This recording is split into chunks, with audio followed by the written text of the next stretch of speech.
It's your guy El Selector, and I got my guy Mike in the building. What's going on, Mike, bro? Chilling, man. Chilling, huh?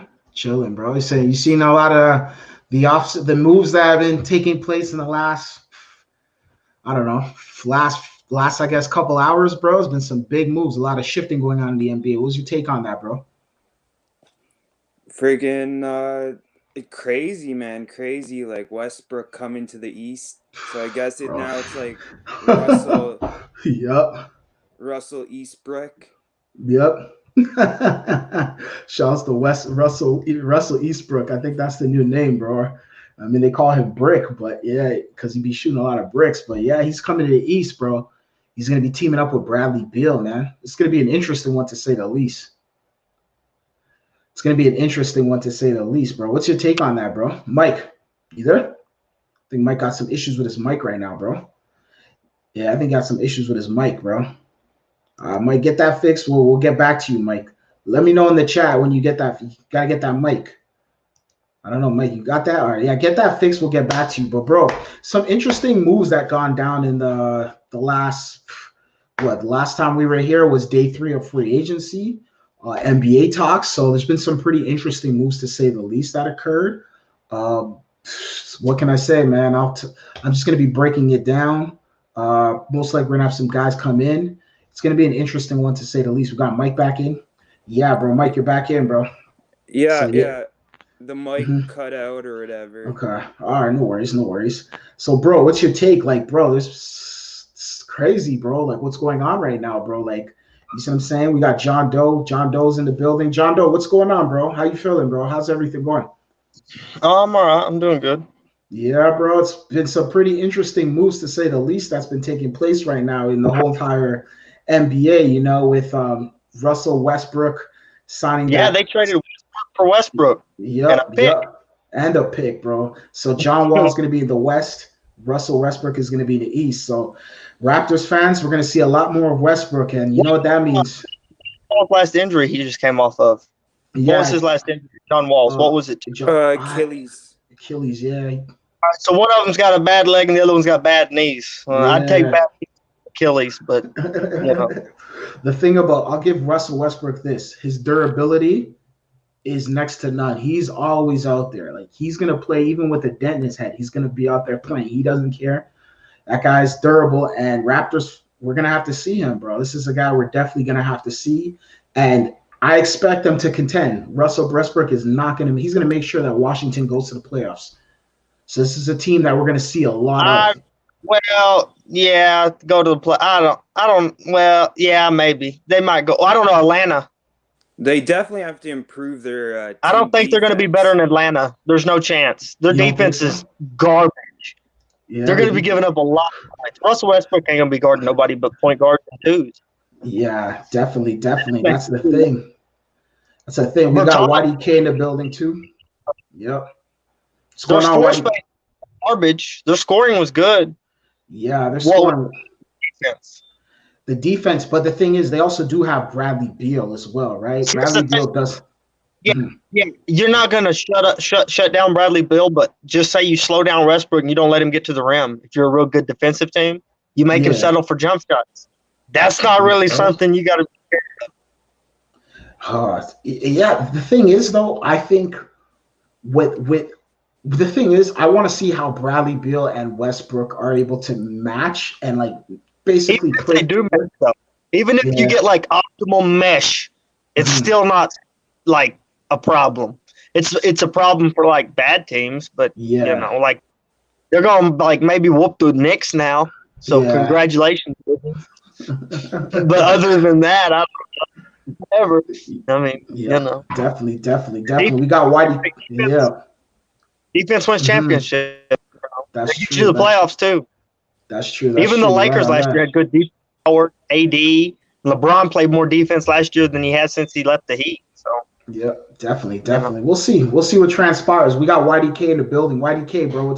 What's your take on Russell Westbrook, bro, entering the Eastern Conference, bro? He was once your guy at OKC, and now he's here at the East, bro. He's going to be playing alongside Bradley Beal and all the other young studs that they have over there in Washington. What's your take, bro? What do you see coming out of this Washington team?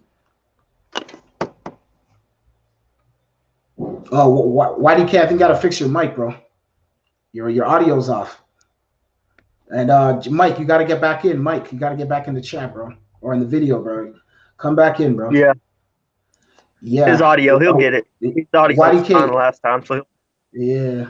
Yep. You got it now? Okay, give him a minute. Yeah, All right, yeah. I'm good. Okay. So, guys, what's your take? Starting with Mike, what's your take on the Lakers, bro? We saw the huge deal that occurred, signing LeBron James yesterday, and then finally finishing off on him, on getting Anthony Davis. Because you knew Anthony Davis and LeBron were both coming back, but what you don't want is one of them to take a pay cut so they could take a shot at Giannis or any other free agent. Yeah, that's true. The way I saw it was like AD was probably like, if LeBron's not there, I'm not gonna be there. So you got to secure LeBron, and then I'll sign that nice 5-year deal, and we can move on. So it was you sign. It does, and then I'll sign deal. It does take them out of the Giannis deal, which is maybe them just saying we don't need him, right? Because in that interview, Giannis actually says, "I want to beat LeBron, not like join him." That's where like I think it was misquoted a little bit. That those quotes bunch of blowing hot smoke. Yeah. So I don't even see Giannis really trying to join LeBron like that. Yeah, I thought he was gonna do it. But go ahead, Mike. Go ahead. Finish up. You're saying? Yeah, like the whole the hype around it was a little bit overblown in my opinion, to be honest. Yeah. And I think the Lakers knew that, and then they went for the best thing they have right now. Yeah. Lock up AD. Yeah, lock up AD for the future. And after the Lakers have been what they've been through the last 5 years, lock up AD. Oh yeah, because they weren't in the playoffs for like 10 years. It was crazy or whatever. It's crazy, yeah. That was crazy. To be honest with you, though, but what's your take? Like, why do you care? I'm gonna go with you. What's your take on that? The whole AD LeBron signing first, and then AD seeing that, and then being able to sign that 5-year deal. What's your take on that? Well, all the Giannis rumors, that's done. That's out the door. That's impossible. I mean, unless Giannis takes the paycheck. Yeah, that's true. But I think Giannis on the Montrezl Harrell deal. Yeah. No, I think that he got 2 more years. I feel like he's gonna play with the Sun, bro. Bronny. Yeah, I feel like he's gonna play with the Sun. Yeah, they were saying, according to them, I was seeing playing for whatever team he wants to play for. Nobody would even try. I was hearing, according to the Toronto media, and I was hearing on the news in Toronto, they were saying that LeBron is still. Yeah, go ahead. According to the Toronto media, they were saying that when LeBron's contract ends, LeBron James Jr. will be finished high school. So I don't know. You think, like John Doe? What's your take? Do you think you'll be able to catch him and play? Here's the first thought I had.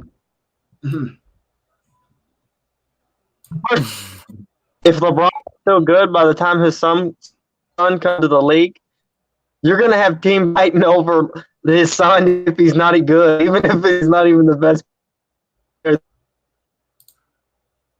Yeah, John Doe, I think something's wrong with your audio, bro. You're having some issues with the audio there, bro.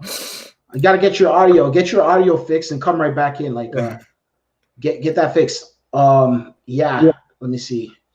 John Doe, you're back in? Yeah. I've had some issues with your audio there. But I was hearing that, bro. I was just hearing that. I was just like, I don't know, but do you think he's that good? Because supposedly he's getting taller, but he played a game the other day, I don't know, some circuit match or whatever, and he scored about 9 points. Some scouts were saying, I've seen some scouts say that Bronny Jr. looks really talented, and he has very good court vision, and he kind of he doesn't force his game. But then some were saying, I don't know, he still has ways to go at that. I feel like he's overrated just because he's LeBron's son. But he's definitely gonna make the NBA just because he's LeBron's son. But I feel like, I mean, when you're the top 5 greatest player of all time, I mean, your son, is gonna be good, But he's coming off the bench right now in his high school. I mean, he's okay, Yeah, he's okay. Yeah, what's your take on that, Mike? What do you think of him right now, Bronny Jr.? I don't think he's going to be wrecking the league.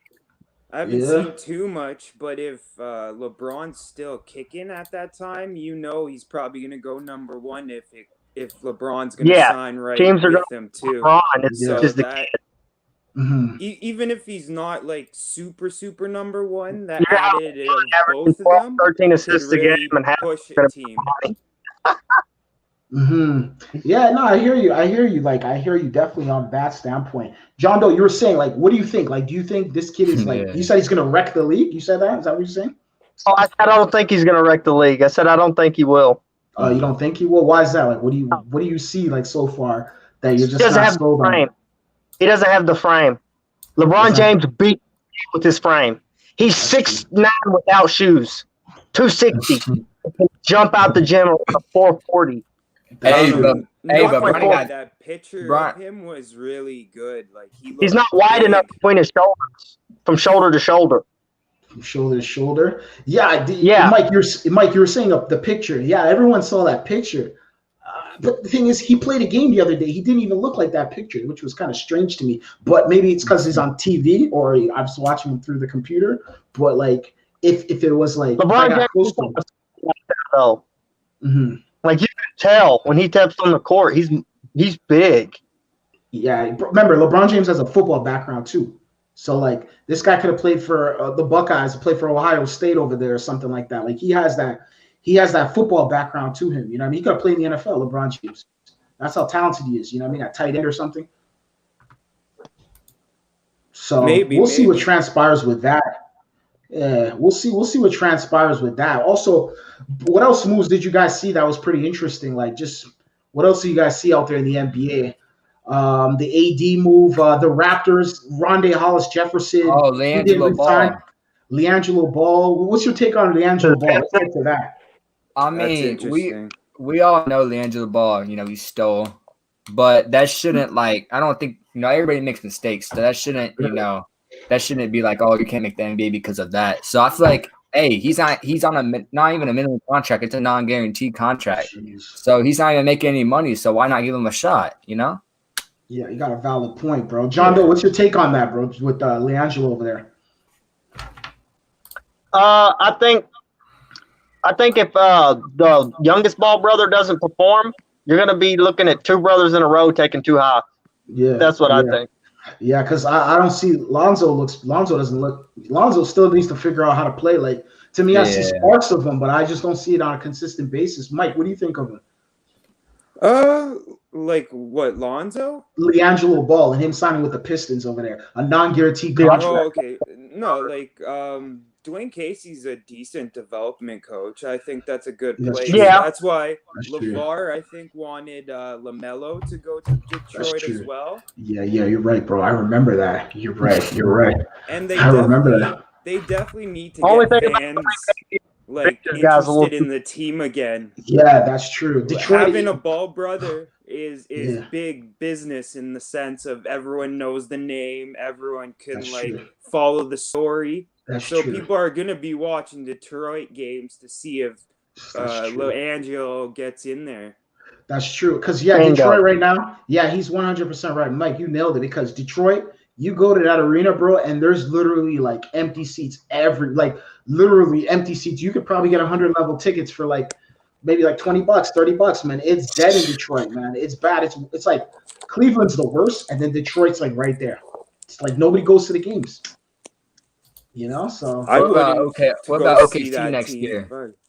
OKC looks pretty good. The only thing about what do you think of their seats? How much do you think they're gonna be? No, what's gonna happen is, bro, it's gonna be 50% of fans can go. So it's gonna go to season ticket holders. So season ticket holders are gonna get first dibs. So they're the ones who are gonna be able to show up to the games. And if they want to sell their tickets, then they could sell their tickets to whatever, I guess StubHub or whatever, Craigslist or Kijiji or whatever site you use. I would go to I don't care who's on the team, but I just want to watch Shea. Yeah, that's true. I don't care. Oh, Shea looks nice. But the tickets are going to be inflated, though. Yeah, he looks nice. The ticket's going to be pretty pricey, though. I'm sure you could probably get some, but bro, it's going to be because it's only 50% of fans could go, right? So it's going to be what? I don't know where. I don't know how many people could fit in OKC. In Toronto, it's what? Mike, how much is it in Toronto? It's like 18,000 or something like that? What, for courtside? No, like for actual fans that come into the. Oh, the, yeah, we have like 20,000, I think. 20,000 or something like that. Yeah, like 20 or 19. That's max capacity, I max, think. 20,000. So it's like what, 10,000 if they're playing in Toronto. They're not even playing in Toronto, so that's a whole nother conversation there. It's all messed up, bro. So we'll see, though. I don't know, bro. I don't know I don't know. Honestly, at this point, like, we'll see what happens, bro. But they're saying 50% of fans can show up to the arena, so I don't know, man. We'll see what transpires with that, bro. Like, outside of that, though, bro. So what else? What else news in the NBA, bro? I want to talk about that Westbrook trade, man. The Westbrook trade. All right, so bro, elaborate. What's your take on that, bro? I mean, Westbrook's my favorite player of all time, just because he's not the best OKC. Yeah. KD's the best OKC player, but what is it? I feel like that trade's stupid. I mean, John Wall. I mean, the Rockets are training for a dude that hasn't came in the league for 2 years. He hasn't been on a court for 2 years. You know what I'm saying? And all John Wall can do better than I think Westbrook and John Wall are the exact same player. John Wall has a better shot than him, but they're the exact same player, bro. They both have the same game and everything. So you're training for the same player that has the same contract as him, and plus you're getting a player that hasn't played for 2 years. And for Washington's side, it's stupid too for the exact same player. And you added a first-round pick. Mm-hmm. That's how I feel. I think they were both kind of in the same boat a bit. Like, they needed to gain value at that position with that big contract. If their idea is to trade it maybe in a year or two or something like that, Giannis to Toronto 2021. You want to work the system to kind of increase the value, because no team are giving anything for Westbrook. Some guy named God, bro. Some guy named God jumped in. He came in and said Giannis took 2021. Yeah, Giannis to Toronto 2021, and he did. God, come back in, man. You know what I mean? I'm for that. Yeah, I'm for it too, bro. Like, jeez, if we could get him. Honestly, I thought it was a pipe dream, but I thought maybe the Lakers. I don't know. Maybe if he came to Toronto, it would be good, but still, I think Toronto needs a lot of work, bro. I still think we need a lot of work. What would you think about this? I was thinking the other day, if we could get Giannis, maybe we convince DeRozan to do a sign and trade for Powell or something. Hey, bro, trust in Masai. Just trust in Masai. I think that would look great on our team, because we get some half-court offense with DeMar back. He's going to be more committed, a little bit more comfortable with the new guys. I think it would work. The thing about DeMar, though, bro, what I'm hearing right now is DeMar DeRozan is looking at playing for the LA Lakers. The LA Lakers are steadily recruiting him right now. It was Kyle Kuzma and someone else and a first-round pick for DeMar DeRozan. So they're steady. I heard that. I heard that. Yeah, and I could see him pulling the plug, because he was even talking about LeBron the other day and how much LeBron James is such a tough player and how LeBron puts in, like, gives him that, you know what I mean? Bro, he has challenges with LeBron, and it seems like he admires LeBron James a lot, you know what I mean? So it's kind of like, bro, it seems like, bro, he could fit in the Lakers system. And I think him and AD would do pretty well with LeBron. God, you're back in, bro. Come on, talk to us, bro. What were you saying, bro? Don't leave the chat. For Powell. Powell's better than DeRozan. Why do you say that, bro? He can't shoot. DeMar DeRozan can't shoot? What about his mid-range? He has a decent percentage. Powell has a decent percentage the last year in Toronto from 3. Yeah. He shot. Wait, are you saying DeRozan can't shoot either, though? Yeah, Powell can shoot. Oh, yeah. Yeah, Powell's nice on the 3. Yeah, Powell's nice on the 3. But the thing is, though, bro, Raptors have so much 3-ball, though. Remember, like, we're kind of losing on the 3-ball situation, because look, we lost Ibaka, we lost, of course, Kawhi Leonard. Aaron Baines can shoot threes.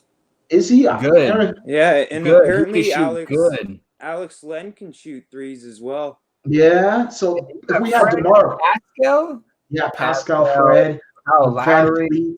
Fleet Lowry. Like, you're good, bro. You're good. Like man. Alex Len was a OG? 5th overall pick.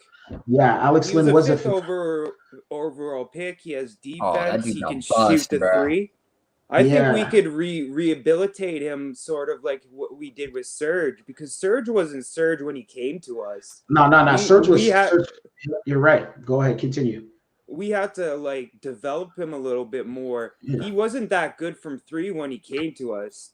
I remember too. Orlando wouldn't have traded him if that was the case for Terrence Ross, and I can't even remember the other pieces in that trade.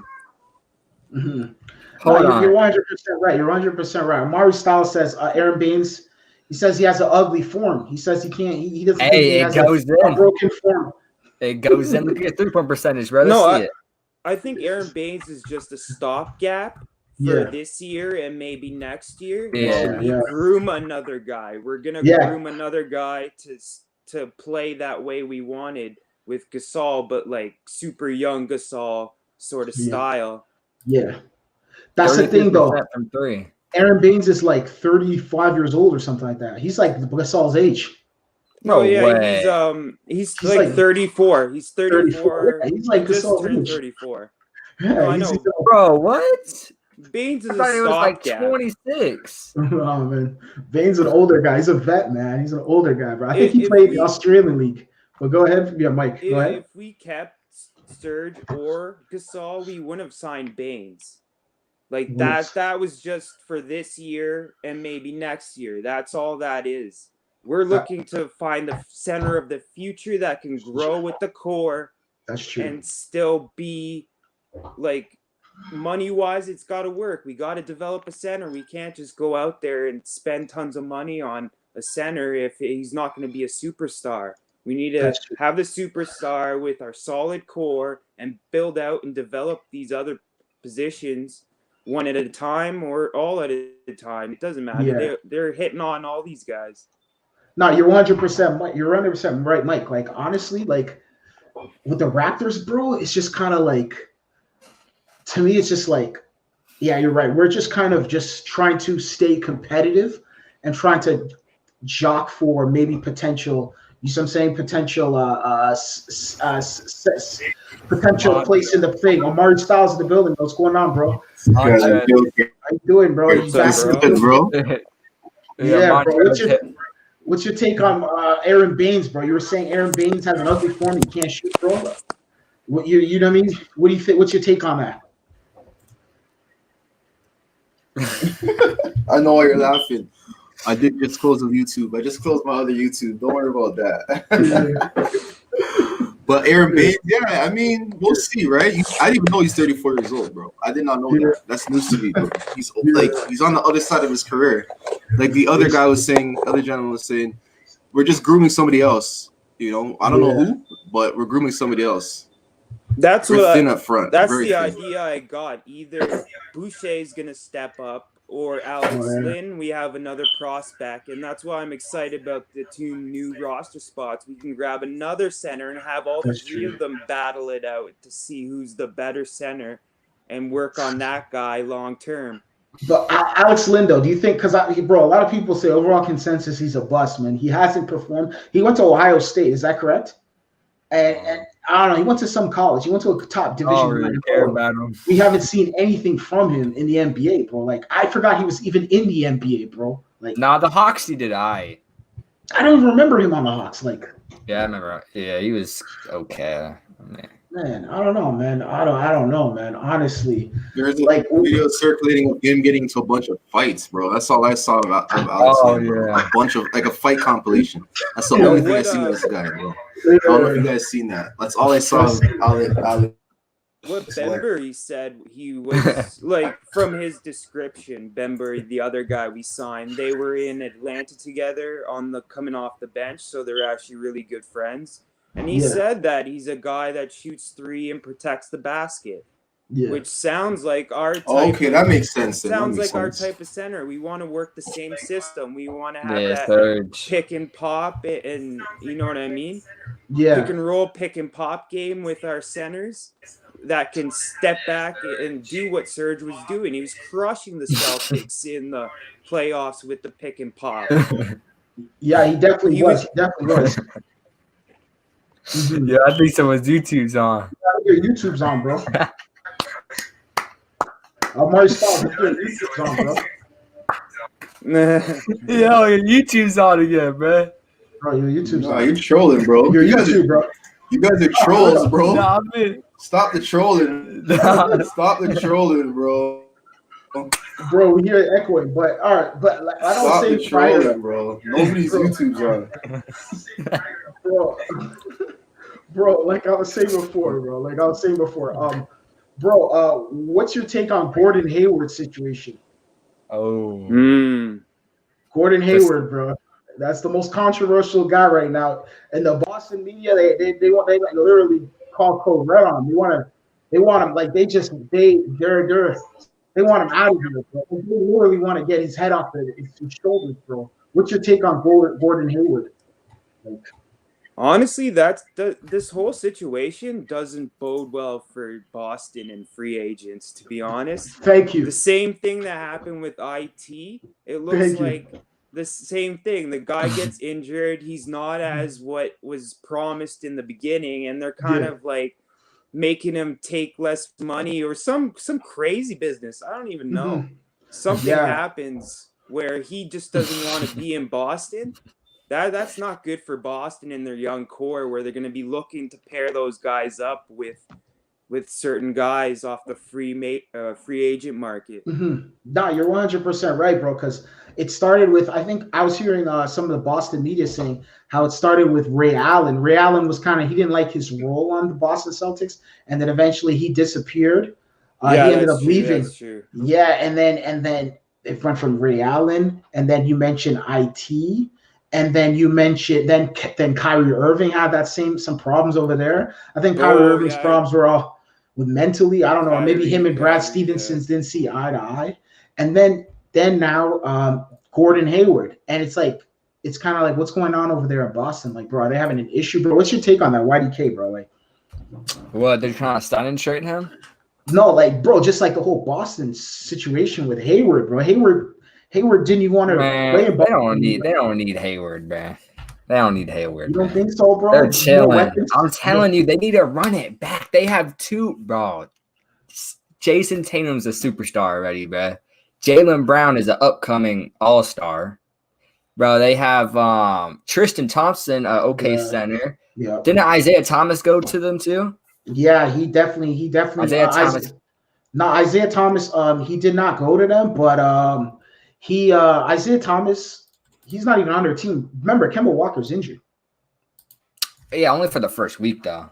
The month. He's gone for a month. They said sometime in January he'll be back. But still, like the chemistry standpoint, he has to come in, and then he has to kind of figure out things with the team there. Don't you think that will hinder them? Like at least kind of like mess them up, bro. You see what I'm saying? Rizzo247 says, "What's up?" Hey, y'all don't got to worry about Boston no more then.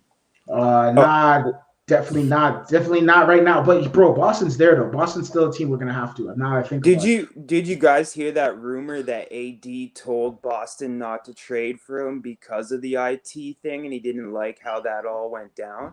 Yeah, it wasn't a good look, man. Danny Ainge over there. But you know what though, man? Honestly, when I look at what Danny Ainge did, AD and Tatum and Brown would have been destructive. They would have destroyed the league, I think, in my opinion. Definitely. That's a nasty trio. That's a wow trio. Definitely. But the thing is though, AD, bro, I'm gonna tell you something about AD that a lot of people need to start to like kind of look at. He is like a bull in a china doll, bro. Like, or he's a china doll. He shatters so quickly. He gets injured so constantly, so much to the point where it's just like, is he even durable? Is he even reliable, bro? Out there, like, is he gonna play a full? The 72? Is he gonna play full? Because LeBron ain't gonna play 72. We know LeBron will play maybe 60.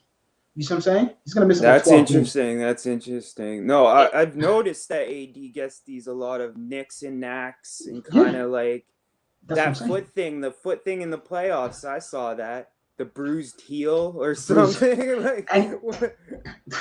Every game he's on the floor. He's always falling on the floor. He's always on the floor. It's so He can't Not stay gonna up. lie, if that was Kyle Lowry with a bruised heel, you wouldn't even heard about it. You wouldn't This even hear man's about it. not limping. He's not Yeah. showing no weakness. No No weakness. weakness. Kyle Lowry's been having chronic back pains since what year was this? When Alabama played Georgia in there was the national championship game. I forgot how many years ago. This might have been 3 or 4 years ago. I watched the game. The Raptors were playing the Brooklyn Nets. Kyle Lowry fell on his back. His back's never been the same ever since, but he continues to play with that back spasm and those back pains, that chronic back pains that he has to this day. Do you think Anthony Davis is he's gonna go through the 5 years in that contract? Because LeBron's only there for 3. LeBron's only there for 3 more years with AD. And after that, he's gone.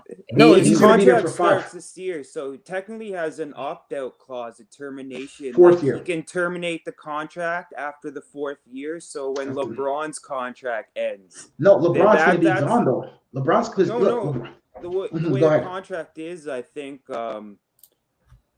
he's only signed for 1 more year than LeBron, and he has an opt-out clause before that year starts. So if LeBron's gone, then he can go too, and he's only 32 at that point, or no, he'd be 31, I think, at that point. It'd only be 4 years, so 31 on the market again.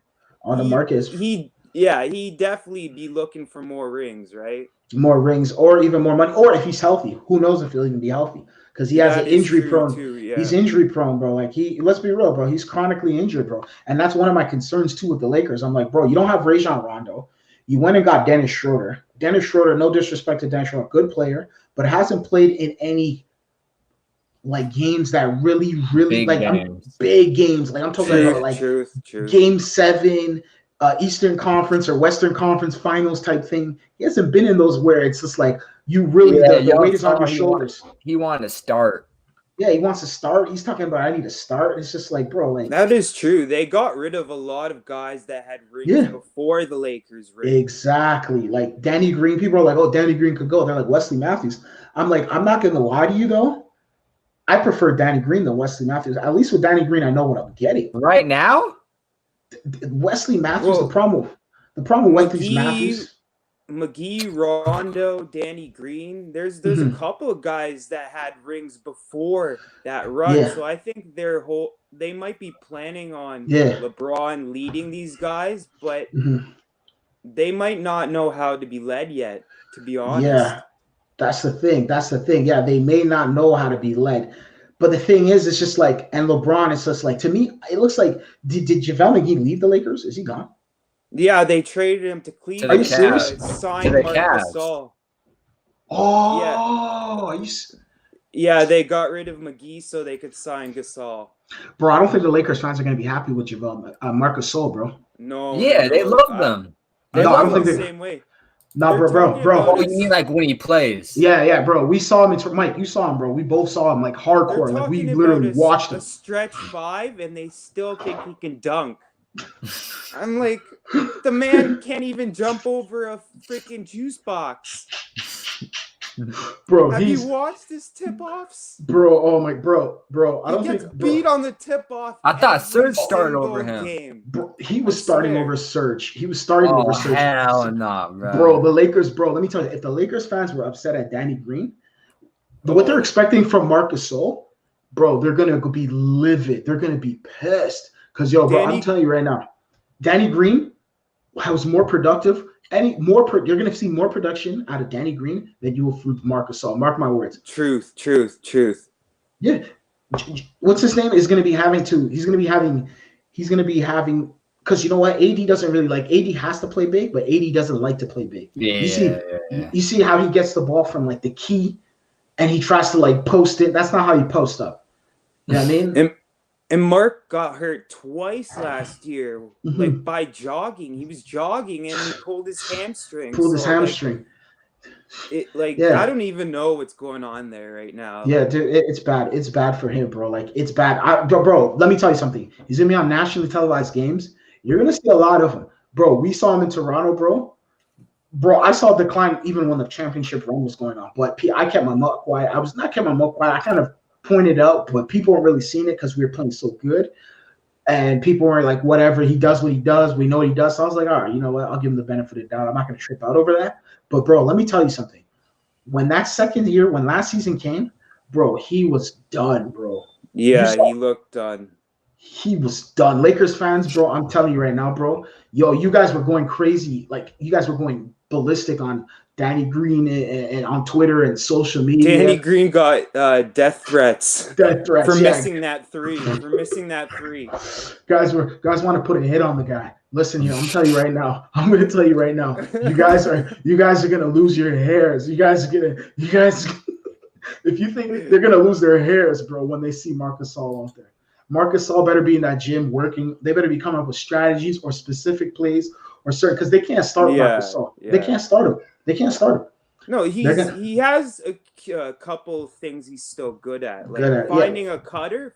This man will find a cutter no matter what space he's given. What space in it. Yep. He knows how to. He has good it's called vision on the court. Like, his court vision is really good, so he could see things, especially in the post, that a lot of guys don't see.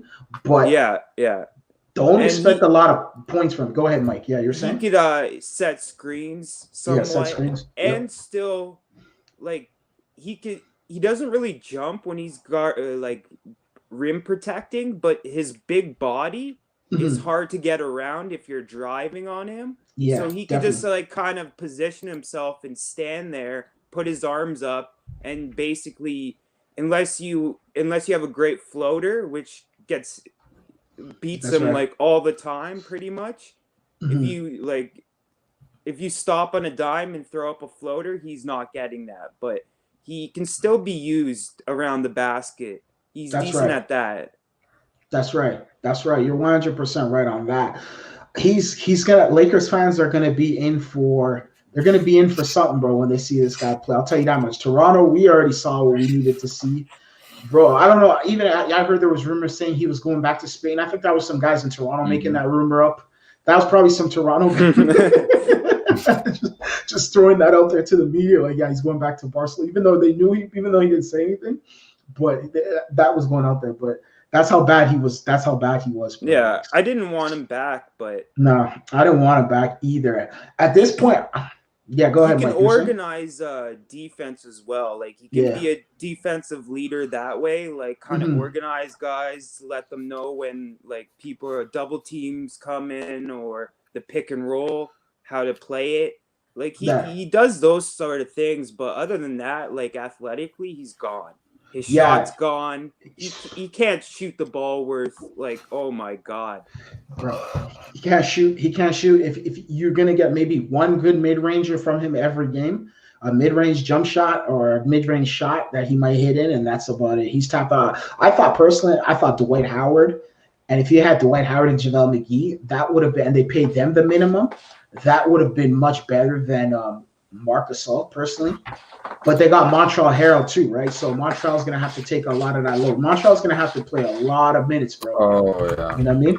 He's going to have to play a lot of minutes, bro. AD's going to have to, like, guard centers when Montrez is there, though. That's going to be interesting to see with AD not wanting to bang too much in that paint area, right? Bro, the thing about AD too is, bro, when AD goes down, because we know he's going to go down. We just don't – it's only – there's some time in the season he's going to go down. Once he goes down, what's next? Who the Lakers going to call up next? Paul Gasol and Marc Gasol? Like, is that their? Like, I heard some Lakers fans talking about getting Pau back. Pau Gasol. He's like 40 something. Paul Gasol last played, I think, for the Spurs. He got injured and he retired early. Like, I think it was like sometime in November of that season. He was just gone. He was out the season. So, to me personally, I'm sure he wants to come back because, bro, let's be real. It's Los Angeles. I'm sure he has a big house. I'm sure he even lives out there right now. He's probably chilling out there right now. So I'm sure he's just like, Flip, I'm not doing anything. I don't want to be sitting down here or taking a scout job or some no-name job. I'd rather be out there on the court playing. But, like, I don't know. What do you think? You think he could do something for the Lakers at this point? I don't know. He was signed with the Bucks last year, but didn't play a game, right? Dude, I don't know. I don't know what's going on with him, to be honest. I don't know either, bro. I don't know, man. What's your take on what's your take? YDK, what's your take on him though? Paul Gasol, bro. What do you think? This guy's Man, Paul Gasol at one time he was good. You know, Memphis Grizzlies, one of the best rebounders, but like he's 40, bruh. Like retired, you know? He's about 40 years old, bro. I don't know. Bro, you know how it is. These guys don't know when to quit, bro. They don't know when to stop, bro. They want to just keep going, bro. Yeah, you're right. He's damn near 40 years old, bro. Yeah. He's 40 years old. Spot on. I think he's done, bro. He's done, bro. He might take a scouting job or maybe a janitor GM, assistant GM, or a coaching gig on the bench somewhere, but that's as far as it goes. I don't see much out of him. At 40 years old, bro, his glory days are past him, bro. Honestly, bro. Flip. So what's your guys' take on like, bro, who do you guys see, like, where do you see the division going? Like, who do you see like winning the East? Let's talk the East. Oh no, you know what? Let's go to the West first. Let's go to the West. Who do you see? What do you see the top 4 teams going in the West? We'll start with YDK, or the top 5 teams. I got let me pull the standings. I got Lakers at number 1. Okay. Lakers. Let's see. I got Lakers at number 1. I got Denver at number 2. Yeah. And then I got I want to put Denver at number 2. Then I'll probably put Clippers at 3, and then Dallas at 4. And then Dallas at 4. And then either the Suns or the Warriors at 5. Okay. Okay. Interesting. Or actually Utah at 5. Yeah, Utah at 5. Utah 5. Okay. Yeah. Mike, why do you have that? Why do you have it that way? Why do you say it again one more time? Lakers at 1. Lakers 1. Denver 2. Clippers 3. And then what was the other one? It was Dallas, and then Utah.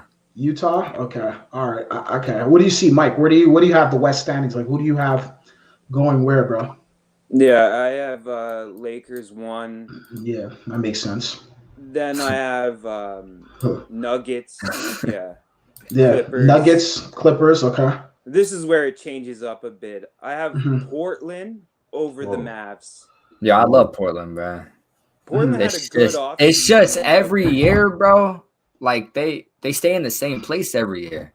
No, like Nurkic was hurt legitimately last year. That's true. So that affected their season greatly.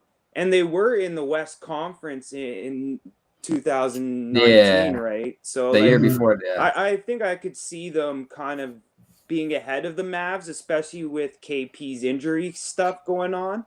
He might not be ready for weeks. Oh, that's true. They don't. You don't even know how many minutes he's going to get once he comes back. Like they might play it cautious to make sure he's great for the playoffs. We don't know what they're going to be doing with KP because he's a big piece of their team, and if he's not available for the playoffs again, you're probably going to see another first round exit no matter what. Probably. Yeah, I see it that way too, bro. Personally, I see it that way. So say that one more time, your list. So you have Lakers at 1. Yeah, Lakers at 1. Nuggets, Clippers, then Portland. Okay. Then the Mavs. Okay. All right, bro. So, bro, I have Guap, the Wizard says the Clippers not finna be there. He doesn't see the Clippers going to the playoffs. Damn, it's pretty tough. Dame Dollar B. Yeah, Dame Dollar, he's a good player, man. That guy's he's a solid player to say the least, bro. For me, I have the Los Angeles Lakers at number 1. I have the Denver Nuggets at number 2. I'm going to go out the limb. I'm going to say I have the Utah Jazz at number 3.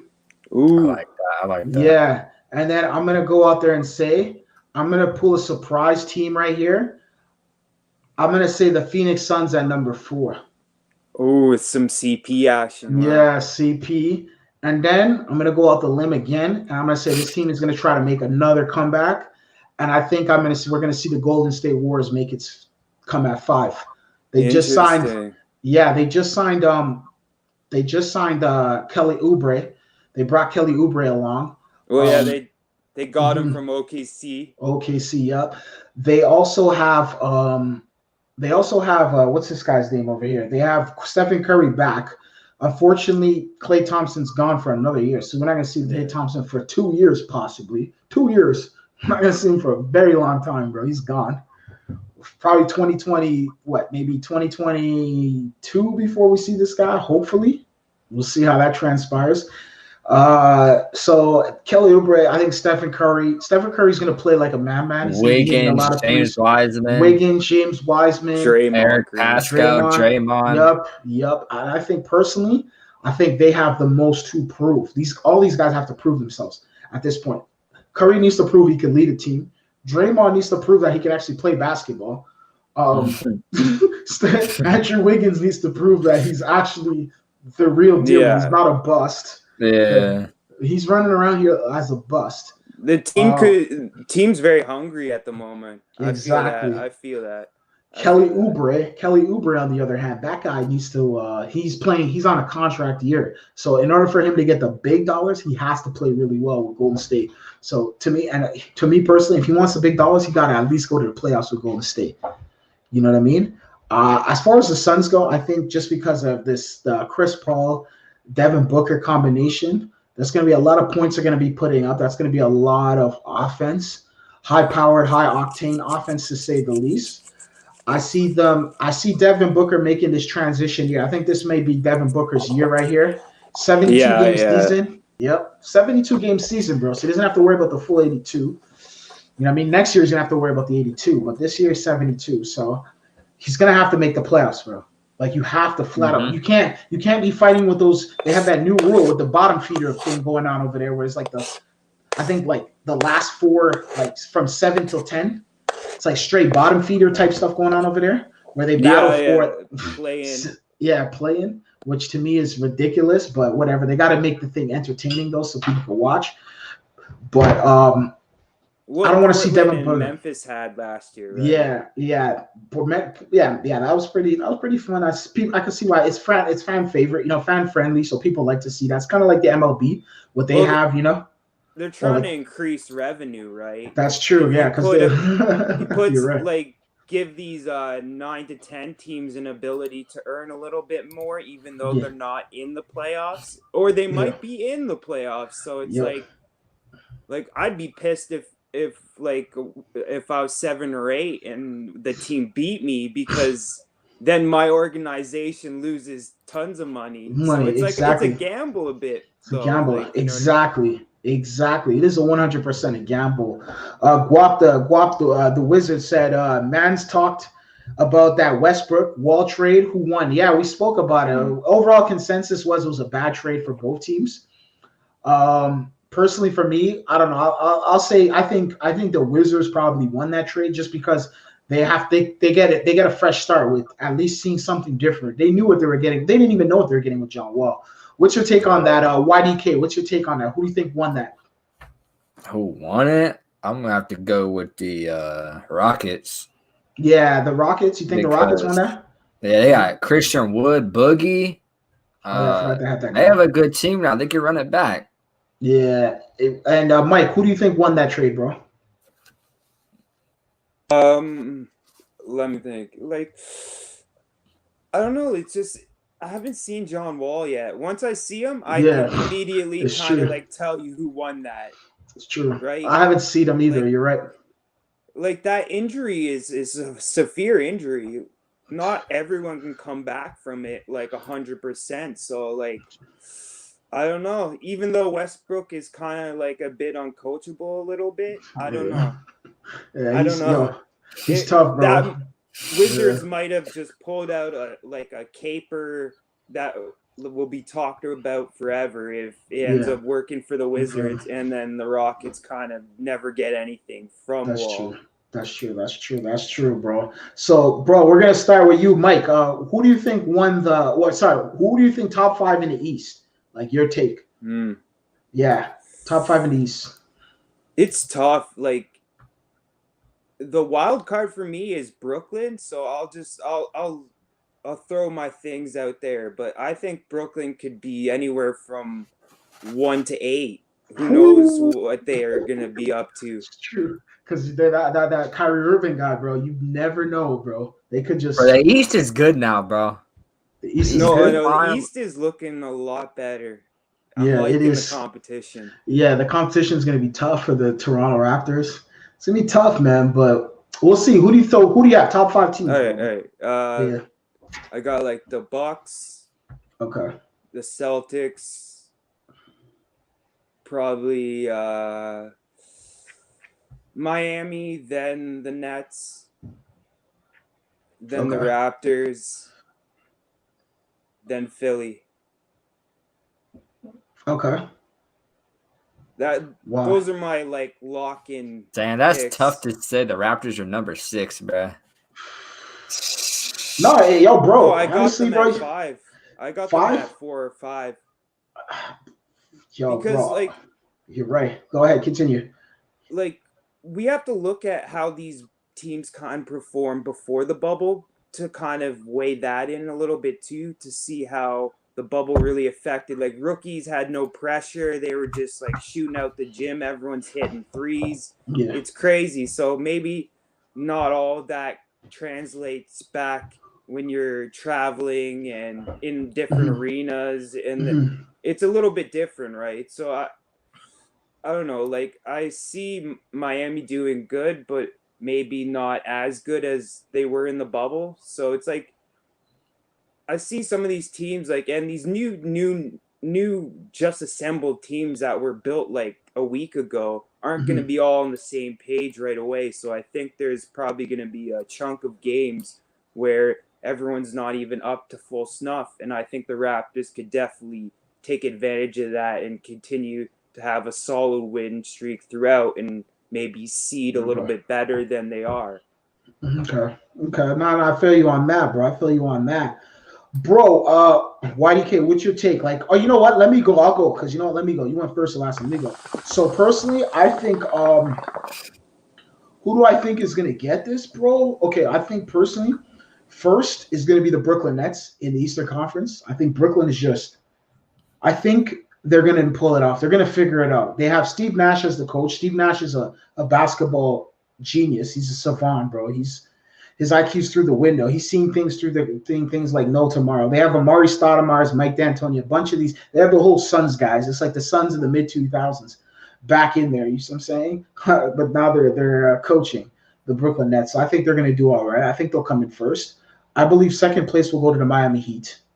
I think Miami's going to be coming out for vengeance. You know, Jimmy Butler, as soon as the next day after the championship loss, he was back in the gym. He was already training. So it was like he was already preparing for the season that was going to take place. You know what I mean? So basically, I see Jimmy Butler leading Miami to second place. They also still have what's this guy's name? Duncan. They also have Duncan Robinson. Yeah, Duncan Robinson. What's the other guy's name? The guy Tyler from Kentucky. Hero. Tyler Hero. They got Bam Bam. They have Kendrick Nunn. Yeah, they also have the guy from Slovenia. What's his name again? Yeah, Dragic. Dragic. Yeah, they got guys, man. Those guys are cooking, man. Like those guys are cooking, bro. Those guys are gonna do well. I think third place is gonna be the Milwaukee Bucks. I see Milwaukee coming in the third place. I think they're gonna regress because Giannis is injured, and to me, Giannis needs to play smarter. I don't want to see that Euro stepping into the paint and just trying to muscle, like just no IQ, just trying to like kamikaze missions to get to the hoop and dunk it. Like, bro, you're gonna get hurt, man. You gotta change this. You got stylistically, bro. You gotta change the way you play. Your game as it gets older, bro. Everybody knows in sports, as you get older, bro, your game has to mature. It's like a high school player. If you're playing, bro, the way you play high school basketball, when you go to college, you're not going to be able to play that same style of basketball there. The way you played college ball, when you get to the NBA, you're not going to play that same style there, unless your name is like Shaq or something like that. You know what I mean? So it's kind of like, bro, like, and then even in the NBA, as you start playing more and more, you're prone to injuries. You have to be more mature. You don't want to injure yourself. You don't want to lose out. You don't want to turn into a situation where you blow out your Achilles or blow out your leg. ACL or you know what I mean or something. So he has to play smarter. So I have them at third. Then I'm gonna go on my way. I'm gonna say I'm gonna put the Boston Celtics at 4. I think the Boston Celtics is the fourth best team just because of what they showed me in the playoffs last year. They were able to beat the Raptors. And some say the Raptors were better. Some may argue Raptors were a better team. I don't know. We have to see how the Raptors look. I don't think the Raptors are what it is right now. You get where I'm coming from? Mm-hmm. So I'm going to have to see how the Raptors look and whatnot. Once I see how the Raptors look and whatnot, then I'm able to like kind of get an idea of what's next for the or how the Raptors are going to be able to like match up with Boston. So I'm going to put Boston at 4th, and then I'm going to put the Toronto Raptors at 5th. That's the 5th best team. You know what I mean? I think they'll go to the playoffs. They're going to probably see a team like who knows? Shit, they might have to see Boston in the first round of the playoffs. You know what I mean? So we'll see what transpires with that. You know what I mean? Like we'll see what transpires with that, bro. What's your YDK? What's your take? Who do you think has next? Like, who do you think has next? I got number 1. I got the Nets. Yeah. Number 2, I'm gonna go with the Heat. Number 3, I'm gonna go with the Bucks. Number 4, I'm gonna go with the Celtics, and number 5, I'm gonna go with the Atlanta Hawks. Yeah, the Atlanta Hawks. Talent, bro. I love Atlanta, bro. Their roster, bro. That's true. I forgot about that team. That team, yeah. And you even dropped a video, bro, Flip, about the Atlanta Hawks, bro, on your channel, bro. And you're breaking down why the Atlanta Hawks is going to be the team that's the most up and coming team, or the team that's going to shock the NBA and just basically go out there and they're going to perform and they're going to be one of the top tier teams in the Eastern Conference. So, yeah, bro, just break down the Hawks for everybody, for those who don't know, bro, and everybody who's going to start taking a look at this. If you look at their roster, bro, their roster, they got everybody, like, coming off the bench, they're like, everybody is a good player on that team. There's not one bad player. They're a very young team, bro. Like, what is it? Like, they signed their free agency, bro. They got Gallinari. They got Rondo. They got, who else did they get? Brogdon, yeah. Wait, they got Brogdon? Yeah. No, they no way. Bogdan, yeah. Bogdanovich. Yeah, they got him. Yeah. They got Cam. People sleep on Cam Reddish, bro. That dude's going to be a demon in the future. DeAndre Hunter, John Collins, bro. Clint Capella. Yeah. Clint Capella, oh, yeah. Bro, like their team. Bro, they got Nika Kongwu. Yeah, in the draft, yeah. The Atlanta Hawks are a dangerous team, bro. The Atlanta Hawks. Trae Young, bro. Trae Young's averaging 30, bro. Trae Young's gonna be scary next year, bro. That dude averaged 30 and 10 this season, bro. They still got to work on their D, though. I didn't hear a lot of defensive monsters in that. Like Gallo's serviceable, but I don't think he's Cameron Reddish and DeAndre Hunter are good defenders. Yeah, and then they have what's it called? Young, though. They have Kevin Huerter, bro. He's a good 3-point shooter, bro. Yeah. He's a 3-point shooter, bro. So they're a cold team, bro. That team is cold, man. That team, bro. They also have issues with future contracts because John Collins said he's looking for like a max. Yeah, he's looking for a max. Yeah.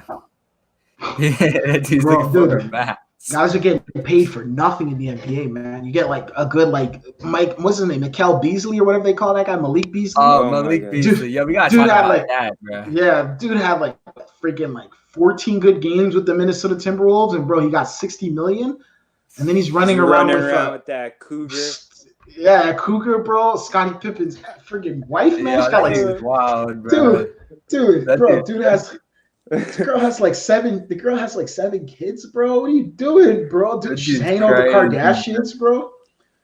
And that's the new Tristan Thompson, bro. He's talking about how he's gonna treat her the best she's ever been treated, like a queen. Oh my God, bro. What's going on with guys in 2020? Bro, and that dude had a charge too, bro, for pointing a gun at someone. Pointing his gun, and he fought an NFL player in the lobby of a building, bro. That guy's losing his marbles, man. Bro, Bro, is this guy serious, bro? Bro, what is he That's doing? a mess. Dude's a bro. He got 60 mil, bro. Bro, that chick was around Chicago Bulls days, man. I'm worried about Minnesota. I don't think their future looks good at all, to be honest. Wait, was she bad back in the day? I mean, she's still bad now, but was she bad back in the day? Probably though, bro. She probably because she probably had some surgery and stuff, but yeah, bro, she definitely. Yeah. Wait, so they're dating? No, that's his girl, bro. I'm like, what's going on, bro, man? She's 47? Yeah, like, think about how old Scotty is, and think about like. Hold up. Dude's a mess, man. Like, dude, and then the top. Scotty's 55. 55, bro. She's 47. Yeah, I swear. Doesn't Scottie Pippen have? Oh my god, bro. Yeah, no. The Scottie Pippen Jr., his son. Yeah. The 20-year-old son came out and said, "I don't care about my mom no more," or something like that. Oh my god. Like, bro, doesn't he have a son? Supposed to say, like, bro, everyone's probably on him, like making fun of him, like saying your mom's like doing this and that and all that. Bro, question though, doesn't Scottie Pippen have a son in the NCAA, bro? Like playing D1 or something like that? Scottie Pippen Jr. Bro, so wait, bro. Malik's like what, 25 or something? 23. Right? 23. So, bro, Malik could be playing college ball right now. Like those guys could be teammates right now, bro. Say if he comes into the NBA, bro. You know how embarrassing that is for Scottie Pippen Jr., bro. So they play against each other, bro. Bro, man, I don't know what's going. Bro, guys are losing their marbles in 2020. She thinks she's a Kardashian now. She was like hanging out with them. She was like a part of their group. There was like a whole clique of them, bro. She's like she can make her own name being her own Kardashian. Oh my god, bro! Guys didn't learn, bro. Kardashian's been messing around with athletes since fucking the mid 2000s, bro. With Reggie Bush and that guy from the Cowboys, OJ Mayo, and what's it called, Flip, man. What's going on with these guys, bro? That's why Ben Simmons is garbage right now, bro. He's running around with the Kardashian girl, the Jenner girl, bro.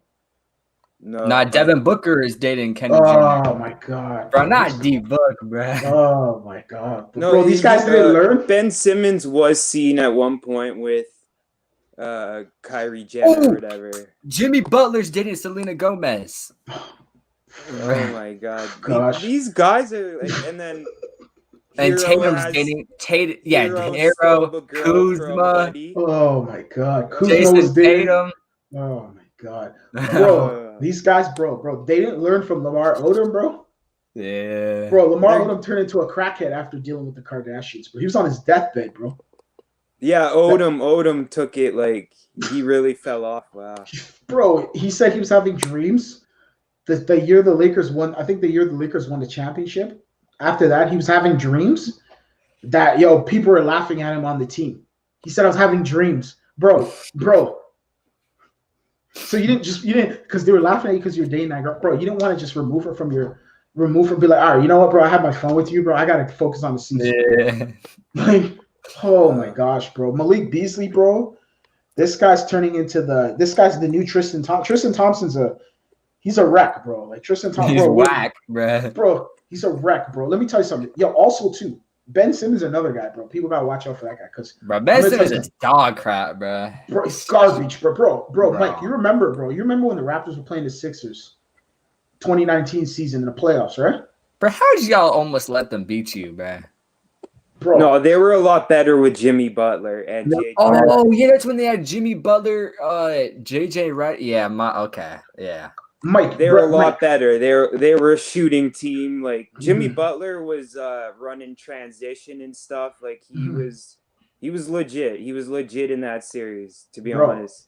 Mike, you remember this guy, bro, Ben Simmons, but you know the place Cactus Club, right? You know that restaurant, right? Or that spot everybody goes to in the city, right? Or you've heard of it, right? What is it downtown? They got one I don't know where you live in the city, bro, but they got one by Sherway Gardens too. Cactus Club. It's like a restaurant, bro. I always like just travel down there. Is King that Street? Like Richmond. It's on Richmond over there. Fuck.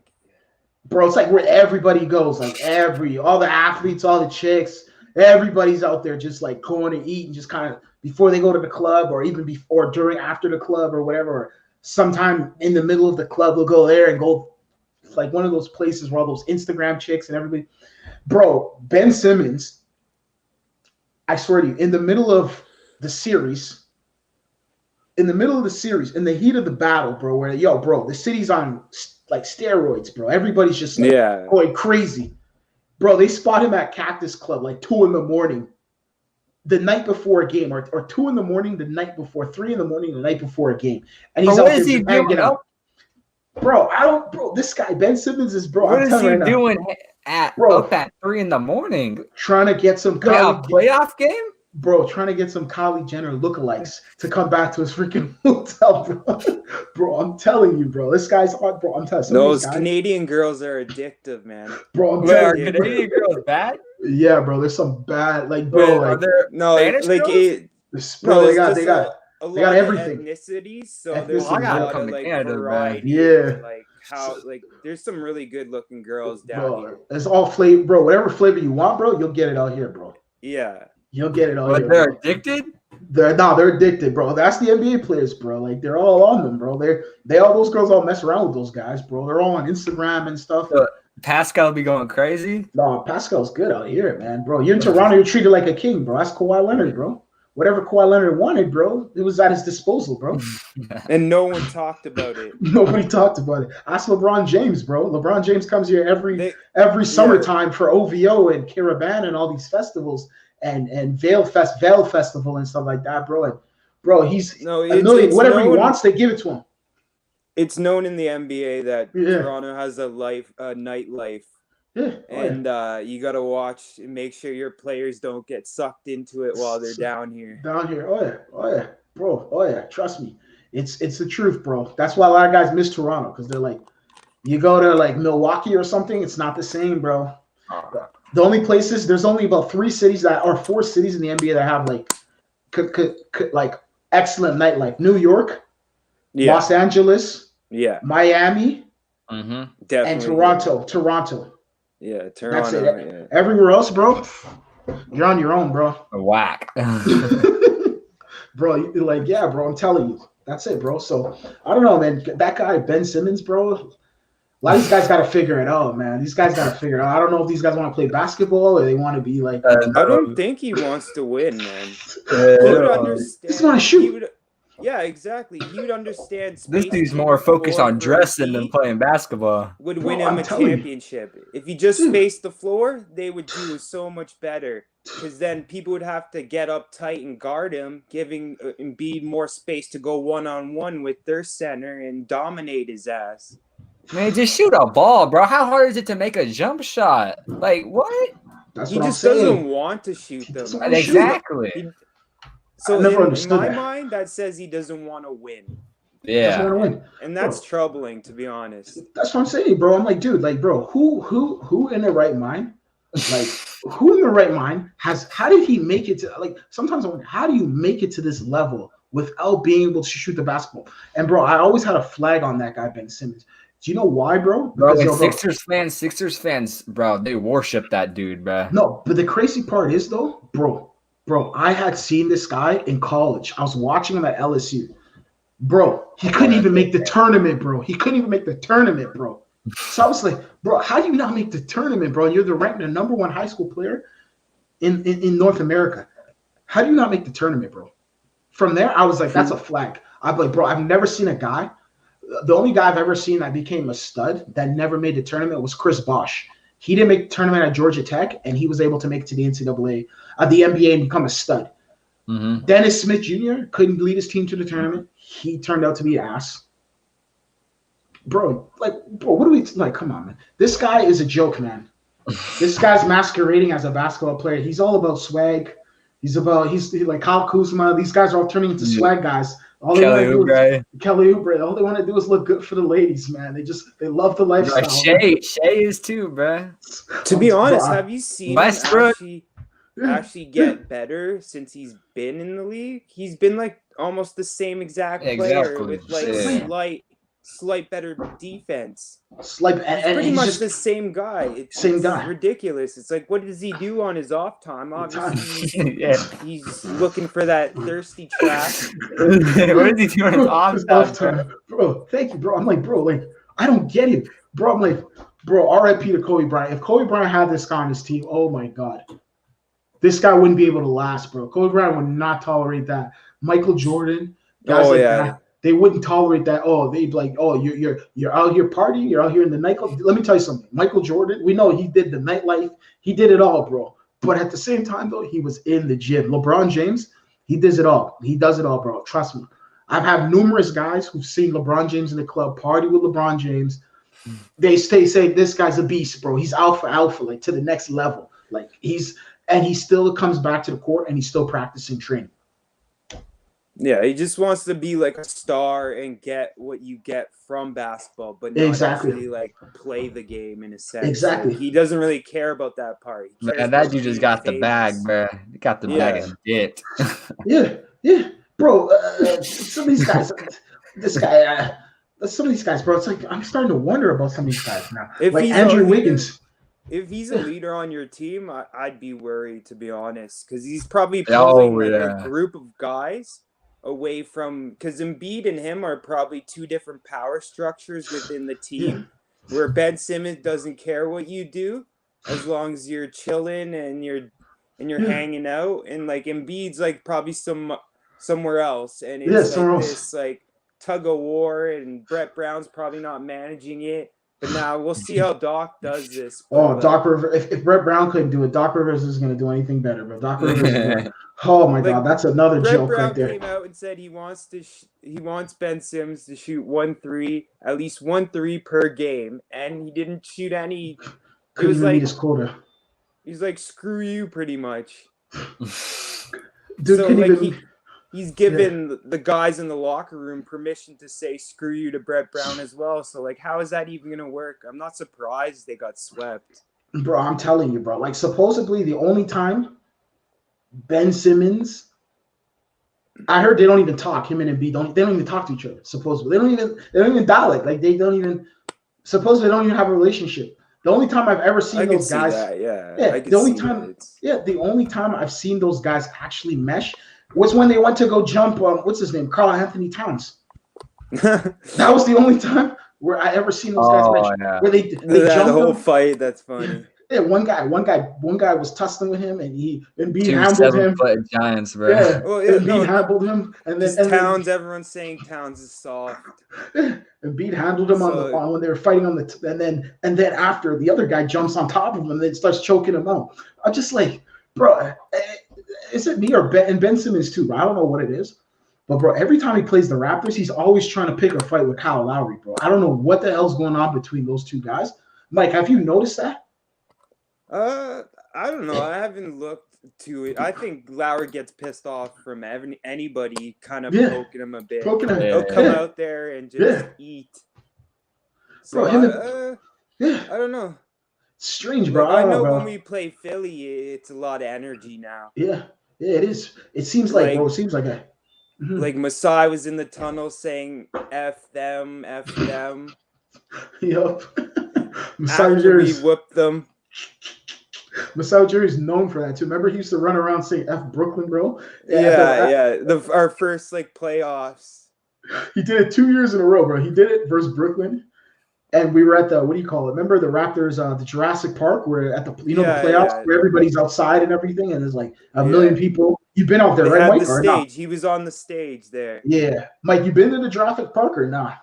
Yeah, I've been there a couple times. I've been there a few times too, bro. It's pretty, bro. The further they go into the playoffs, the more crazier it gets over there, bro. I gotta go down there, bro. Yeah, come and they extend it down the street. They keep extending it. It's like ridiculous. Bro, it's like 1 million people out there, bro. It got to the point where they have to even like cut it off because they're like, nah, there's too many people. We have to like cut off the sides. Like of fire access and ambulance was cut off because they had so many people.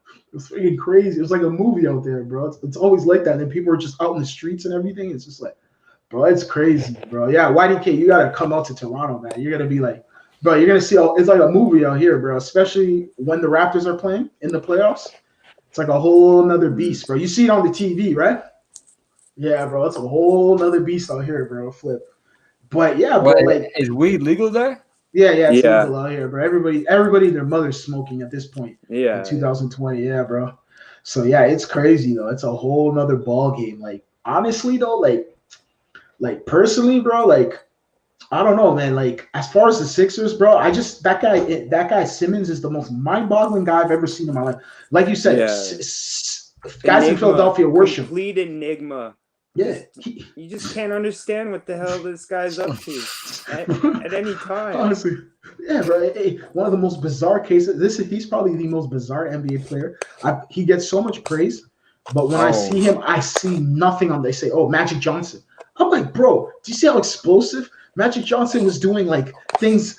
He looked like a Harlem Globetrotter out there. This guy looks dull and dry, bro. He doesn't look like he has.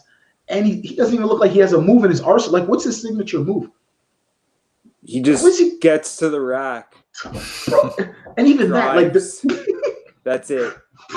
Bro, that guy is horrendous, bro. Doc Rivers, bro, I think Doc Rivers is the worst coach for that job. They should have got Greg Popovich in there. Greg Popovich would force him how to shoot a three. Oh, yeah. Or get Greg Popovich in there. Go get get Greg Popovich. That's the only guy. Just get him. Oh no, those players. Because you remember when Greg Popovich said to Danny Green, "Shut the fuck up," or something like that. But Ben Simmons get manhandled there, bro. It didn't sound like he managed the Clippers too well, like regarding personalities with all this stuff coming out after, and they just jumped to hire him without even researching what happened. The same exact stuff's probably going to happen in Philly, and it's going to be a disaster again. Bro, let me tell you something. Philly let me tell you something. The Clippers is probably like the 7th thing they talk about, sports team they talk about in LA. First the Lakers, then they're going to talk about maybe the Dodgers. Then they'll talk about USC football. Then they'll talk about, I don't know, like some Mexican boxing or something like that. Then they'll talk about a million other things before they talk about the Clippers. The Clippers is the last thing they're talking about. UFC. They'll talk about a whole bunch of other stuff, and then the Clippers. Doc Rivers was able to skate through that, even though Doc Rivers should have had at least 3 championships with the rosters he's had with the Clippers. I've said that. I'd say this to Dad. I always say that guy is the biggest underachiever as a coach. He has 1 championship with Boston. He should have had at least 2 to 3 championships with Boston. With the Clippers, he should have had at least 3 championships. Man, I do that 5, bruh. Yeah, he should 5, bro. He had at one point he had different kinds of Clippers rosters. He at one point had Lob City. Yep. Lob City was like, bro, Lob City was the truth, bro. Lob City in their prime, in their pinnacle. Yo, Mike, you gotta unmute your mic, bro. I think something's going on with your mic. No, yeah. Yo, yeah. Okay. I'm having like a smoke break. Okay. No worries, bro. Yeah, you can mute it if you want, and then come back in when you're ready. Yeah. I just don't want those sounds. Yeah. Well, I don't know what YouTube does with that. They don't. Mm-hmm. Nah, you're chilling. No. Yeah, you're chill, bro. You're good, bro. If you want, you can mute it. If you don't, you can keep it unmuted. But like I was saying, bro, with that freaking with that lineup or that set of guys or whatever, bro, Lob City, they should, bro, with Chris Paul and Blake Griffin and Jamal Crawford and DeAndre Jordan and Eric Bledsoe and Matt Barnes, JJ Redick, and bro, a whole heap of guys. That team was deep, man. That team was like 12 deep, man. They could have played a different starting lineup every night. Second round, every time. Bro. It's ridiculous, man. And then I'm like, that should have been at least 2 championships right there. And then I know one of the years they were dealing with that Sterling thing though. But bro, I hear you. Must have been crazy as hell. Yeah, okay. Controversy, yeah, I understand, you know, like that could kind of weigh on its unnecessary energy on the franchise, you know. But at the same time, though, bro, you still gotta win, though, bro. You're getting paid to play, bro. Like Michael Jordan, bro, he was going through a million other things. He had Dennis Rodman dipping out on them and going to Las Vegas, bro. Yeah. To go freaking. He had the flu game where it was supposed it was a pizza game. He had, bro, the death of his dad and all type, and he was still going, bro. He was still, bro. You gotta play through it, bro. Listen, if you can't play through it, then tell the team I gotta go. I mean, some guys gotta go. Some guys are like, bro, I can't do this anymore. I gotta leave. I get it. If you gotta leave, bro. Come back when you're ready. But like, come on, man, Doc Rivers, man, and then on top of that too, to add insult to injury, bro, he gets Kawhi Leonard and Paul George and Patrick Beverly and all these other guys, bro. Absolutely no excuses, man. No excuses. And they lose 3-1. They were up 3-1, and they end up losing 4-3 in the series. He can't even guard a pick and roll. Can't you put together a scheme that stops the one play they kept just feeding the pick and roll? It was like, bro, that was crazy, bro. When I think about it, no, when you think about it in hindsight, bro, it's like, bro, all of this, and you can't do anything.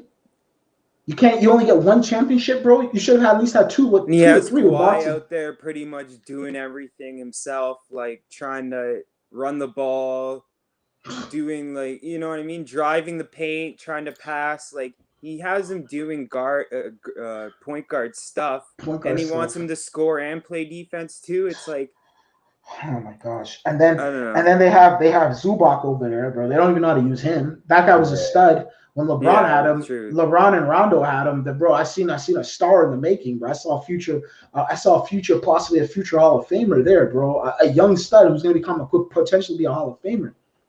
I can't believe Doc Rivers kept playing Montrez, even though their analytics department told them they were a better team when Zubac was on the floor.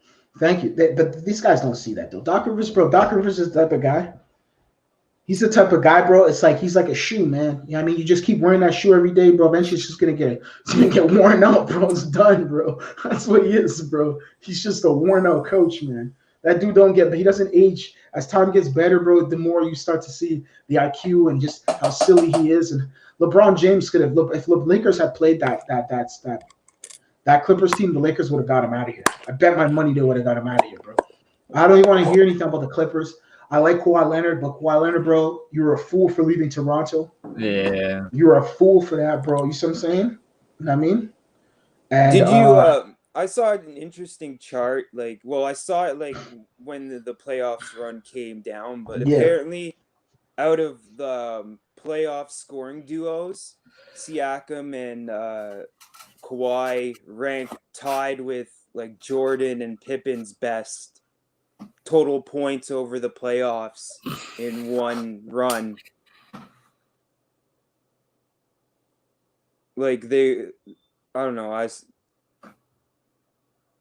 That's crazy. How do you leave that? Like if you're looking like at the whole situation, it was almost like Masai was trying to copy that kind of like Bulls formula a little bit with the way he set up the team. There's a lot of parallels. I don't know. Oh yeah, there's a lot of parallels, eh? Yeah, I don't know. It's just I think if you're gonna copy a team construction, why not copy the most successful team in history, in a sense, right? In the modern age, right?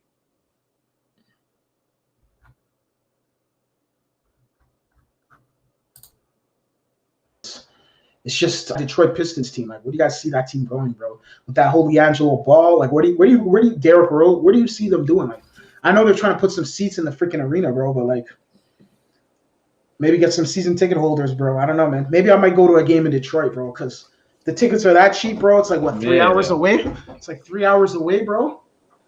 Driving, I might have to go out there, bro. What's your take on that, Mike? Detroit.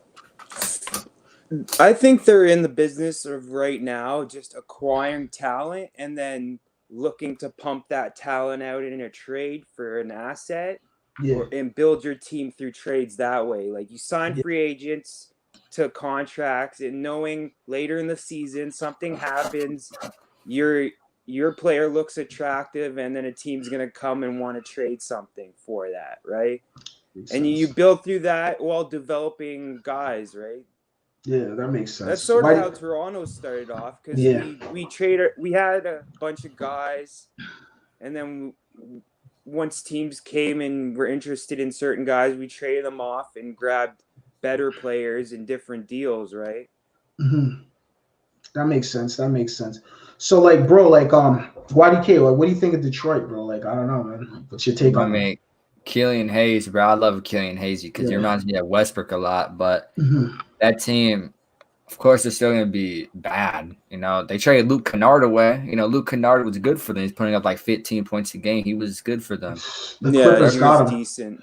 They're the gonna be Clippers like got this, him, bro. They're gonna be like the third, second nice, worst though. team in the NBA.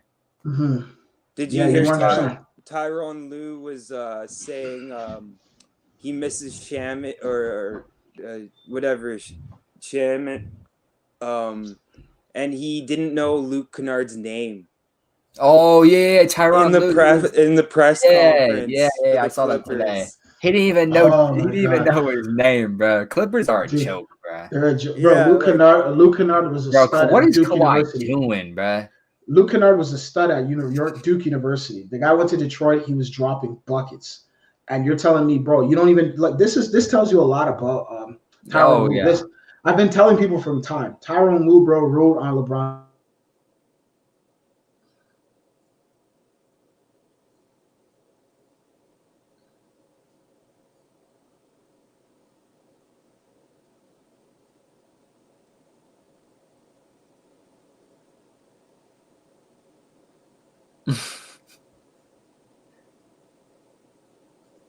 I'm just hurting him because he was.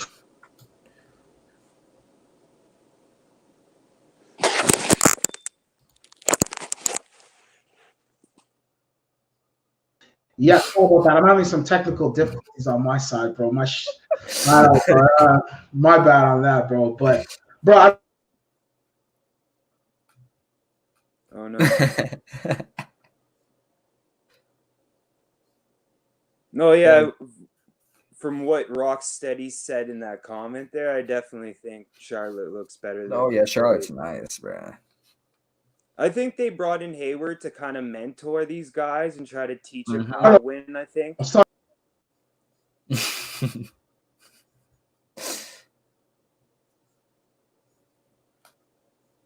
No, because Hayward can be a teacher of like young guys. Look at what he did with Boston, right? He was the older kind of guy in that whole mix. And he helped bring up like Tatum and Brown and whoever was there too, right? So I think maybe Jordan's looking at that, like I'm gonna buy him as a mentor and pay him $30,000, even though he's not gonna produce on the court, but he's gonna help mentor my guys to be better pros.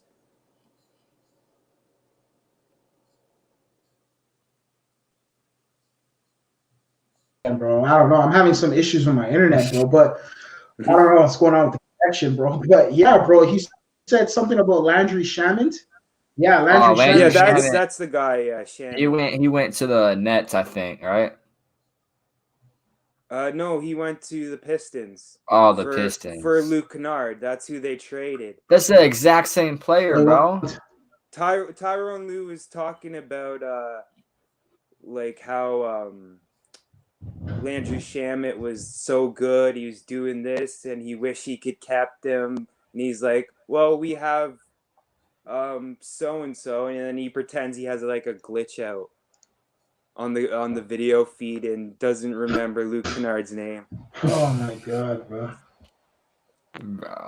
Kawhi gotta get out, bro. Get this guy out of here, man, bro. This is the Clippers. This is the Clippers in a nutshell for you, bro. You don't even know your own players' names, bro. Bro, let me tell you something.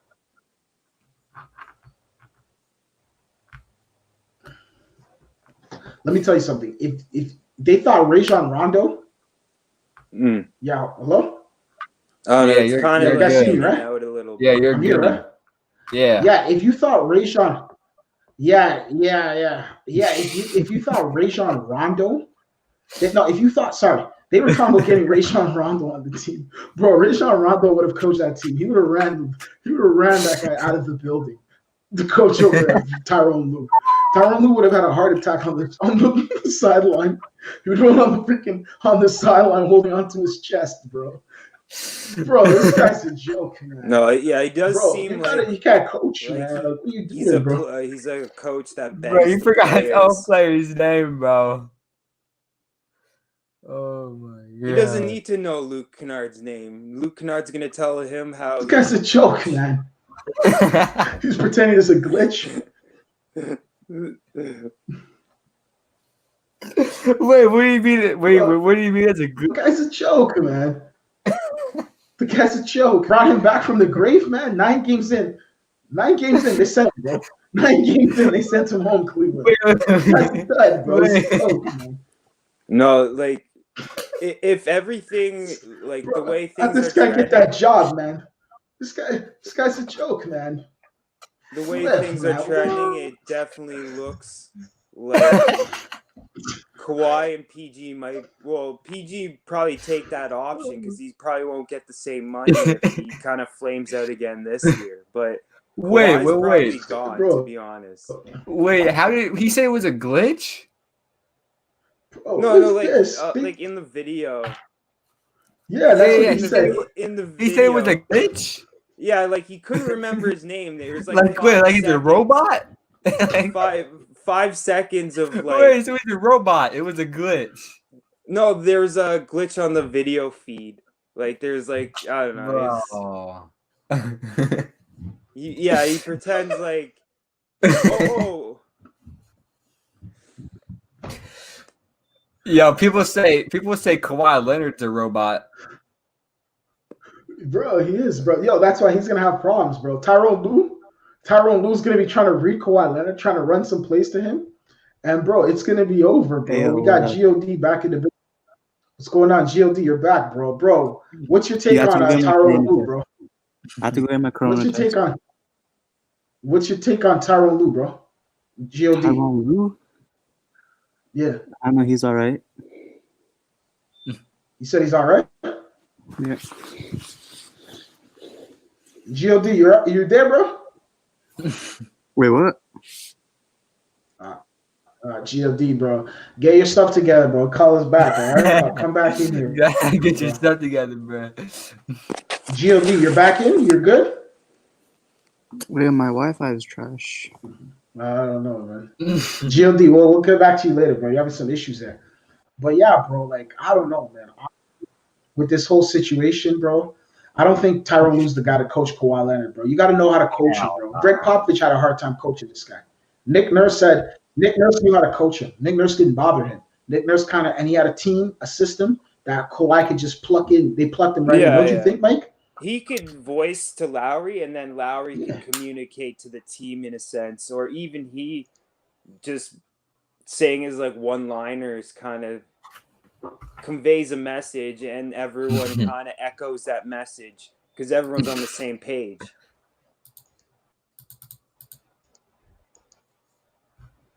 Yeah. Oh, Shaman's 100% right, bro. Okay, I don't know, man. Personally, though, bro, I think he's on the Nets. The Nets just got better, bro. Personally, I think the Nets just got better. If they added him, who's the Nets point guard right now? Backup point guard. Don't they have that guy? What's his name? What's his name again, bro? The guy from the guy who sounds just like Kyrie Irving. What's his name, bro? Karis LeVert. What's that guy's name again, bro? On the Nets? Dinwiddie. Oh, Spencer Dinwiddie. They have Dinwiddie on that team. Yeah, they have him on that team still, right? It's like Kaburat, like some weird name. He's also pretty good too. Yo, I'm back. And they have Joe Harris. Yeah, I think they pay too much for Joe Harris, to be honest. All right, I got a question. Where do you think the Raptors finish? Bro, we already put that out there, bro. I projected them, God, I projected them to finish at 5. Where do you have them, Mike? 5? Yeah, 5, bro. I have them on the 5th in the Western, in the Eastern Conference. Number 2. We lost Kawhi. We were number 2. And we go to 5. Bro, we lost Marcus All. We lost Pascal. We lost Ibaka. We lost Rondé Hollis Jefferson. Bro, Rondé was bomb, bro. Marc Gasol was washed. Yeah, I was in the same boat as you. He's washed. No, he was washed. He's washed. Okay, washed. No, I just think he's washed, the other bro. teams kind of got like a little bit better, and we're looking towards the next free agency, right? Yeah, that's what I'm saying, bro. Bro, GOD, you said Aaron Baines? You think Aaron Baines is the answer? Bro. We're finishing where? We're finishing second again. We're second? Yeah, we finished second. Hell no. Bro. No, we could definitely be in that range. You have the Nets. You have the Bucks. All right. Bucks will be number 1. That's for sure. Oh no, I think Nets will be number 1, bro. Hey, yo, Nets are so overrated. You got the what is it? Who else? The Heat. Hey, yo, we lost Ibaka, not Hakeem. That's truth. Yeah, We're gonna be second again. I promise you. Second, bro? I don't know, man. Honestly, The Celtics. We lost Kawhi and You're we were tripping. You think we're gonna beat the Celtics? Hell no. I'm sorry, bro. Yes, I think we're gonna beat the Celtics in the regular season. Yeah. In the regular season? Man, Yeah. the regular season don't matter, bro. I'm saying we're gonna be the second seed. Bro, I have us as the 5th seed, bro. Remember, bro. Yeah. Yo, bro, remember, bro. I'm gonna be honest with you, bro. I want to be objective, bro. I don't want to be a fanboy, bro. I want to be objective, bro. Mm-hmm. So basically, bro, I have to look at the fact that the East got better, bro. Brooklyn is there. You know what I mean? Brooklyn's there. Okay, Miami's better now. Miami's not. I understand what he's saying. Miami's gotten better in the playoffs. Pardon? Okay. Like, Do you think we'll finish with the same Mark record this was year? pretty much. Bro, we're not out coming in the whole second, season. bro. Everybody got better. There's no way, bro. I promise you we'll finish second. I promise we're you. not coming in second, bro. Milwaukee. Hey, what'd you say last year? What What'd you part say of the last city you year? from, bro? Where you stayed at? GTA. Last year I had us What'd you winning say it last all. What'd you say last I year? had us winning it all, bro. No, winning us- before I the had us playoffs, winning it before the all. season started. I had us number 1. I had us number. No, I had us number. Sorry, I had his number number 2. 2. Sorry, And number after 2. we lost Kawhi, and where did you have us? You had Number over 2. the Bucks and the Celtics. Number 2. I had us with Kawhi. I had us number 1 when we had Kawhi because Vegas. Let me tell you something, bro. Yeah. Vegas had, bro. I'm gonna tell you something. The minute we traded for Kawhi Leonard, Vegas had Raptors odds-on favor to go into the Eastern Conference because LeBron James had just left the East. So they said the Raptors are going to go to the Eastern Conference Championship. Hey, Bro, I even said when I saw Kawhi play, finished bro. for 3 years in a row. We're gonna finish it again. I promise you. Bro, let me tell you something, bro. Let me tell you something. When I saw Kawhi Leonard play, I asked some of the guys, bro. Some of the guys I know, bro. They were like, bro. I said, bro. In the preseason, I watched him. I was like, bro, this guy looks like Michael Jordan on the Washington Wizards. Stylistically, I was telling guys that before until Kendrick Perkins later on said, oh, he looks like Michael Jordan. Just like MJ out there. I was like, bro, I was telling guys that in the preseason. You guys, people just don't watch Raptors basketball. I definitely felt that energy. Like, yeah. Like, bro, you've seen something special. Like Pippen. Yeah, I'm telling you. Siakam was doing listen, Pippen things right? and Yeah. locking down guys, like doing like assisting with shit. Yeah, bro, I'm telling you. Last year we were second, right? You think just because we lost to Ibaka, we're gonna go all the way to 6th?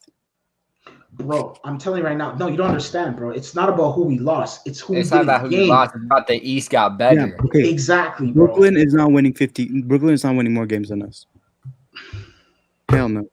Bro, Brooklyn's winning 60, 58 Brooklyn's games. not winning. It's trash. They have 2 injury-prone stars.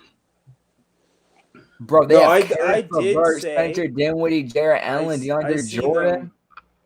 I did we say are a I regular definitely season see team. them from We 1 to 8. win in the regular Anywhere season. in between.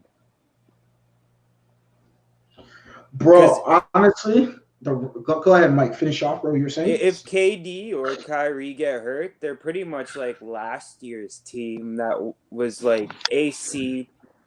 They played decently, like they won some games enough to Hey, get you into know the what player I'm playoffs. most excited right? for next year? Like among all our guys?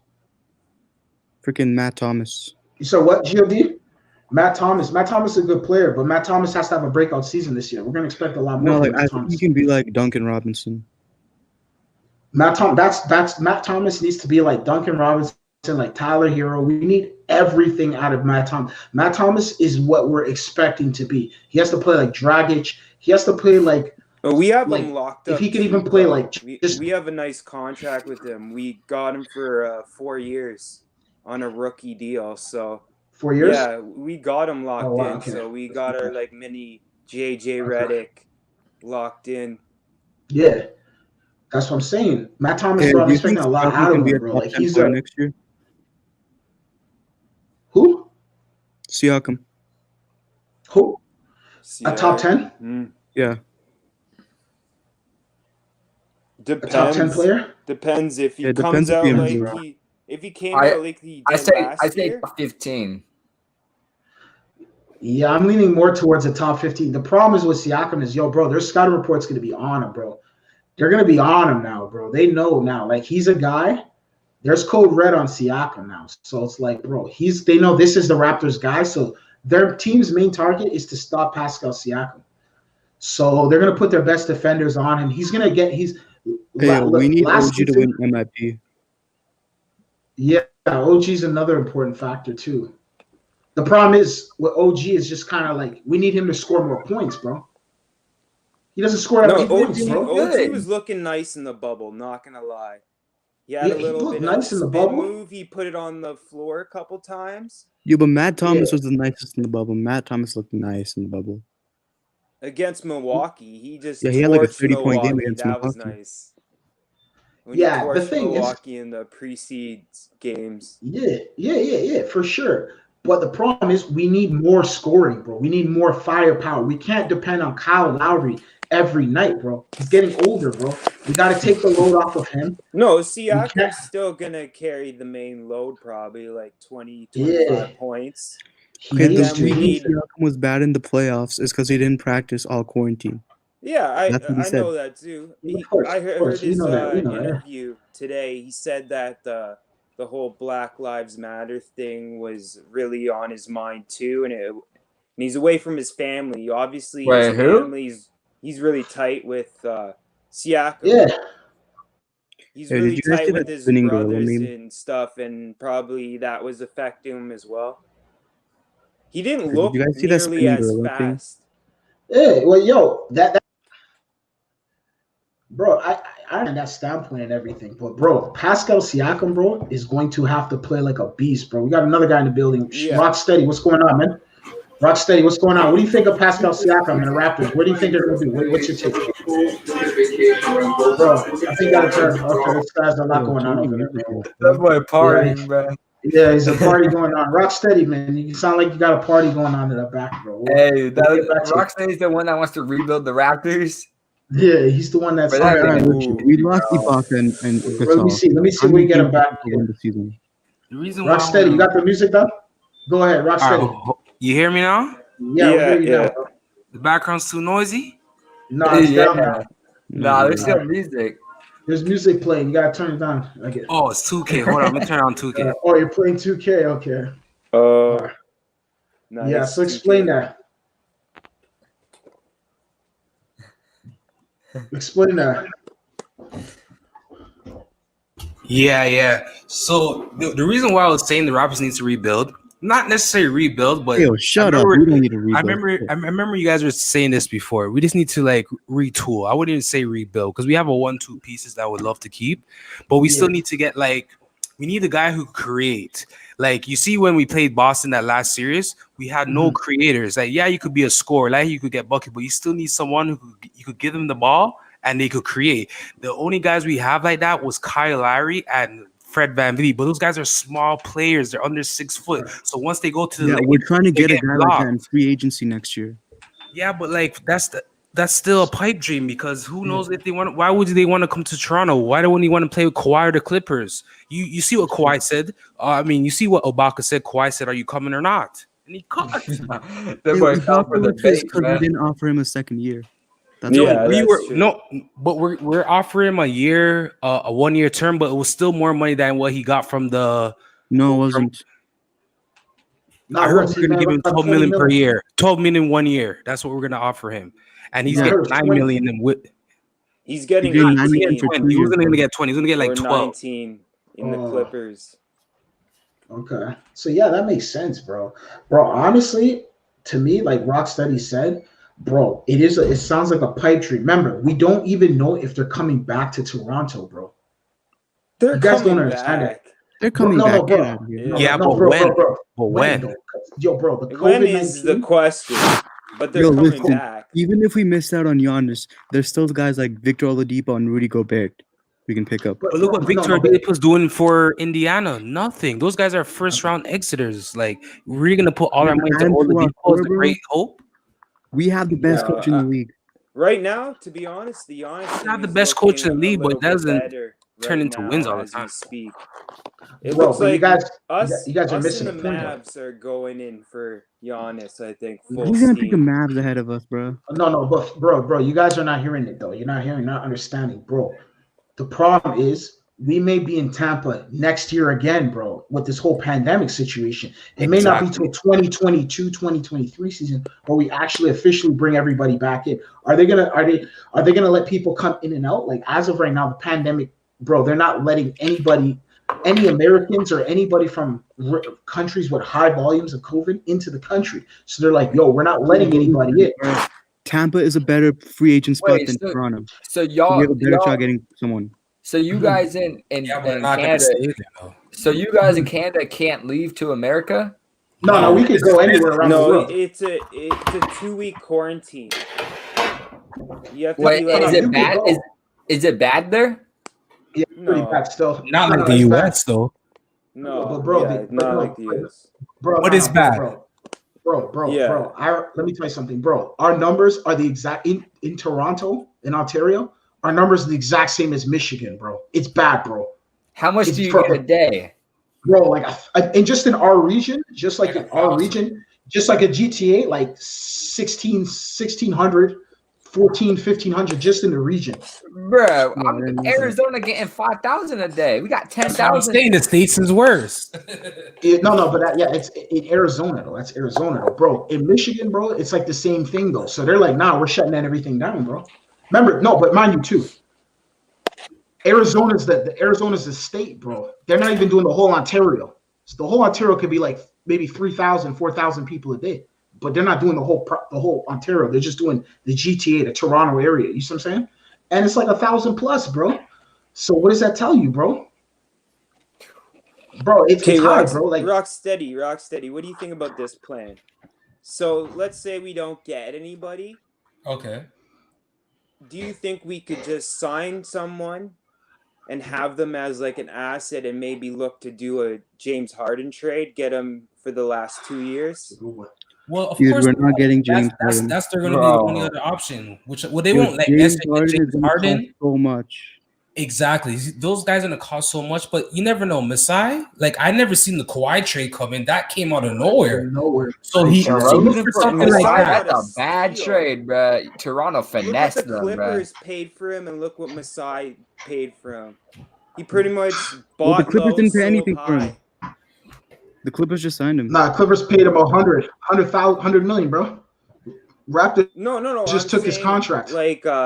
Like how much they traded for Paul George to get him and Kawhi versus what we traded to get Kawhi and Danny Green. Not even on the same level. They traded the next 10-year picks. Yeah, like they just demolished all the picks they had pretty much for one guy. So is Paul George and LeBron. Actually, no, LeBron re-upped. What if we sign Kawhi back? Say it again? What if we sign Kawhi back next year? But like, I don't think he will come though. Like, we don't even know if we're gonna. That could be an option, but bro, I don't think you guys understand. We don't even know if we're gonna be in Toronto. We don't even know if we'll be in Toronto next year. Remember, and Masai Ujiri's a free agent too, bro. We don't know if Masai Ujiri goes and signs with the Detroit Pistons or the Washington Wizards or something like that. So we don't know. I tell guys, we don't know, bro. That's why I'm looking at this season, bro. This season's the season for us. What they need to do, though, is look for disgruntled superstars. That's how we got Kawhi. He was disgruntled with Spurs, so that's what I was saying. Like, target Harden. If this season doesn't go good with John Wall, he's gonna be looking for a trade, and he might feel, hey, I can maybe win a chip in Toronto like Kawhi. But remember, who do we give up? Who do we give up for him? But they love Harden a lot though, so they rather trade the other guys and bring other guys in than take him out. No, I know, but if they're forced to trade him, wouldn't they like some like a package centered around like maybe OG, 3 firsts, and Powell, and like add in some filler in there too? But think about if you were to if you think that's a fair trade, that's not enough. If we want James Harden, we need to trade Siakam and 4 first-round picks. Bro, that's what I'm saying. Is he gonna do that? I don't think we're gonna get. No, I don't think that makes sense, bro. James Harden, bro, his style. No, they're gonna look to get younger. Why would you go then and trade? Houston does you gotta remember, James Harden is 30 years old, star, and not go like 31 for like the rebuild. But remember, James Harden is 31 years old. So say if we get him for the next 4 years, how much prime does he really do have left? He can come back. Yeah. Bro, that's a good question. How much prime does he really have left?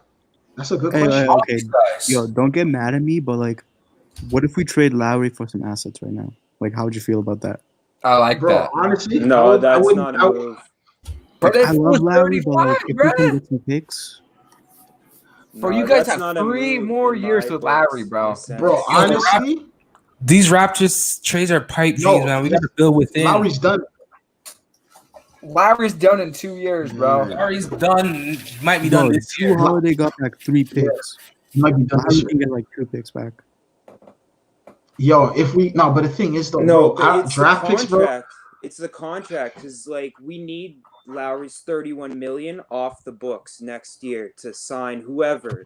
It doesn't matter who it is. Yeah, that's we're where not we're getting getting on most it. of our money. But remember, though, I don't know how their salary cap is because if they went over the salary cap to sign Lowry, even if he's off the books, does it really give us that much cap room? I don't know. No, but like a competing team has to match that salary, right? So we'd have to be taking back contracts. And unless you have like 31 million in expiring contracts, it's not going to make any sense for Masai. So even if we want to trade Lowry, that would be a really hard ask in a sense.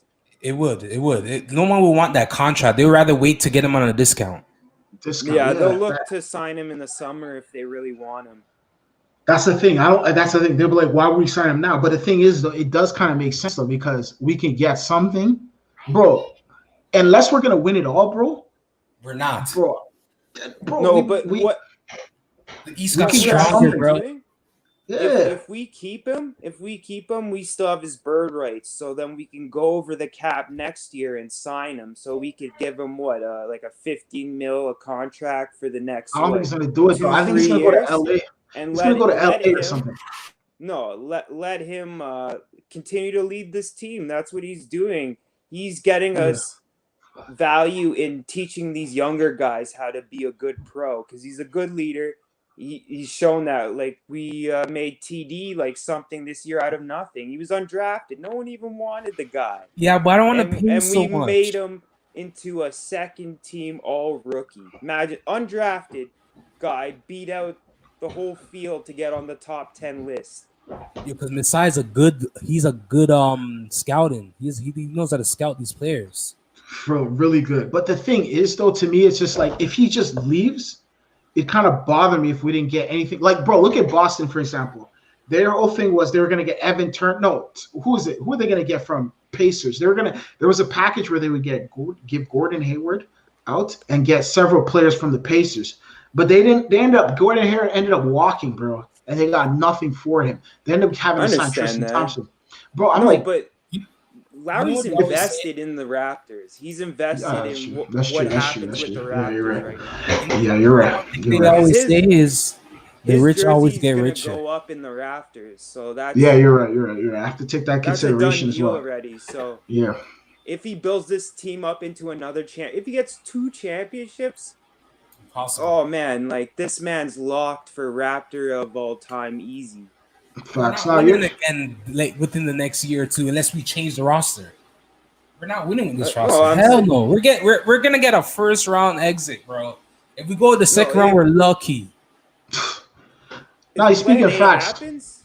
If Plan A happens and we get Giannis, we're an instant contender, easy. Of course, but we're not getting. And how is Lowry walking away from if we're like we got Giannis? You gonna hold on and let us sign some people, fill the cap up, and then sign you after because that's allowed?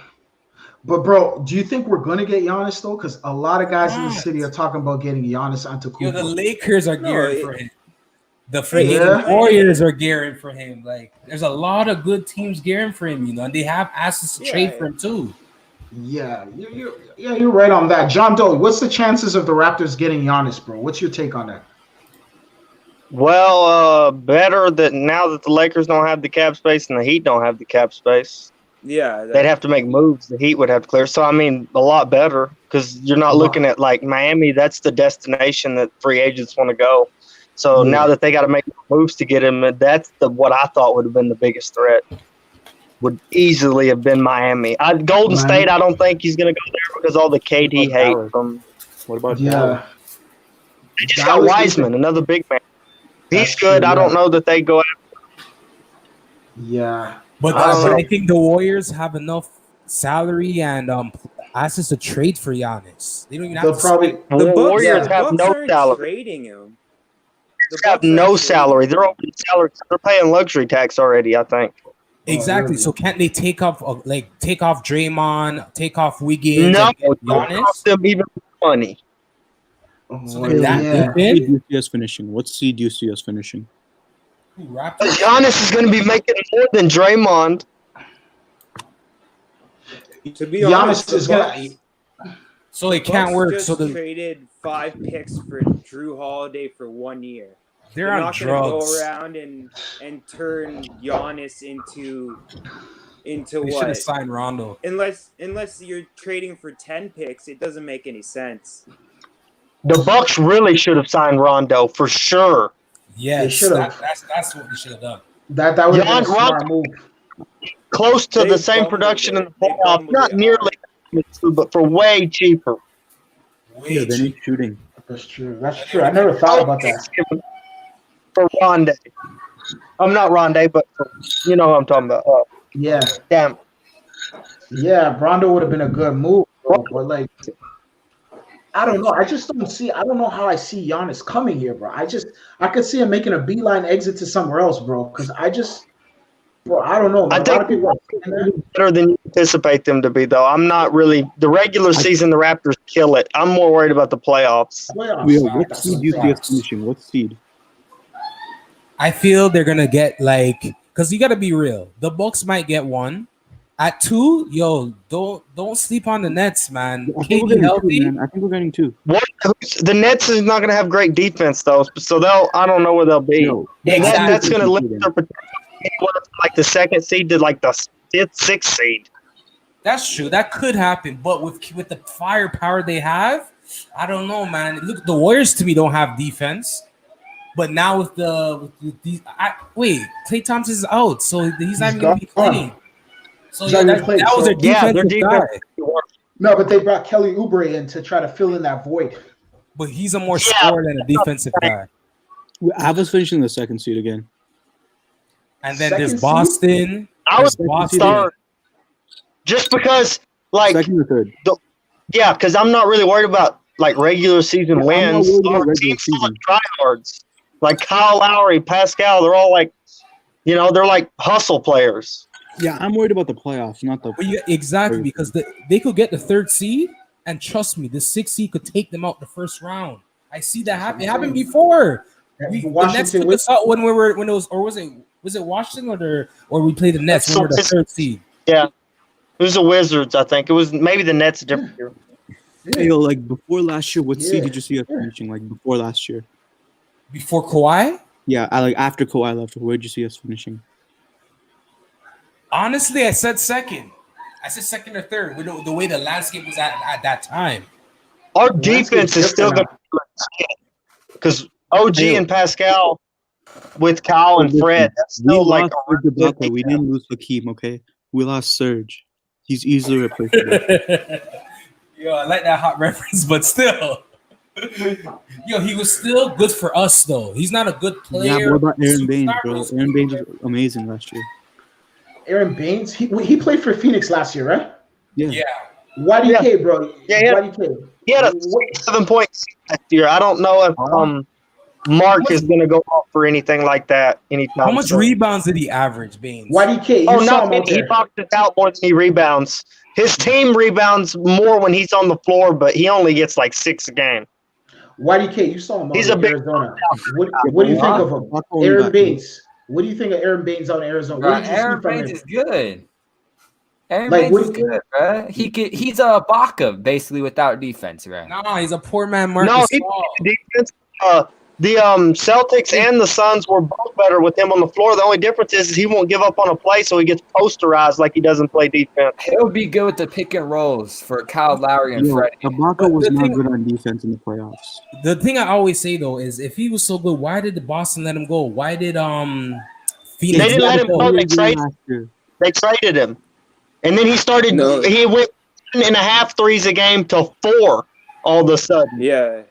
I don't think they won't started hitting threes. They got DeAndre Ayton. That's true. They got DeAndre Ayton. That's true. That's true. So he's a starter. He's not a backup. Yeah, he could start for sure, but you're just probably not going to start him over a guy like Ayton, who's one of the best bigs, and getting better. Of course, he's a young star. Yeah, they're looking to develop Ayton right now, and Chris Paul's there to lead. So yeah, that's a smart move. He don't fit their timeline like he does ours. Yeah, but I think Marc Gasol, like him leaving, is actually good for us. Yeah, it's not good for us, but like he didn't make a big difference. Yeah, he's a negative, bro. I thought he was negative. In 2 series, the Bucks and the 76ers. If he's not playing in teams, we shouldn't have him on the floor most of the time. Because he looked Baines will start. Baines will start. Before he attempted 3. Yeah, I think we finished 60 wins again. Same as last year. Alex Lynn, he wants to rejuvenate his career. 60 wins here on draw. So you got to take 10 games because we're not even going to play 10 left. This is only like 2 percent. 50 games. Yeah, it's only games. 72 games. I think we were 35 2 perks in a Corona. 50 and 22. Bro. That's my record. I say 45. 45. I say 45 pretty easily, I think. Yeah. Hey, we're a regular season team. We are a regular season team. Bro, no, but you're not understanding. The East got better, man.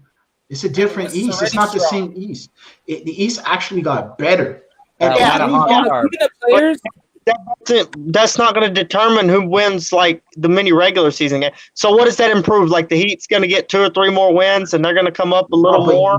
Like that. What's going to happen is a lot of teams are going to be jockeying for position. So a lot of teams that before we knew what to expect from them, now it's kind of like we have the unexpected. So like a team like Atlanta or a team like Brooklyn, we knew what to expect them prior, but now it's kind of like they're a mystery team. So even Washington's a question mark. We don't know what to see. Like we don't even the scouting report. No, we got to put in factor this whole. Even Charlotte is a team. We don't remember. Charlotte has. If anyone knows Raptors history, Charlotte Hornets always had the Raptors number, bro. It goes back to DeMar DeRozan days. For whatever reason, we just always had trouble beating the Charlotte Hornets. Do you guys remember that? No, I think I'm more focused on the Bucks this year than the Hornets, though. The Bucks has our number 2 in the regular season. The Bucks have our number 2. There's so many teams. Yeah, bro. I'm not worried. I still think we finished 3rd, 4th in the East, like pretty comfortably. Yeah. Yeah, that's Third, fourth, that's. Easy, I love pretty that, easy. like, We finished Yeah. seasons. I think last year they think we were going to make the playoffs. So who did they think we lost? Prime Marc Gasol? Like you got to factor in player development. These other teams added stuff, but how much of their players are going to develop? Hey, we got the best development in the league. No, but bro, you have to understand, we're playing in a rush season. It's not the development, even our rookies. Like, we don't know what we're getting from the 2 guys there. Like, we have an idea. No, we got to factor in that we lost a lot of man games to injury last year. Okay. To be 3rd most in the NBA. Yeah, so that's we were gonna hold water. In fact, that's where I feel. I remember games where we played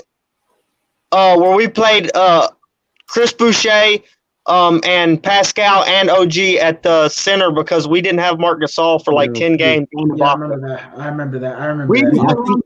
We were versus 12-3 without Ibaka. We were 12-3 without Ibaka. Yeah. No, I mean, you're right. You're right. No, but that's when we had Gasol. So, but like, yeah, Gasol had good numbers. Aaron Baines is better than Gasol. But you guys are forgetting too. The Boston Celtics owned us in the regular season. There's so many teams that kind of had our number, bro, and they're getting better too. They're finding their stride. On a 15-game winning streak though, too. So I mean, that doesn't mean like you get hot and you get cold throughout the season. You lose the cover. We also beat the Lakers both times we played them. That doesn't mean anything. That's true. We've beaten the Lakers 11 times in a row. 11 times in a row. Davis to the ground. Yeah. That doesn't mean that we're gonna win the title. I mean, it just matchups. Yes, it's true. Matchups make. Okay, so bro, question to everybody here. I guess we'll start with Mike, and then we'll go to YDK, and then second seed, bro, and then Rocksteady, and then John Doe. Who do you have, East and West? The two teams. Starting with Mike. What's the two teams? What team's going to represent the East? What team's going to represent the West? This season's so hard to predict because with the COVID and like people if you test positive you have to wait 10 days. Oh so yeah, you miss a bunch of games. So if a superstar tests positive like twice in a season, that could really affect their standings and change up the matchups. Yeah, but that's if true. I was gonna have to go on like pure talent, it'd probably be like the Nets and probably the Lakers, maybe Clippers. I don't know. Depends how the whole thing goes. So if you had to go to Vegas and you had to go to one of the casinos there and put down a bet, you would say the Lakers and the Brooklyn Nets favored to go to the NBA Finals, to the championship.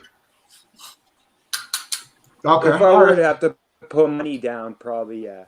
Okay, YDK, what about yourself? If I had to put money down, bro, I'm going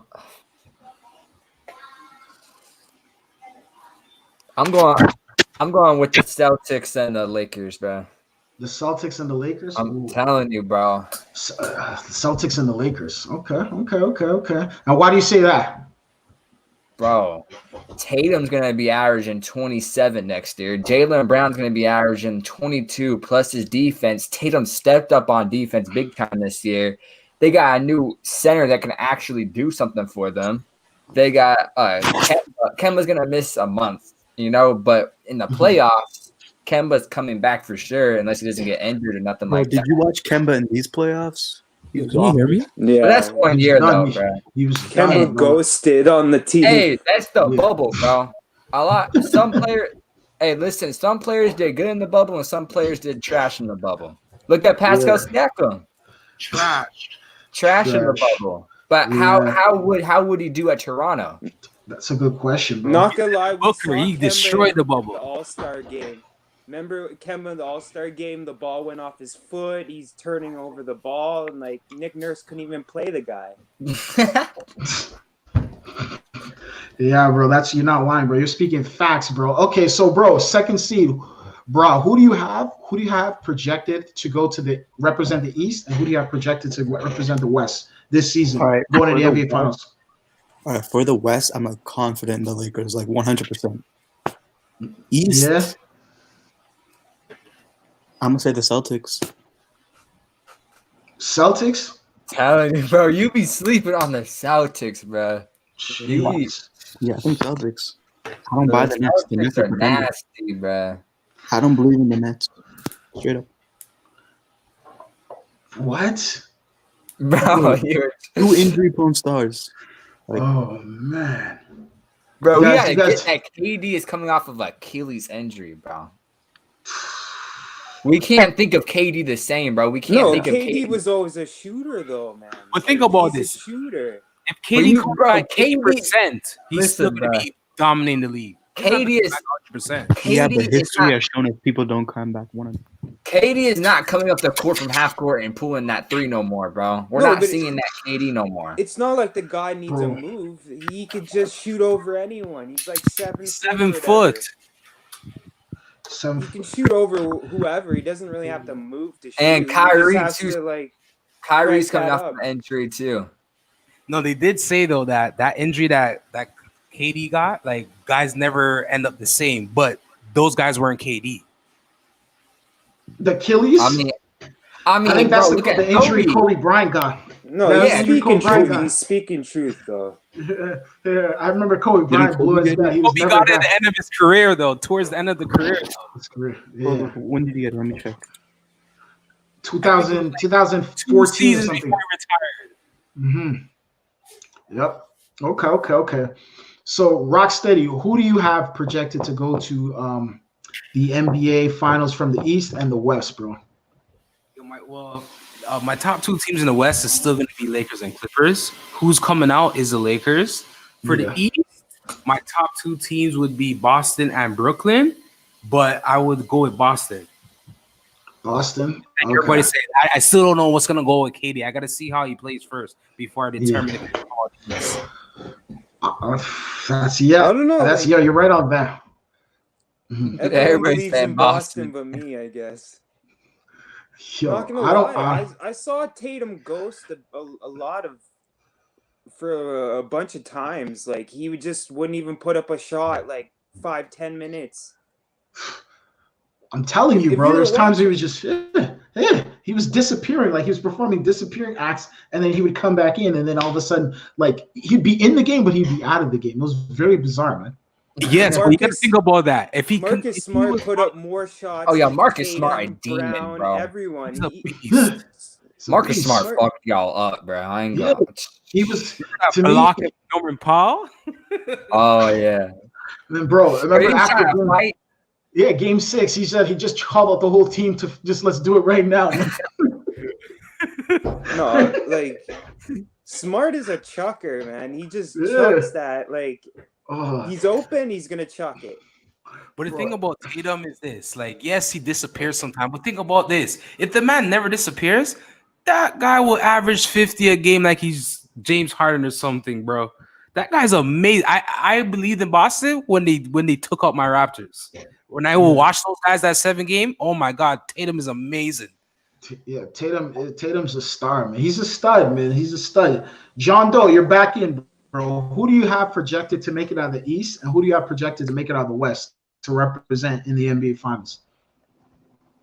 I think Lakers will probably take. John Doe, you there? Yeah, I think Lakers will take the West pretty handedly. East, okay. Bucks. I don't know about like playoffs wise, but definitely regular season. Bucks.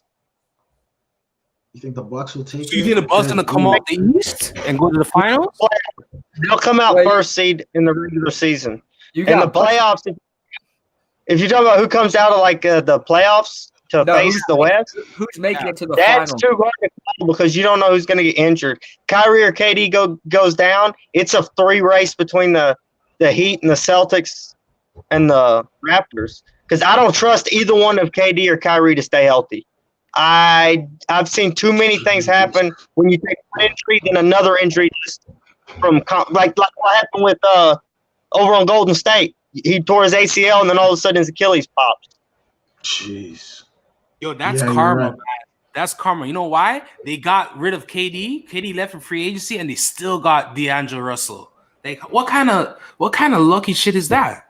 No, but D'Angelo Russell was garbage. Actually, if you want to think about it, the first time Clay got hurt when we were playing him, he tried to draw a foul and like pulled his hamstring, and then when he goes up for the easy thing, Danny Green kind of catches him, and then he tears his ACL. Bro, Danny He was trying to draw a foul, and it got him injured. Danny Green I think you guys in the NBA Finals. How much trouble Boston. We were up like what 1 game or 2 games without KD when they had Clay, so I don't buy that. Even if Clay stayed healthy, they weren't up in the series. Exactly. The Raptors were like 2-1. Would have still beat Clay was healthy. The Raptors were still up like 2-1. With KD, I don't know, man. Because when KD came for that 5 minutes, I was sweating. You see those threes he was hitting back to back? Oh my God! And then he got in Van Fleet's face. Adrenaline, though. He got in. Remember him and Van Fleet?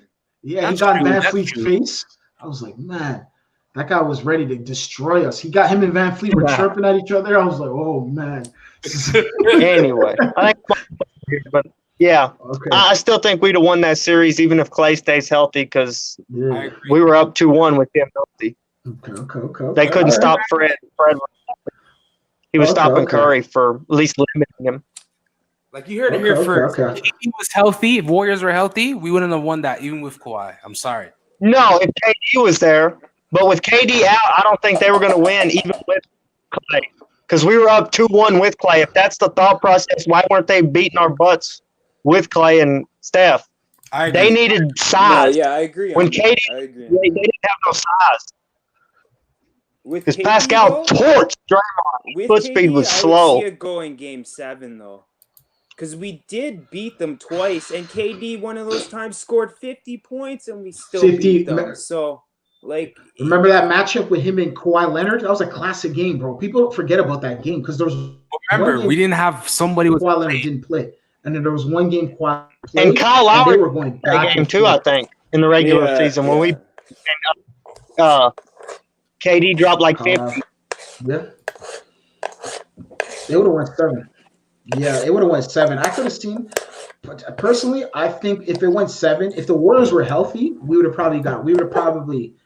have potentially won, but it would have been the hardest fight of it. We'd have to play the perfect game. But all those injuries came in, and basically the Raptors did what they had to do. They got them out of there. So I personally, okay, so I'm gonna those go bum Clippers took like 6 games. Yeah. Yeah, I'm gonna go with my prediction. There's one thing we need to realize. Like after KD got hurt, the Warriors went 6-0 in the playoffs until they met us. Yeah, but dude, that's because that Klay Thompson and they had a thing. Mind you, too. Remember, Klay Thompson missed one game. That's it in our series. Yeah, bro. Yeah, bro. Mind you, though. Remember, they had DeMarcus Cousins. No, DeMarcus done. No, Cousins was done at the beginning of the playoffs, though, wasn't he? Yeah, he was done. Yeah, that's what I'm saying. He came back for the Raptors series. Playoffs, yeah, he came back just. He didn't look good at all. His defense was atrocious. Oh, he's back on Houston now, man. I don't know what Houston's gonna do with this guy, though, bro. Well, you know what, though, bro? The Raptors to pick him up. And I was like, dude, he couldn't defend nobody. Like if his offense isn't there, he's used heads on this. Hoop heads on this other debate channel actually think Cousins is gonna like put up like 20 and 10 numbers. Oh no, this guy's a pipe dream, bro. Pipe dream, bro. Pipe dream, bro.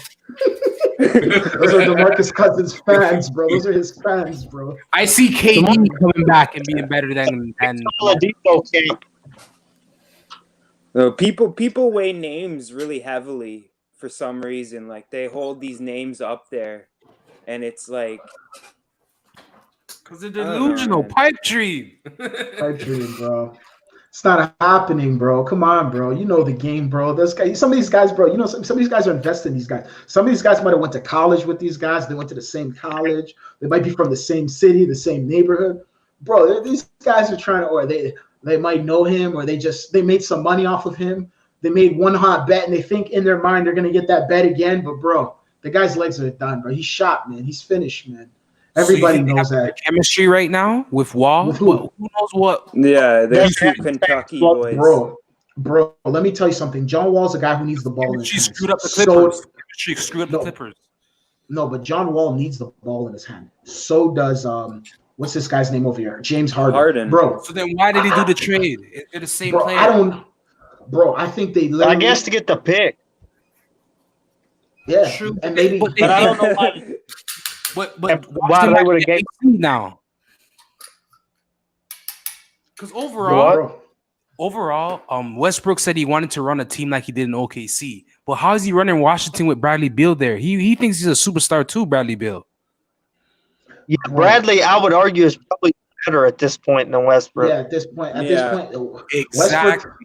Westbrook only plays off of athleticism, and he plays off brute force and just what do you call it? Basically, he just plays off of adrenaline, bro. That's all he's playing. But his IQ is trash. Bradley Beal is he's a better player. He's just more tamed, and he sees the court differently. He understands what he can do, and he knows his limitations. He's a better player. He could fit on any team. He's a player who could put on any team. If I was better, Westbrook or John Wall. I don't even know what John Wall looks like, bro.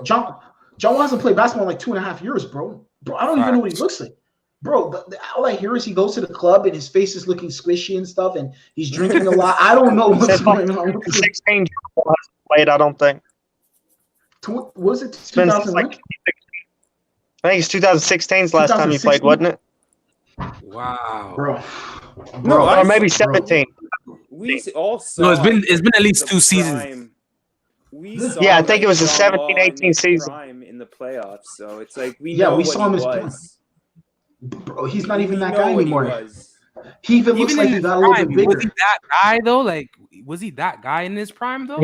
19 points a game. I don't know that it's okay. I mean, they used to say shot was suspect. He can't run a team as a true point guard. I remember those rumors. They swept us though twice, bro.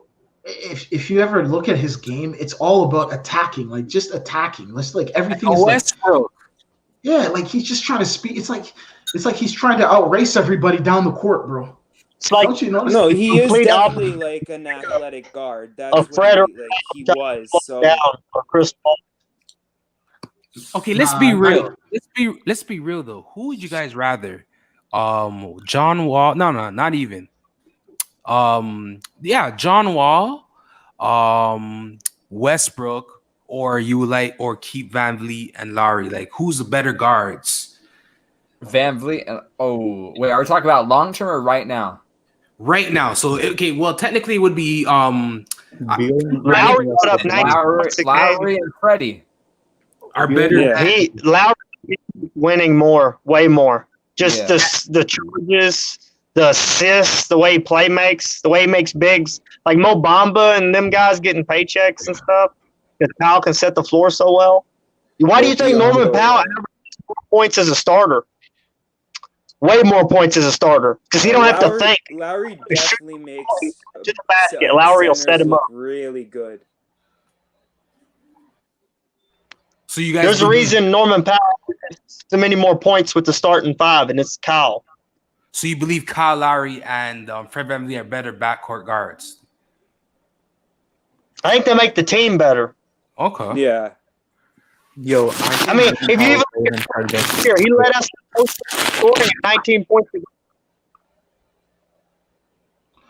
Bro, that one, I don't know, man. So you're trying to say who's a better guard? Is that what you're saying? A better guard? Basically, I'm trying to say, who would you guys rather have? Say before the trade for I'll take Kyle and Fred. Would you guys rather? Do you like the backcourt of Bradley Beal and John Wall versus Kyle and Fred? Like, who had a better backcourt? I'd probably do Kyle and Fred. Much better. Yeah, those guys have championship pedigree. Kyle and Fred. And both of them are getting about 19 points a game on the other end.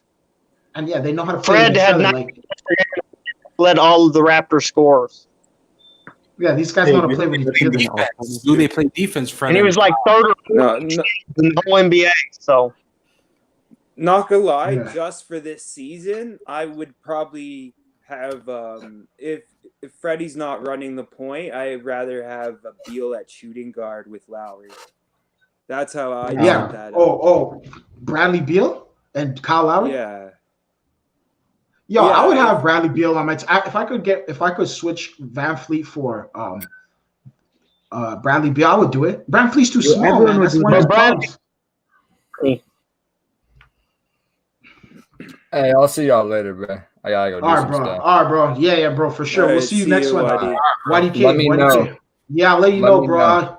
Yeah, I'll let you know the next live stream, bro. We'll have one shortly, bro. You know what I mean? We'll have one. All right. Yeah, bro. So you were saying before, bro. What were you guys saying prior? Oh, he's talking about Beal. Yeah. Mm-hmm. I also think if we strike out on free agents, Beal might be ready to say, hey, I want to trade because they just brought in Westbrook and he knows, like, this isn't going anywhere. Take the team out from under him if it doesn't work. That could be interesting for us to go after, too.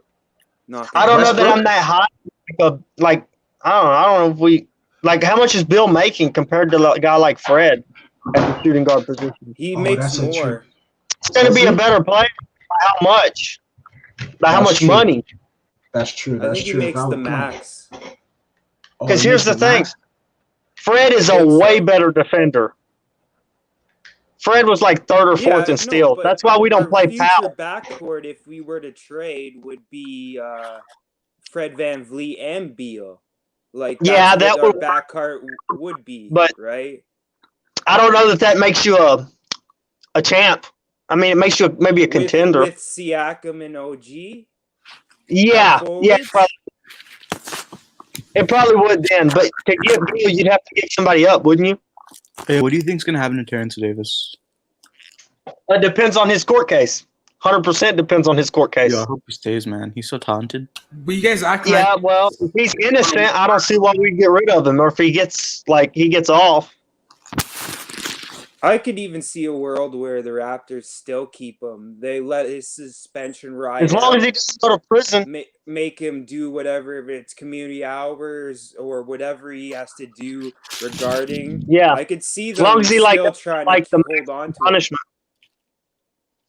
If they were going to cut him, they would have done it by now, unless he just gets shivved in the court. No, they can't. They can't cut him right now. No, I mean, if they were going to cut him, they would have. Like, they would have just dealt with the grievance case. Yes, they can. No, I mean, before they picked up his contract, they could have got rid of him and then just dealt with the grievance case with the Players Association. They could have just dealt with it and cut him. Like, they had his rights. Right? They do whatever they. The only difference is like if they were going to do that, they would have. Is what I'm saying. They would have already done it. No. So they're going to run out with him. If he gets it, if he beats it in court, he's not going anywhere. Yeah. Well, I don't think even if he doesn't be, I think he's gonna get a plea. Like, he's not gonna get found guilty. You get a plea at worst case. But you guys are acting like he's going to go to jail for 10 years on a bro, the thing is, though, the reason why they didn't want to cut him. Per 100 possessions, Terrence Davis last year when he played. No, bro. You guys need to understand the reason why. The reason why it's insane. I like know. if you, he's good. You he's keep good. No, he's good. He's good. It's just but the reason why people's opinion on the the reason why they didn't want to let him go. The reason why they didn't want to let him go is because if he beats it, he can put a lawsuit on the Toronto Raptors because if he's a bad player, they wouldn't care. Grievance case. That's the truth, but they would have got rid of him. Remember what's his name? Team all rookie. You can't cut a guy and say you're bad at basketball after you just made second team all rookie. That it's impossible to prove in court that he's a bad. They invited him to training camp. They did. Not only did they pick his contract, they took him to training camp. They're not trying to get this guy out of the way. Yo, bro, you guys are forgetting too. Dennis Schroeder. No, the way you guys are forgetting. Talking about TD is as if he's still with the team and they're looking to keep him. He's in the training. They brought him to camp. They didn't tell him to stay away from the guys. They could have So he's in training camp right now. Yeah. They brought him to the team right now with the guys. Bro, he's gonna get his case thrown out, or he's gonna get a plea deal. All right. Yo, you guys are forgetting too. Remember, Dennis Schroeder had the exact same case. There's so many guys who had those. Schroeder had the exact same case in Atlanta. You guys are forgetting. Just got signed after 3 years old lady. Remember Matt Barnes? Are you good? Matt Barnes, what's it called? Carmelo Anthony had a situation. Be able to read it because the thing is they can't kick him off the team because if he beats the case, even Derrick Rose, if he beats the case, Derrick Rose, they all have him, bro. If he beats the case, what happens next? Even Jason Kidd had that same situation. Jason Kidd was even worse, and Derrick Rose. But if he beats the case, what happens next is he could sue the Toronto Raptors. He could even sue the NBA. So, but worse than that.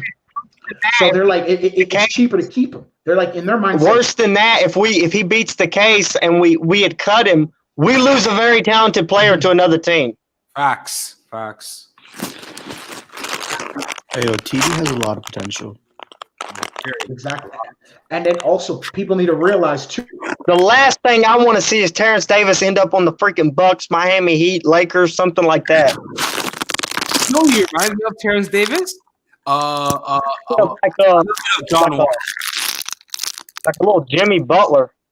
He reminds me of Donovan Mitchell. Can't really shoot that well, or can he? My man is Donovan Mitchell. No, he's not 40, 30. TD's nice. He's nice as a player. Like he's got the ups. He shoots pretty well.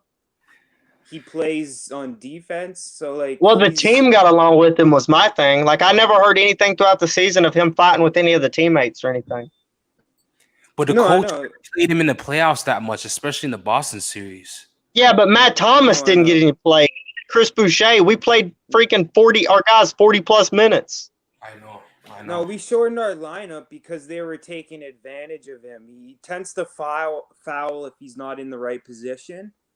So like he wasn't ready. Yeah, but I don't you're think not wrong. He fouls too much.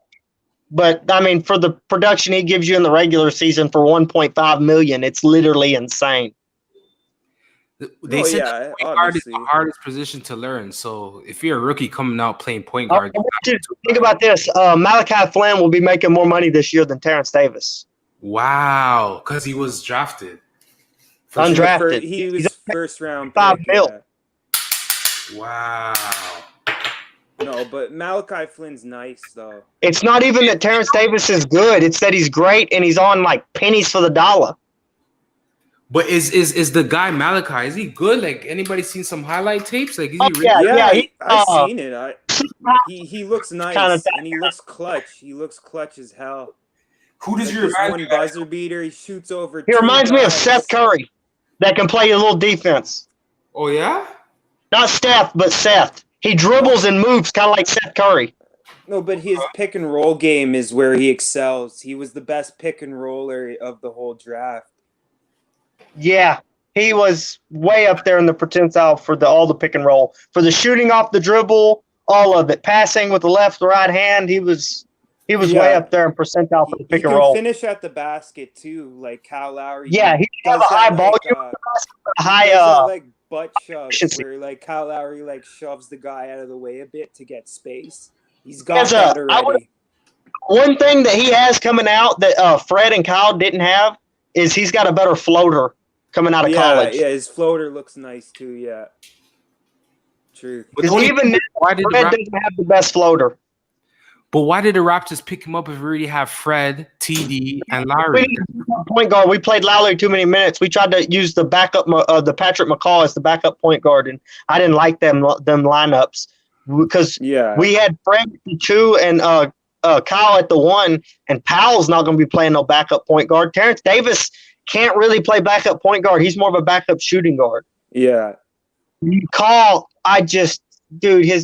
He is so passive. He's like Marc Gasol at point guard. Really is. Look both ways where he shoots. He just moves the ball like when the ball comes to him, he just moves it. Look left, look right. He doesn't really do anything. No aggressiveness. Yeah, he's expendable, Patrick McCaw. Yeah, and Nurse loves him, and I don't know why. Nurse even talks defensively, he's great. He doesn't foul. He's able to guard people properly. He's got his head on a swivel. He calls out plays. Yeah, but him defensively is great. It's just offense. He has no if he took on offense. 15 shots a game, but he takes 2 shots a game. And he's young too. He's still young. So I think the Raptors were looking to develop him, and then we haven't really played him enough. No, but if he takes 8, 10, 15 shots a game, he'd be really good. The only time he took over 10 shots a game, he put up 15 points and 8 assists or whatever. Not aggressive. I see what Nick Nurse likes in him. It's just the steady defense, relying on him. You can rely on him. Steady defense, steady passing, good decision making. Just needs to be a little bit more aggressive. Side, he doesn't seem to be creative enough on the offensive side, mentally. He just kind of moves the ball. Yeah, I think he lets Kyle do too much of that, and Fred. And that's where Kyle is elite. If you notice when Malachi Flynn plays in college, he draws defenses real strong. They collapse on him because he can shoot off the dribble so well that you kind of got to respect him. McCaw don't shoot off the dribble at all. No, yeah, he's He's a catch and first round shoot. pick, right? He's not like at the end of the draft where we got Jalen Harris. He's more of a polished player. Yeah, definitely a lot more polished. He's kind of like Fred in I'd say the most thing him and Fred got in common is they're both coming out of the draft extremely good assist to turnover ratio point guards. Yeah. They do not turn over the ball a lot. Malachi Flynn was one of the best at not turning over the ball. The only thing about the Raptors, though, we don't have that shot. Once you get to the second round, it's gonna get tougher. We need a guy to say, "Here, take us there." We need a bucket. We don't have a guy like that.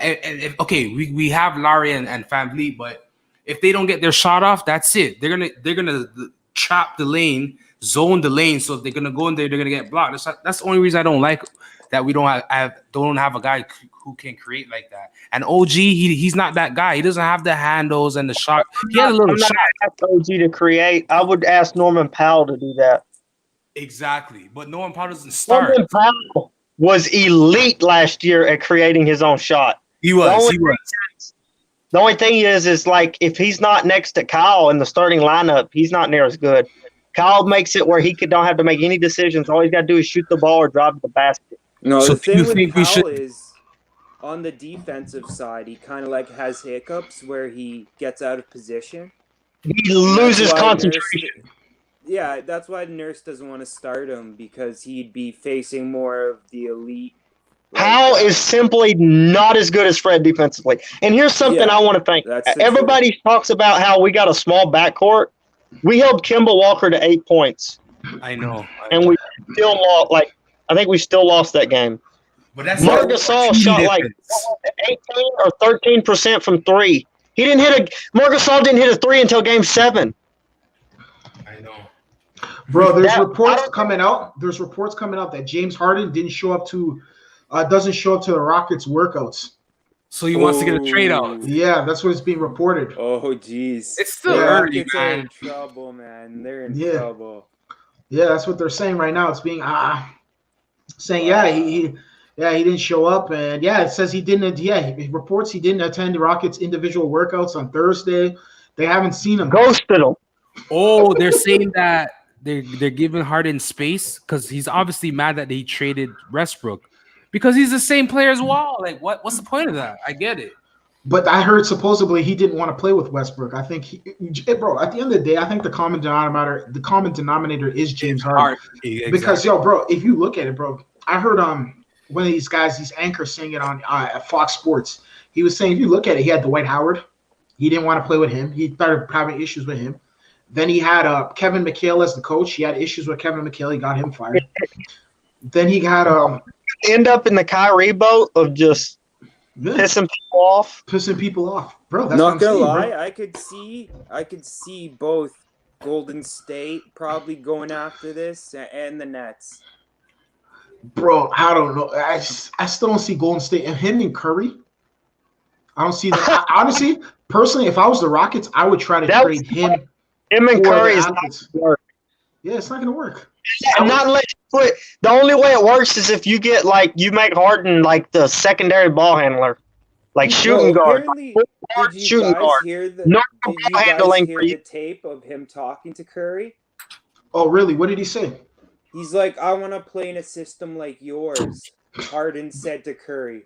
Bro, he doesn't realize that Harden is the system. Curry does. So he's not a. He wants to change. He doesn't want to play Mike D'Antoni ball. Bro, Mike D'Antoni's not even there. Gone. It's Paul Silas, not Paul Silas, but you know. Whatever. Yeah, Silas. I don't even know who that guy is. But the Rockets kind of screwed up trading all those picks in CP3 for Westbrook, and then now trading Westbrook for an injured Wall and a pick. Well, it was the stupidest trade I've ever seen. Remember, he didn't want to play with Carmelo Anthony. This guy doesn't know how to play. I don't think he knows. I don't think he understands the concept that basketball is a team sport. They got rid of Clint Capella. They got rid of so many guys just to cater to this guy, and still nothing. So that's the latest news on this guy, bro, right here, bro. He didn't show up to workouts on Thursday. Wait, but if that happened though, they're gonna trade him. That means he wants out. He really wants out now. I think helping his trades. We're decide this. Can he be good on the Raptors, Harden? Yes or no? Yeah, he can make a move. But like, here's the problem. What are we giving for him? Like, if it's just Kyle, someone smoking a Kyle and like everybody throws in 2 or 3 first-round picks like it's nothing. I understand if you're like the Wizards and you are like the Celtics and you want to give up 3 first-round picks because maybe you have a chance to turn them into something. The Raptors have like an 80% chance to turn all 3 of them first-round picks into decent players at the least. That is like, I don't know how, but Masai's batting like 450. Okay, he's hitting them out the park. He's hitting everyone out of the park. He's more drafted guys. We don't have any picks, and we're still finding stuff. Yeah, we're still finding stuff. 450 for real, like He's bro. That guy's. We had a first-round pick. We picked OG. Yeah, OG. No, those are ridiculous. We're finding undrafted guys that are good, but you give him like late first-round picks, he's gonna find guys like Pascal and OG who are like way better than Terrence Davis. Yep. You're right. Masai's he's a beast. No, and Norm was a second-round pick that we traded for Grievous Vasquez. Yeah. Destroys the Bucks. He hates the Bucks, man. No, turning a second-round pick into Norm is pretty good too. Norm and a late second-round pick too, 46. Yeah, 46. Yep. And OG. I remember when I see Norman, what do you call it? Summer League, bro. I was like, bro, this guy plays for the Raptors. I'm like, where did they find this guy? I didn't even know he went to UCLA. I never knew. I'm like, the guy was like flying off the gym, bro. I was like, where'd they find this guy? Man. Our second round pick, Jalen Harris. You know, he finished the draft combine in top 10 and like everything. He had a 43-inch vertical. Jalen Harris. He was like number 1 in the combine for standing vertical or running vertical, one of the two. Shooting guard, small. Yeah, this big 5 shooting guard. Nice. I can see he's him just a pure shot creator. Bro, yeah, he's a really solid. I could see him. Yeah, you're right. I could see him being. Bro, did you guys hear anything about the G League? Like, what's the situation with that? Bro, yeah, they're gonna have. We don't know yet. Yeah. They don't have the G League. You said there's no. No, G they're gonna have one this year. Oh, they're not gonna have a G League? No, they are. Oh yeah, but when does this take off? Like, when does it start? So yeah, Bobby Webster, positive. Because this Japanese reporter was asking at press day of Bobby Webster whether there was going to be a G League this year, and he said, yes, we're planning to have a G League thing go. Bro, I haven't heard anything about it. Like, what's going on? No, I heard some rumblings of maybe a tournament, a one-off tournament like the NCAA with the G League teams. So with the NBA too? No, with the G League teams. Oh, okay. They got a one-off tournament and let those guys showcase what they can do. You have like all 30 teams, and it's like one big ass like tournament, eh? Yeah. But the thing with the G League, though, floating around ideas of that. The thing with the G League, though, I rather them bring it back on because I don't want these new young studs we draft to sit on the bench all day. Yeah, I want Flynn and Jalen Harris. You know what G League player I'm excited for? Freaking Paul Watson. Oh, Paul Watson's looking good. I'm excited for Chris Boucher. I can't forget him averaging 27 points in the G League. No, I'm also excited for Matt Thomas. Yeah, Matt Thomas. Yeah, he have a lot of decent prospects. From 3. He needs like more minutes. Yo, Matt Thomas can be our Duncan Robinson. Yo, I thought Matt Thomas was gonna be a secret weapon the season that passed. I was so upset. I think he was but we use him now. Yeah, but he couldn't play defense. He could play defense. He would have got more minutes if he could play some D. Yeah, he's gonna get some minutes this year. For sure. He was actually by league standards an average defender. An average defender don't get you very far on the Toronto Raptors when they're second in the NBA in defense. If we were playing man-to-man, he's getting torched. That's what the problem was. We play zone. When he comes into the game, we have to play zone to kind of like keep everyone helping each other. If we play man-to-man with him, they're going to try to pick and roll him every time. Get the guard on him, and the guard's going to eat him. In the bubble, he played good defense, actually. With the playoff bubble, I didn't even see him. No, and like Oh, the yeah. regular. Yeah, he did a lot better in the bubble. Yeah, He knew the defensive scheme. He was looking a lot better. I'll admit Yeah. that. But Yeah, he was. Switched better. Yo, I Yeah, feel like he he was was. like JJ Redick or something. I feel sometimes he just gets too nervous on the court. I don't know. no, he's like his shots like so pure. It's just like It's it so looks pure. perfect every time. It's Yeah, he has a ridiculous. good stroke. He has a good Hey, stroke. did you see that 3-point contest he was in? No, I didn't see it. Is it No, I in didn't Europe? see that. Well, let me link it. Bro, a question, bro. Do you guys follow the NBL, the National Basketball, like that league in Canada? Nah. No. I know some of the G League teams were playing in that league. Like they played some of the teams in that league. Like there was some tournament going on or whatever. There was a bunch. The G League team was playing the national. That's why I was asking you guys. The NBL. Oh yeah. Yeah, they're playing some of the games against those teams over there. Like, so I was trying to. Yeah, I was trying to figure out. Are they going to put the G League team, the Raptors 905, with those guys and play them? But I remember though, like one of those Canadian universities in Toronto, they play like one of those D1 state schools. I remember. Yeah. Yeah, that does happen. Yeah. Hey, did you see the link? I know. Fing actually played in it. Let me see the link. I know Fing played in it. What's his name played in that? What's the Colin Sexton? He played Carleton University when he was at Alabama, and Carleton University beat them.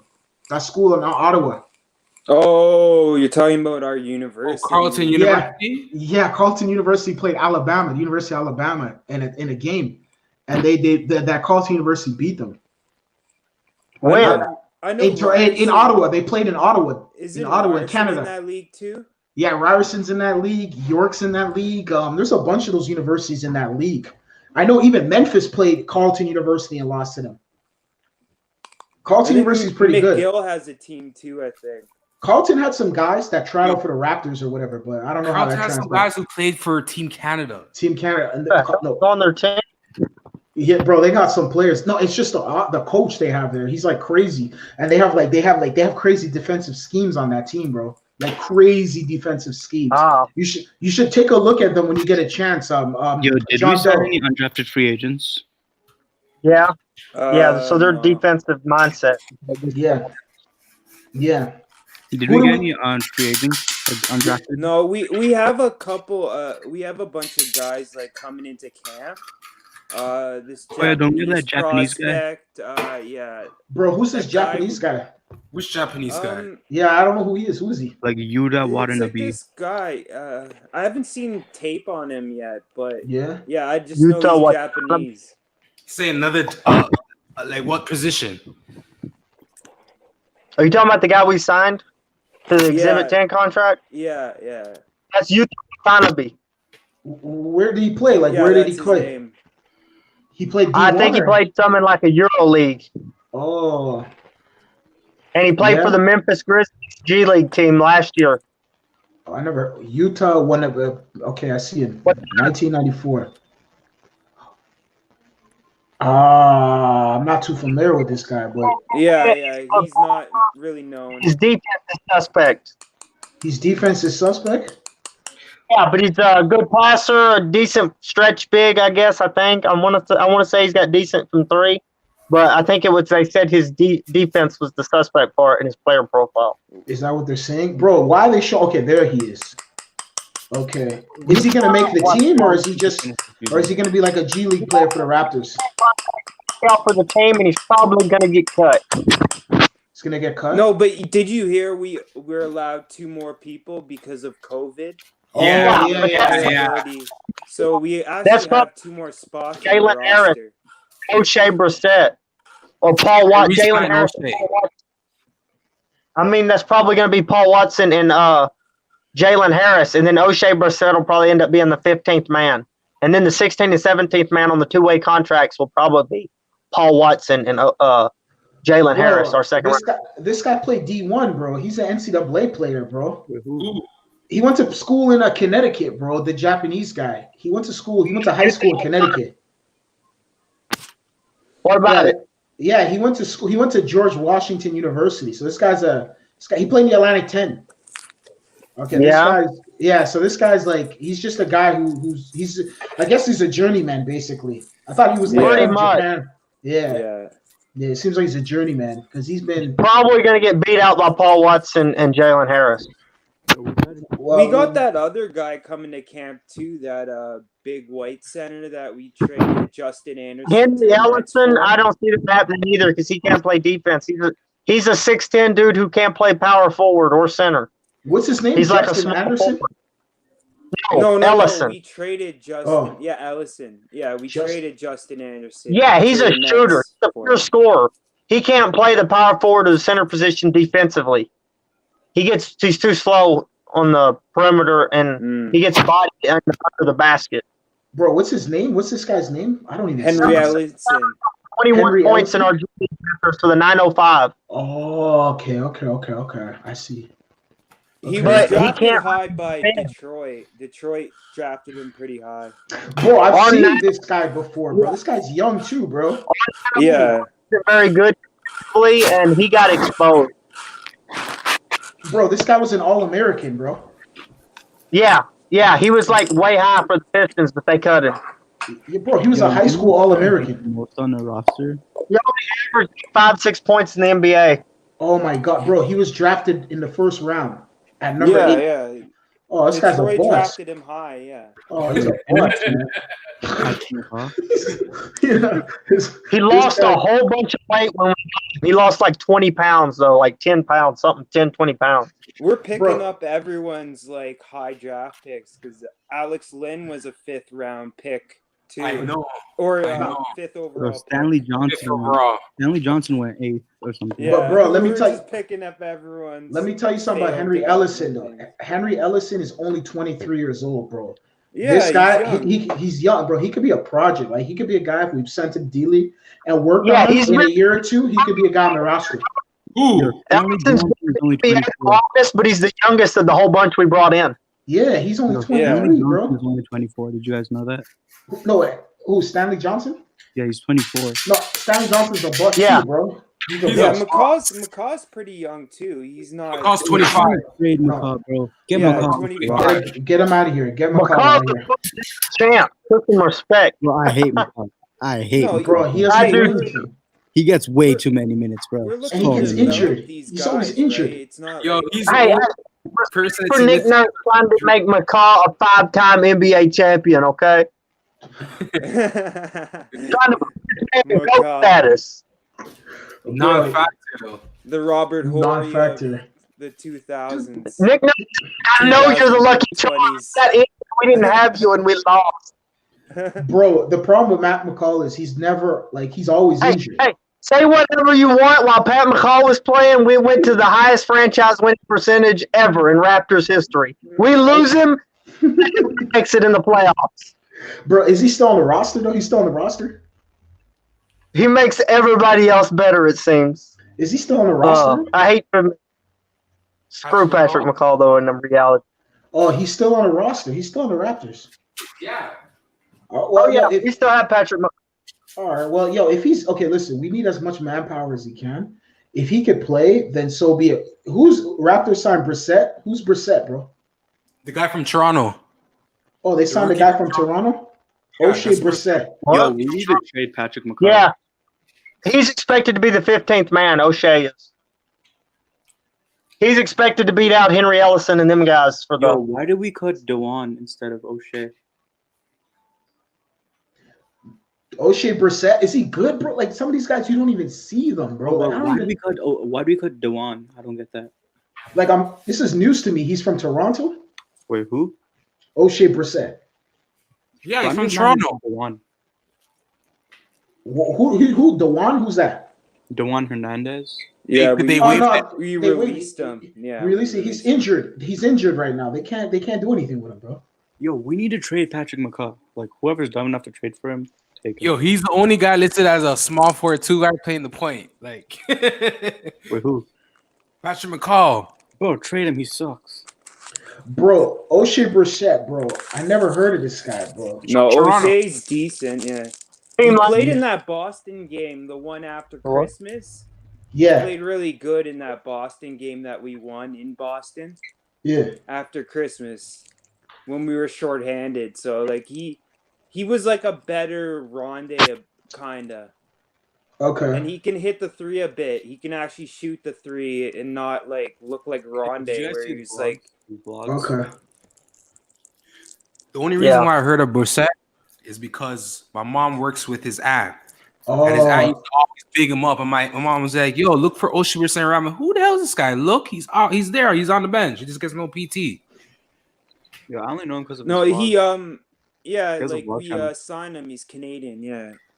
But I don't even know like what type of player is he? Is he Yeah, a that's what I'm small trying to figure out. player? Like I don't. Don't worry, No, he came in as like a high He's not energy 10 minutes, like- rebounding guy. I think he plays. He's like sorta. OJ, like OJ Rondé, but better offensively. He averaged 15 points per game in our team and almost 10 rebounds. Bro, some of these guys better he's like take it. Rondé. He's like Rondé with a 3-point shot. And he's from Canada. That's what he was. Yeah. Like Rondé with a 3-point shot. He shoots better. He shoots better than Rondé. Yeah. Yeah, He can actually much hit better. the three. Rondé shot 13% from three last year. Yeah, he couldn't shoot a three. He couldn't shoot a three. I remember that. He was more of a mid-range player, Rondé. Yeah, around the basket dunker kind of guy. Yeah, easy layups, stuff like that. Perimeter defender. He can. Yeah. Like Rondé. Yo, we should have brought back Rondé. I don't get why we didn't bring back Rondé. O'Shea's 6'7" or 6'8", 210, 215 pounds. No, He's a little bigger than Rondé. O'Shea could be a better Rondé, in my opinion. And Yeah, he's bigger than Rondé. He's 6'8", he's OG size. Yeah, O'Shea's 22 years old, bro, so he's pretty young still. You know what I mean? I think he's probably going to be in the G League. He might come up. They'll probably bring him up and down. No. He's expected to be our 15th man. Oh, really? He is. Yeah, No, they've he had some great games. He was on the court for that 30-point comeback. He's easily the best defender of anybody that we brought in or have in the G League. Wow. Yeah, he's like the Rondé type defender. He's actually a really good defender. Wow. See, I'm like, you guys don't see the court for a long period of time. Not even for an average of 10 minutes. Yeah. No, he's still not going to stay forward a bunch. Not unless Pascal gets way more minutes at center than we think he's going to get. And I see him getting more minutes this year. I see him getting more minutes. Yeah, Pascal? But not like more than 10 minutes a game. O'Shea Brissett, Nick kind of liked him after a while. Will, started what playing position is a O'Shea? bit. What position is he? Like a lot of the minutes. He's like small forward. No, he's power forward, small forward. He's 6'7", 6'8", 215. Yeah, he's bigger than I'll give forward. Matt Thomas more minutes. Matt Thomas deserves more minutes. That's what I said. He's power forward more than anything. O'Shea is. So then, O'Shea, but he can play small forward because he can guard some guard. But can he guard Anthony Davis? Yo, how do you guys feel about DeAndre Bembry? Yeah, but I'd put him on Anthony Davis. He's gonna get beat up. He's not our best defender, but he's like Rondé. I'll go put him on anybody. He's one of them dog type guys. Bro, he's a dog. He's a dog. O'Shea's a dog. Bro, DeAndre Bembry. I don't know much about that guy.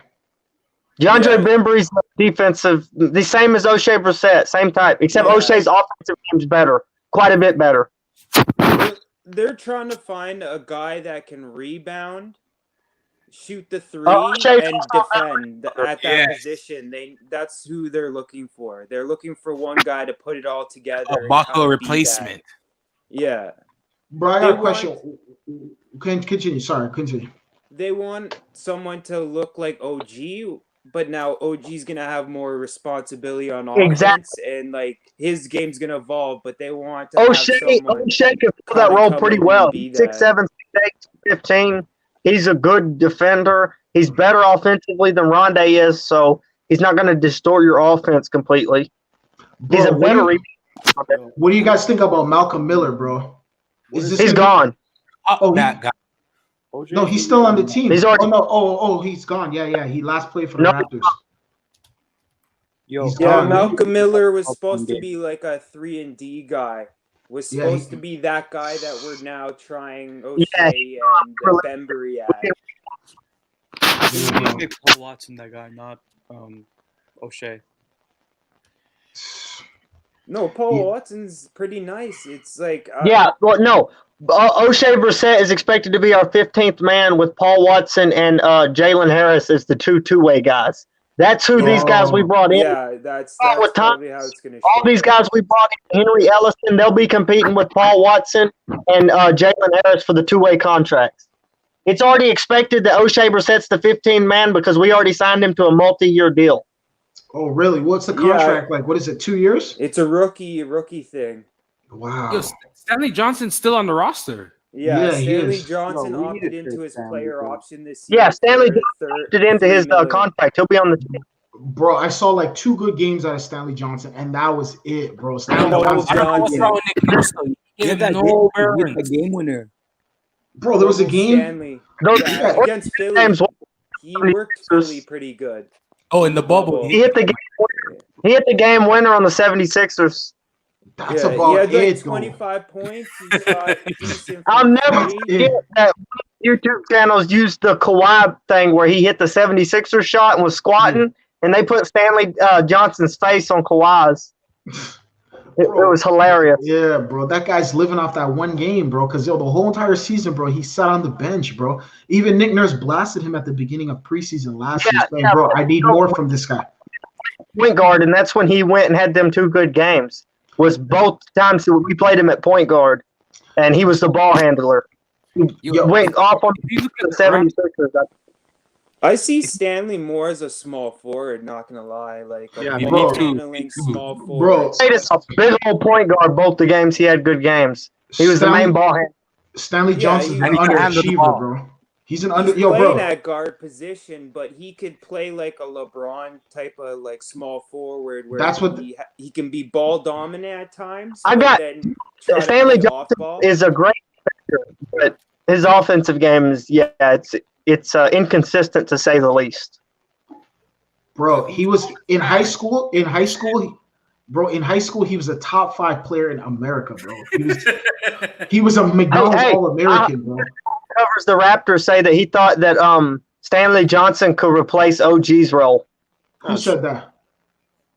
That's one of the guys that makes videos for the Raptors. I'm not going to make names, but I thought it was kind of funny. Oh my gosh! Are you kidding me? Is gonna win MIP. I'm calling it.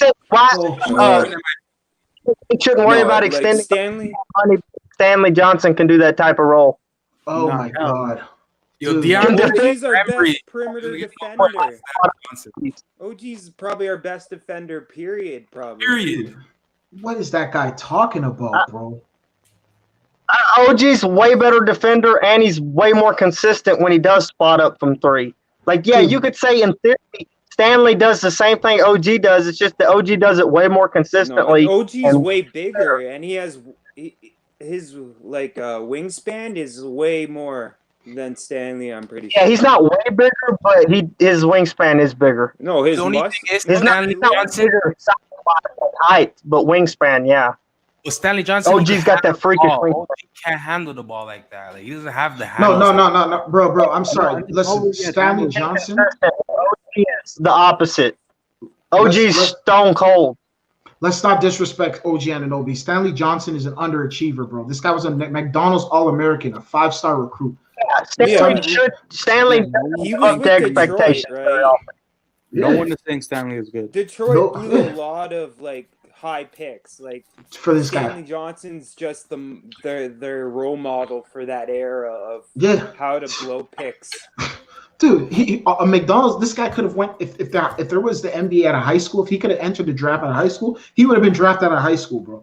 This guy, OG Anunoby's he's 1 year older than OG Anunoby. OG Anunoby is a 3-star recruit, and he made the most out of what he got, and he was able to get himself into position to where he is today. The mindset couldn't be more different. Yeah. OG's got that Kawhi mindset. Yeah. Bro, what do you guys think of Corey Joseph? You think the Raptors should bring him back or hell no? No. I don't even. He signed with the Suns. I don't even remember who. Sorry, he signed with the Kings. Corey Joseph is with the Kings. Matt Thomas, not Corey Joseph. Yeah, that's true. We don't need Corey. We already have point guards. Corey Joseph's a cool guy. We have tons of guards, dude. We have so many guards. I don't even know how we can hold that many guards. Who? Our rookie. Malachi Flint, bro. I don't know. I've heard a lot of good things about. I watched a couple of videos. John Doe was telling you about him the day we drafted him. Yeah, he don't have a lot of weaknesses. Yeah, you were telling me a lot of good stuff. Best advanced stats like for a rookie. Good ball handler, good shooter, good mid range, good floater, good pick and roll, good IQ, bro. good defender. Yo, He's like a jack of all trades, master of none. He was number one in win shares. Except he's the master of the pick and roll, so I guess he's the jack of all trades and the master of one. Bro, and let me tell you something. It tells you a lot about OG Anunoby. OG Anunoby's close in age with Flynn and Jalen. They're all like the same, close in age. They're all like 22, 23. Yo, I was about to say the Raptors are another level, you know. No, dude. OG was supposed to be like a top 10 pick.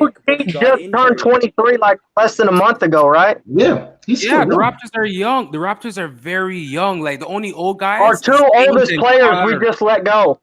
The only one we got over 30 now is like Kyle. Lowry and Baines. Lowry's the oldest guy we have now. And Baines. Yeah. But Baines is like a stopgap for 1 year as well. Yeah. Part of the process. Yeah. So Raptors are pretty young. Getting younger. Our core is getting younger. We have to be. We should have drafted a big though. That's why they said no to Serge. And that's what he's talking about, how we were moving in different directions. Kind of going through like younger. I gotta watch that build at all. I saw like what he said. I saw the words he said. I couldn't hear it or listen or see him. The way he said it, does it seem like we never wanted him here or what? No, yeah, like he wanted to come back for sure. He said like I just came off my best season I've played ever, and he thought that the Raptors were gonna come in with a multi-year deal to lock him up. But apparently the way I think it went down was like we're looking for you to play this year, but then after that, we're looking more to the future and not looking to sign you up for like the next like 3-4 years. So you think it sounded like what happened to Montrezl Harris? Like, I think it was worse. I think this was worse. Basically, they're telling him, bro, we only have 1 year for you, and after that, you're on your own. Yeah, I know. That's what they pretty much told him, I'm pretty sure. Hold up. Because if we get honest, where is Ibaka going to play? Is he going to play where Siakam's going to play at power forward? Is he going to play with just back up to Giannis again? He would have played center. Like back up Mark? He would have been our starting center this year. If he wants to start, he's going to have to go to like the Clippers or something. But he could have started for this 1 year. But yeah, we're not looking at him as the starter from here on. Yeah. Bro. Also, Terrence Davis is the same age as OG Anunoby. Yeah. Yeah, he's just turned 23, Terrence. Bro, Terrence James, Jalen Harris, Flynn, what's this other guy's name over here? Oh, 23. Yeah, they're all like close in age, bro. I'm shocked. Yeah, even the other guy. Everyone's close. It's like 26 to 23, 22. 22. Yeah. Bro, what's his name? There's another guy on that team. What's his name? 22 to like he's 9 north of Powell. 27, I think. Stanley Johnson's 23. These guys were all like close in age, bro. Yeah. 24. Stanley Johnson's 23? No 24, way. 24. Yeah. Stanley Johnson's actually really young. He was drafted at like 19. So he still has time. He still has time. Yeah, that's what I'm saying. Stanley Johnson's not like 26 years old or nothing. Yeah. I thought he was older. Nah, bro. These guys are all like the same age, bro. I'm shocked. Yeah. So, bro, they're running with a lot of guys at around that same wavelength. They all should be able to figure it out. I like that. So they could grow into with those guys. Yeah. That makes sense. Look for the one. We're not going to rebuild. We're going to look to build what we have and then contend when we get like maybe a star number 1 pick free agent guy. You wish. Not getting no star. We're not getting no star. But why not? Why not? Why aren't we getting a star? The only way we're getting a star if we trade for him. We're not going to get a star. Look what Kawhi did in 1 year. Wouldn't you think one of these stars is thinking like, man, if I had 3 years with that team, there's no way we're not getting a chip. Home. But if that was the case, why didn't Kawhi stay then? He was because Kawhi wanted to go home. Well, he could go home in the off season. How long's the league? Hey, we got our leading scorer this year in the playoffs at 19 points per game, and Fred VanVleet to re-sign on a team-friendly deal. Not everybody hates us. It's true. It's true. That's true. No, but if you're a superstar, you understand math and money. If I'm taking up a lot of the contract, we're going to need to sign guys on smaller deals that overperform, right? So developing people is so crucial to surrounding a superstar. Here's this though, and a superstar need to look at this. How many teams can a superstar go to who that team can give up draft capital and still find undrafted players to put around them to where they can win a championship?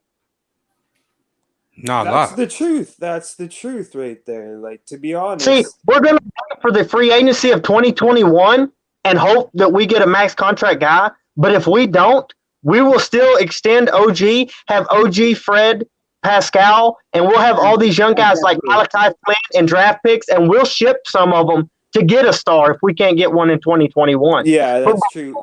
We can still sign a guy in the listen, we don't need a star like Giannis. Miami made the finals with Jimmy Butler. Jimmy Butler's just an all-star. He's not a superstar. You think so?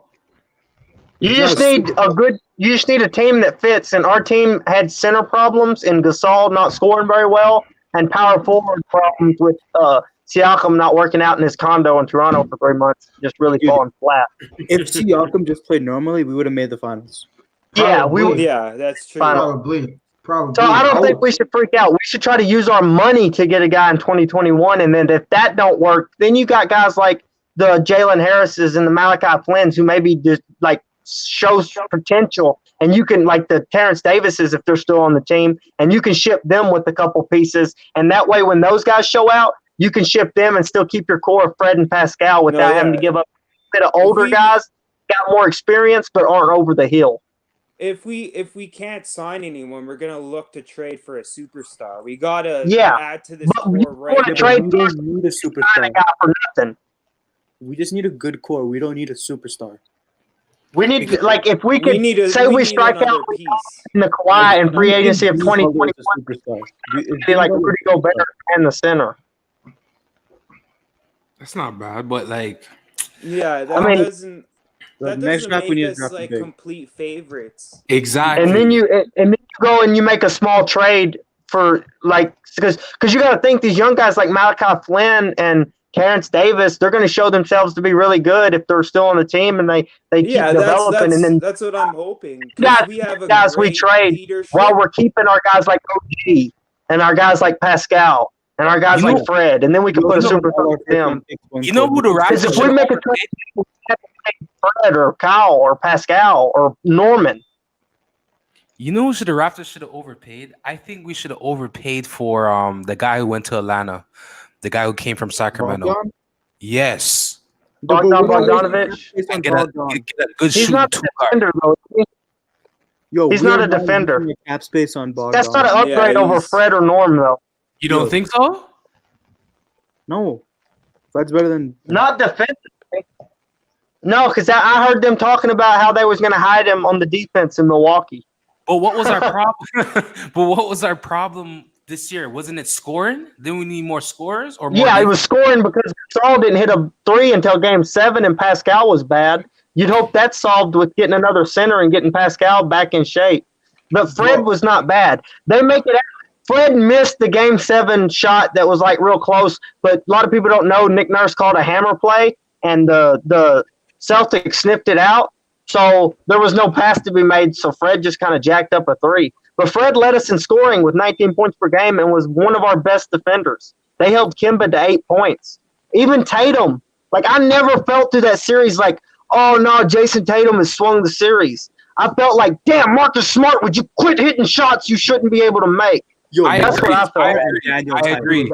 Daniel Tyson, Marcus I felt like Fred forced Tatum into making a lot of dumb passes. Like, he tried to get Nick Nurse involved. But here's the thing. Everyone thinks I hate on Fred. I don't hate on Fred. I just don't like the small backcourt. Yeah, but the small backcourt wasn't our downfall. Like, Tatum never went off, like, for 30 points. No, Kemba never went off. The reason we lost is the thing Siakam hit, like, a couple threes at the same clip he did in the Ibaka, season, we wouldn't have even been in Game 7. I think the shot worse from 3 than Siakam did. Just on less attempts, so you didn't notice as bad. but they sold out on Gasol and just kind of packed the paint, and Siakam couldn't get them moves to the lane there as well. Yeah. Okay, wait, everyone. I want to know what your thoughts. What seed are we finishing next year, like officially? Bro, I said it, 5th seed, bro. Yeah, I was in the 5th. Fourth, fifth. I'm saying I could see us I getting see third 3 to 5. 3 to 5. because I'm we saying don't know second. if Walker's going to be back within the first month or two. No, the Bucks are still gonna be like a 60-win team. Yes, I agree.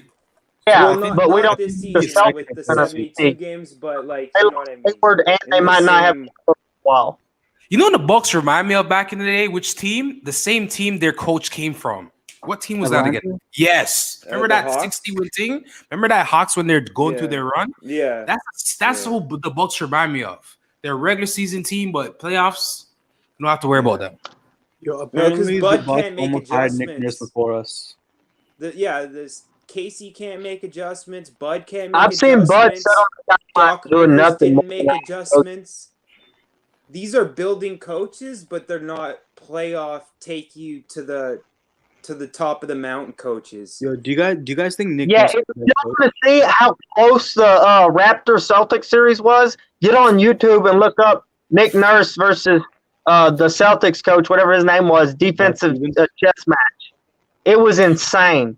But think about this. If OG never hit that shot, though, we'd have been down 3-0. We would have been down 3-0. That was Marcus Smart didn't hit 5 threes in a row. But you got to also understand, like, our players as a whole performed better before the shutdown than after. Like, you got to understand, when Pascal says, I didn't have any happiness, he didn't. Like, that whole Black Lives Matter thing took the air out of the Raptors, probably more than any other team. Yeah, it did. Definitely did, man. Bro, so who you guys? It did, bro. So, bro, do you think we need another slasher, maybe like a bona fide wing? Shot creator, man. Man. No, Shot we're creator? good on slashers. I think Baines helps with shot creation because he's a better sealer than either Ibaka or Gasol. He seals guys on screens and stuff to open up the paint. Yeah, Gasol don't do that a lot. Gasol's a better defender. That's why I think Matt Thomas needs more minutes. Baines sets really good screens for Matt Thomas. Okay, but suppose the same thing that happened to us. We're in a game 7. Yep. We have like 5 seconds left. The Van Vliet has the ball, and the opposing team figures out the play. Yo, Van Vliet only had the ball. What we're gonna do? We got fouled out. That's true, but that's Lowry what I'm saying. would've been the We're main gonna give the ball Yeah. to. We You need don't, a think, bucket. you don't think a Paul George type player would be Hell no, bro. Hell no. like a Paul slasher? George gets better. Definitely not. Yeah, but you would hope that. But when does Oladipo, the number one guy that won a championship? Giannis hasn't even done that. No, Oladipo's too short. No, but he's not a slasher though. I think like a Paul George, Kawhi Leonard style type player, guy who could get to the rack. Even DeMar DeRozan. Like I think we're missing something like that because Siakam, if he gasses up, I think we put too much on one player because if Pascal and Gasol combined wouldn't have been as bad, we win that series and go to the finals. Yo, it's not just that's even. true. That's Yo, true. here's an idea I thought of. Let me finish Better, this. we win that series. All right, this is just an idea I thought of. Like the Spurs might want to rebuild and like they might trade DeRozan, right? But if they can't, they might buy him out. So we should pick up DeRozan if he gets bought out. I don't think they're going to buy out He just DeRozan. kept thinking figure it out, but he just never did. I don't think they're going to buy out DeRozan. I think DeRozan, what the Spurs want is the Spurs want like everything for DeMar DeRozan. They want, like, a When's the first- last time? How much has DeRozan improved over the last 3 years? He's gotten worse. He's gotten worse. Yeah, he's gotten Pascal, worse. everybody compares Pascal to DeRozan, but Pascal has shown marketed improvement every year. Yeah, Pascal's No, on like. but DeRozan definitely improved though. He wasn't like the same player that started in Toronto as he left. Oh, for sure. I don't know. Yo, do you think He's not Siakam can be Pascal's a much better defender. I think Pascal finished, even though he was offensively, he was Pascal garbage. is a defense Like top 10 this year in the kinda guy. playoffs in defensive wins there. Dude, Pascal is still super raw. Well, Pascal, man, that performance, oh my God. I still can't get out of my head. That though. performance Yeah, is but look at hurt. his performance in the finals. Like, I can't get out of my head because I'm going to be what if? What if we took What on if? the Heat? Like, what if? No, Yeah, yeah, no. it is Yeah. what if. but it's on. To me, it's back, like and he knows to me, it's like, bro. What if the Warriors were healthy? Bro, okay, but yo, bro, all I'm saying is this, bro. Imagine if Pascal has to, I don't know, I'm just saying, hypothetically speaking. Imagine if Pascal has to go up against a Bradley Beal and Russell Westbrook type. How's he gonna look? I don't know. Yo, those are like trash defenders. What do you mean? No, but bro, fams, I mean like the explosiveness. Like, you know what I mean? Like, say we get a vintage Russell Westbrook and he just takes over the whole field and just rips right through us. You know what I mean? Like, bro, I can see something. No, Siakam has good footwork. He can stay in front of drivers. Like, I've seen him. He puts his arms out. He gets a little bit low. He puts his arms out, and he looks huge. Like, but we wanted to play Siakam at a 3. We wanted to play Siakam at a 3, but he couldn't keep up though. He couldn't keep up. He's slow. Yes, he could. What do you mean? So then why we didn't put him at a 3-man? He should be our 3-man then. He should be our 3-man. Like Durant. So who's gonna be our 4th? Who's gonna be our 4? That's true now, but I'm talking about last year. I got lost there. Pascal played the 3. Who we gonna play the 3? Okay, if Pascal is the 3, who's gonna be the 4? Boucher. Boucher is not a starting caliber player. I'm not sold on him yet, man. He's not sold on him, bro.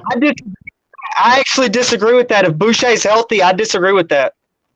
Bro, Boucher, 11 games last year that Boucher played over 20 minutes, he averaged almost 18 points, 8.5 rebounds, and 2 blocks. And them 11 games weren't just spot pick games like I thought. They were against the Lakers, the Bucks, the 76ers. All them 11 games were against some of the best competition we had because Gasol and Ibaka got injured and we had to go down that death row of versus the Clippers where he blocked Montrezl Harrell. Then we played the Lakers.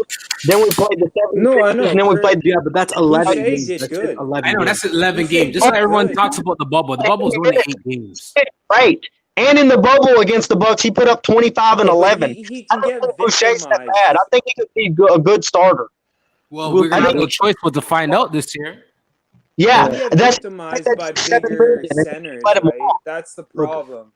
I don't know what's gonna happen. Like, I just know we're gonna be a good regular season team. We're gonna be the second seed again.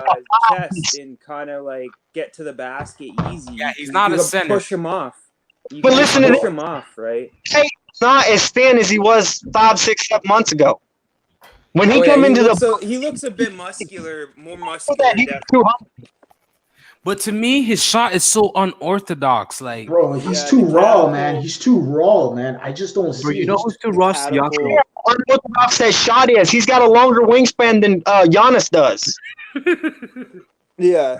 Yo, Bro, who says Siakam He's is a raw? unique player. who says Siakam is wrong?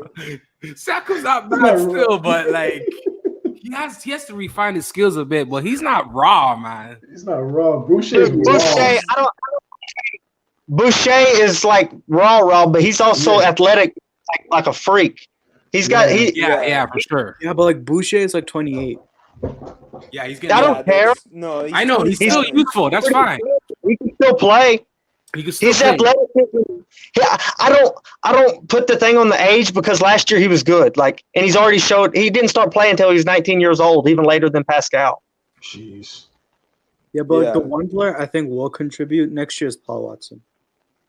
Is who? Bro, I don't even know who What's Paul the Watson difference? is. Paul Watson. There's a start. If you look up the Raptors, Boucher is going to have a much bigger role than Paul Watson. for sure. We're gonna Yo, Boucher. will Boucher start over Baines? No. No. Because they won't play the same position though. Yeah, I don't. I actually think I see Boucher taking up all Rondé Hollis Jefferson's minutes. He's backing up Ronnie only Pascal. got like 12 minutes though. Yeah, last year Yeah, he's Rondé fast. Hollis Jefferson played 15 to 20 minutes a game. That's all going to He's Boucher gonna now. back up Pascal, and The with certain power center forward. matchups, he'll play center. In as certain well. center matchups, you can throw him out there too. Exactly. When we He's got not the mismatches. 201 pounds. He's like 220, 230 now. Boucher got Who quite a we're bit looking bigger. at as our natural backup center is Alex Lynn. Yeah, but we're going to play Boucher like 15 minutes to 20 minutes at the 4, backing up. Yeah. Boucher's May not gonna get 15, 20 be a minutes at the 4, 4-5. maybe 10 minutes at the 4, and 5 minutes at the 5. They'll probably slide him around. I don't know, man. Boucher, man, how old is he? He's 27. Bro, his game's too raw, man. G League. You know what, bro? 27 and 11. You know how we like to take our G League players and give them bigger roles. He was consistent all year in the G League, and every game he balled out. Bro, do you think he's like? I understand those standpoints, but do you think the load will be too much for him? That 72 games, he's expected to do a lot. But El Selector, we have no choice. Yeah, performance. I don't see a problem. Boucher was our leading shot blocker over both Marc Gasol and Serge Ibaka in only 13.2 minutes.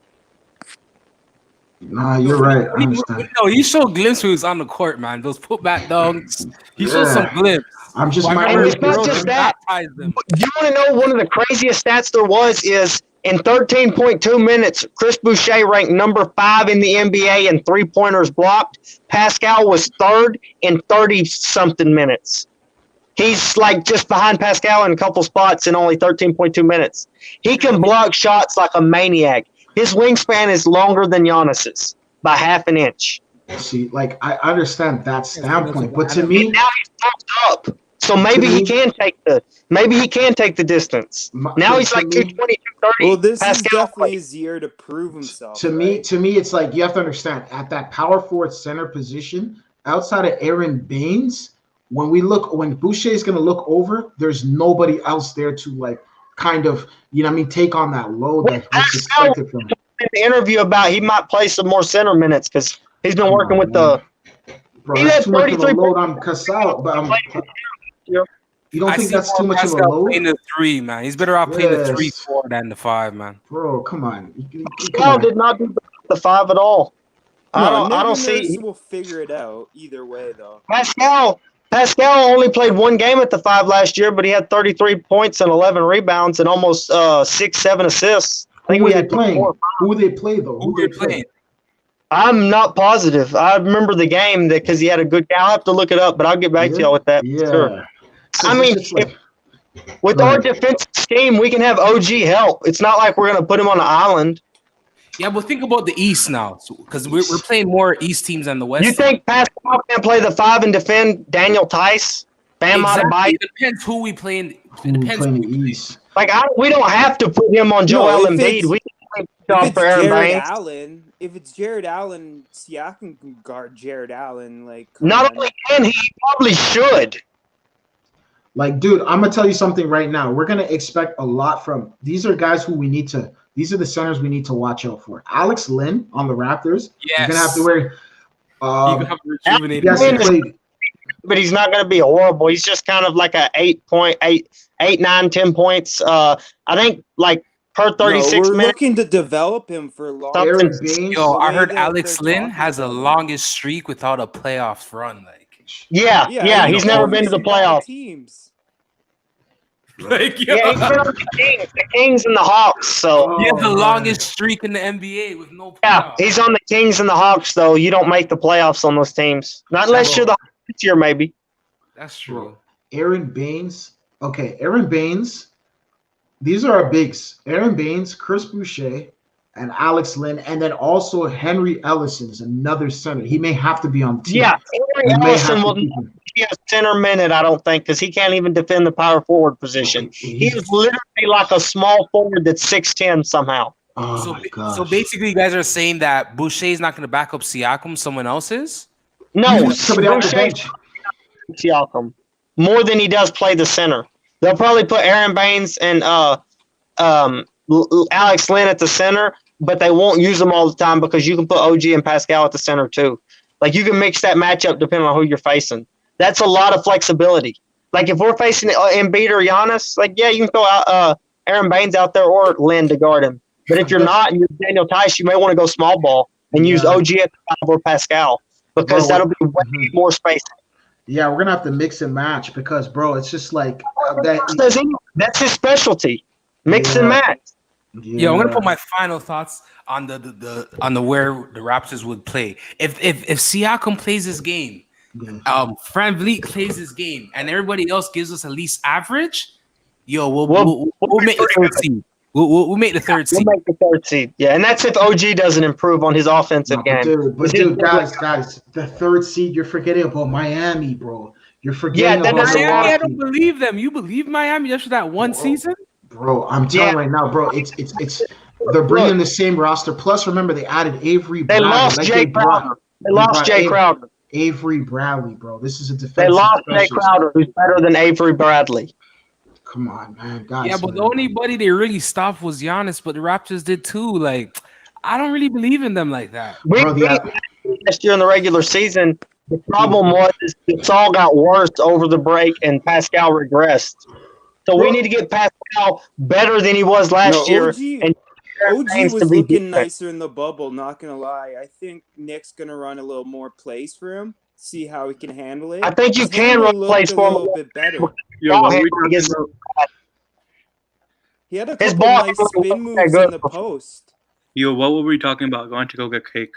Yeah, bro. We're talking about flipping the Raptors, bro. Like just the centers and where we can land looking at this roster right here. Bro. I'm looking at the roster. You guys are making me change my mind. I think they will get the third, man. They could. I don't know, man. Bro, I see plenty of games where Pascal can play the center and it won't hurt us. OG can play the center and it won't hurt us. And I can see plenty of a guy like Aaron Baines to play the center against somebody like a Giannis or an Embiid. Well, we got Pascal and OG to guard Giannis anyway when we play them. So then when he plays center, who's gonna play four if Pascal's playing center? That's where we bring in Norm as small forward. Bro, who's this guy? At four? OG can play the Who's this guy? Elise Johnson. OG played the four. Yo, Norm has a 7-foot Johnson. wingspan. Norm has a 7-foot wingspan. Yeah, he's got freakishly long arms. Johnson's another guy we brought to camp, like a 10-day thing, I think. Yeah, I don't want any of them guys to make any noise with O'Shea Brissett already getting extended. Like, they're going to have to outplay Watson, and he's pretty good. I mean, I'm not going to hype him up like he's going to do anything on our team this year because I don't see the minutes. But he still could he's a better scorer than them. These are like our G League guys. At least Johnson looks like Thomas. At least Johnson looks like the biggest chance to make the team of any of them, but I still don't see him outplayed Jalen Harris, who had 21 points a game last year and is our second round pick, who we're probably going to want to keep. And I don't see him outplaying Paul Watson because in the small time we did see Paul Watson in NBA games, he was really good. Yeah, I gotta Google this Paul Watson. Bro, I have a question. Do you guys don't think we have a log? Do you think we have a log jam at the guard position? Yeah, we have a lot of guards. But we play small, so it's okay. Because Powell and Kyle's contracts are in the air. No, but I mean this season, looking at the roster right now, bro, it seems like there's a log jam at the guard position. Yeah, but remember we have play like small. 9. So Larry and Garvey are starting. So we've always been heavy guard though. Like, when have we not? So like, where do you see? What do you see? Like, we still have 3. What do you see the 10-man rotation looking like? Like, who are the 10 guys you guys see? I see Fred, Kyle, Pascal. Fred, Kyle, Pascal. I'm probably gonna see OG all the time, and then you can throw Aaron Baines in there. Norm is in there. Yeah, Norm for sure, and Aaron Baines. And you're probably more Lynn than you'd think you'd see, just because he's giving you pretty good rim protection against certain matchups. And then OG and Boucher. And if Terrence Davis gets off, and you definitely see some of him and Matt Thomas. No, Terrence Davis needs to have the biggest season. He has to play like a madman, bro. Like, he has to play like a possessed man. Like, he definitely has the talent. I mean, per 36, he averages like 21 points a game. Bro, that's what I need to see. Terrence Davis has the talent. I just don't think he'll get those per 36 minutes this year, but he would definitely get a bump if he doesn't get bumped from the team. Bro, he's not going anywhere. So we know for a fact he's not going anywhere. But the thing is, to me, is, bro, he needs to have... They say, hey, bro, you lost your court case, you're going to prison. Yeah, I don't think he's going anywhere. Bro, and even with COVID, bro, everything's backlog on court right now. So freaking, who knows? People ain't going to see court till 2025, bro. We'll know before we actually play any NBA games what his court thing does, because he goes to court December 11th to make his court case. That's not just in a couple days. On the 11th of December, he goes to fight his case in court. It's a hearing. Yeah, yeah. When is our first preseason game? It's on next Saturday. Not this Saturday. This Saturday coming. We'll know more. At least know more. Yeah. know if he accepts the plea deal or if they drop the charges or whatever. Yeah, let's just hope that. Let's hope. But personally, though, I need to see a lot from these guys because, bro, there's a lot riding on this right here, bro. There's a lot riding on this, bro. Yo, are you guys putting down any bets on any of these games or any of these? What do you guys? Are you guys putting bets on the Raptors? Hold up, this is my bet. This if you put a bunch of the weight on the rookies and they do come through and they're like good players, they're really young. So it may work out better. Like say Chris Boucher turns out to be like really good, just for hypothetical. Then and guys like that, then it may be best that you didn't pay a whole bunch of money long term for somebody. Okay. No, yeah, we're gonna look to develop. That's if the development works out, it'll work better for us, most likely. Yeah, bro. Like honestly, man. Like, bro, what do you guys? Are you guys putting any money? Like, what would you say? What's the safe bet for the Raptors? On the Raptors win-loss, they got it at like 41. Bet the over. The Raptors have made the over for the past 8 years straight in Vegas. Yeah, that's over 42. That's easy.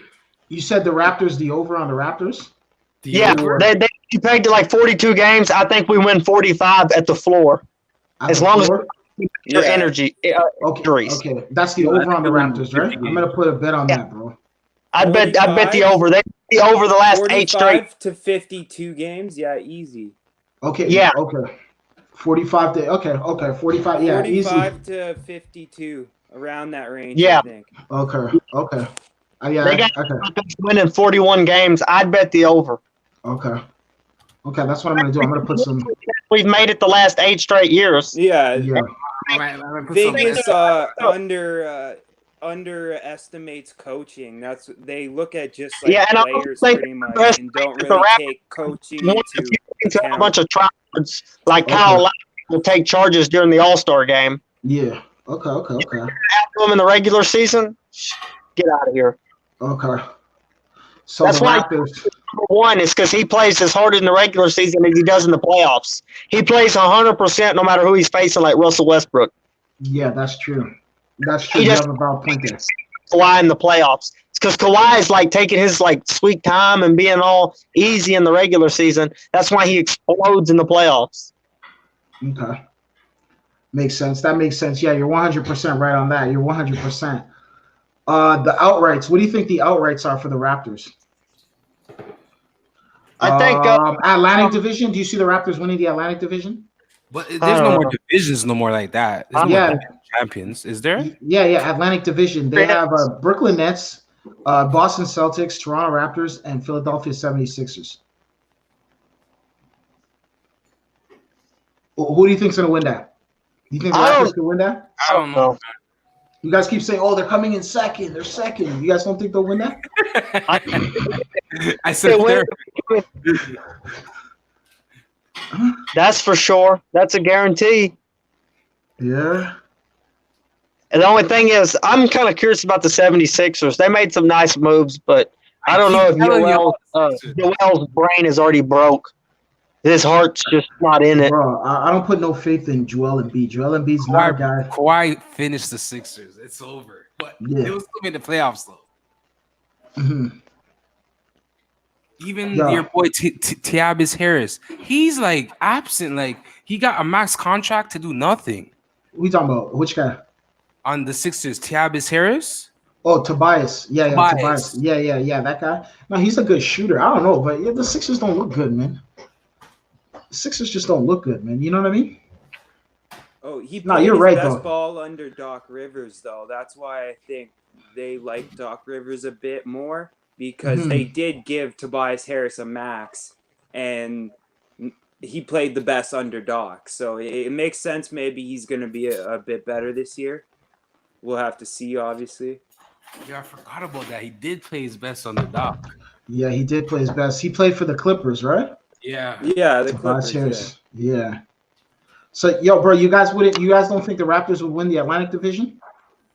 Yeah, they have a chance, but if Brooklyn comes to do what Brooklyn does, I think it's over. I think it's Brooklyn, Boston, and us. It's gonna be I don't know about Boston. Oh my god, coaching.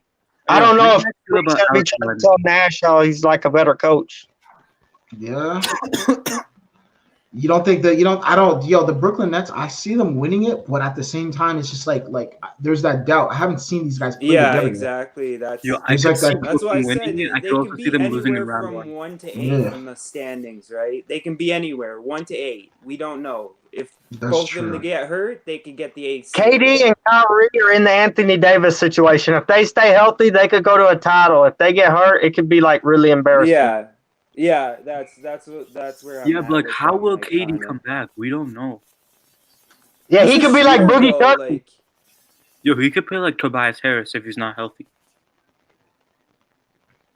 I don't think like size doesn't make you a great NBA player. Like I hear everybody saying, "He just shoot over him. Just shoot over him." Well, like if it's that easy, why is Boban not scoring 100 points? Because it's not easy. Like the thing is, you got to be quicker than them to get the shot off before they get to you too. To shoot over them. Yo, like the overall, that could be bad.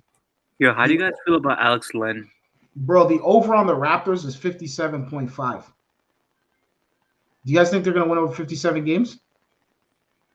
No, I don't think that's the over. Is it that high? I thought the over was over 41 in Vegas. Nah, on 88 Sports, they have 57.5, bro. Wins? Yeah. Hell no. I don't think that's Vegas odds though. That's not Vegas odds, eh? no, that's not Vegas. ESPN has us coming in second place in the East. Yeah. Jeez. Yo, ESPN when they gave us credit. They think we're still going to come in second place. One of the two. Not ESPN like the talk show host, but the analyst. Yo, you guys don't think the Raptors will go on a tear and win over? I don't know. We won 15 games last year, and we had in a row, and we had guys coming in and out of that lineup. Yo, we ain't winning 56 games. 57 games. Yeah, we ain't winning. I wouldn't move over on that, no, because I don't think that counts like the games. It's just only a 72-game season. Yeah, it's a 72 game. No, we were on That's pace for 57. 60. That's 57. That's 57 wins if you play 82 games. Yeah, Yo, but if we're is that what playing it is? 70, if we're playing 72 games, which we are, we're not getting that many wins. So no, I wouldn't bet the over on that. Okay. Wait, All right. ESPN has us finishing 2. ESPN has us on second. This Well, I don't 20 know, but it's one of the shows. It's one of the ones that does the analytic stuff. It's not like it's not none of the talk show guys. They don't ever give anybody credit. They're a bunch of idiots. Yeah. But, I mean, it's the analysts that do the fantasy football and fantasy basketball stuff. Oh, those guys. Okay. Yo, how do you guys feel about Alex Len? I think Alex Len can defend centers very well, but if you stick him on a 4, he's going to get burnt like a roasted weenie. His speed sucks. I think he is a very, very solid backup big man who will probably never be a starter unless he can get his 3 to fall. Yo, who is the guy in the YouTube chat? Which guy? Oh, Omari Styles. Yeah, Omari Styles. He says y'all crowning the Nets mad early. Yo, and then he's I gotta see the Nets first. I gotta see them play. But if they're comes back injury, not something you come back from easily. Yeah, it isn't. It's a crazy injury. But all the people, like yo, Amari, join the thing. Says, bro, second seed, bro, says join the stream, bro. Anyone wants to join in? Here's the link at the bottom. Yeah. Bro. I'm gonna send it. It's the link here. Bro. I think a lot of our success comes down to who we pick in the draft and who we bring in and develop and stuff like that. Bro, Eastern Conference winners. You guys have the Raptors winning the East? No.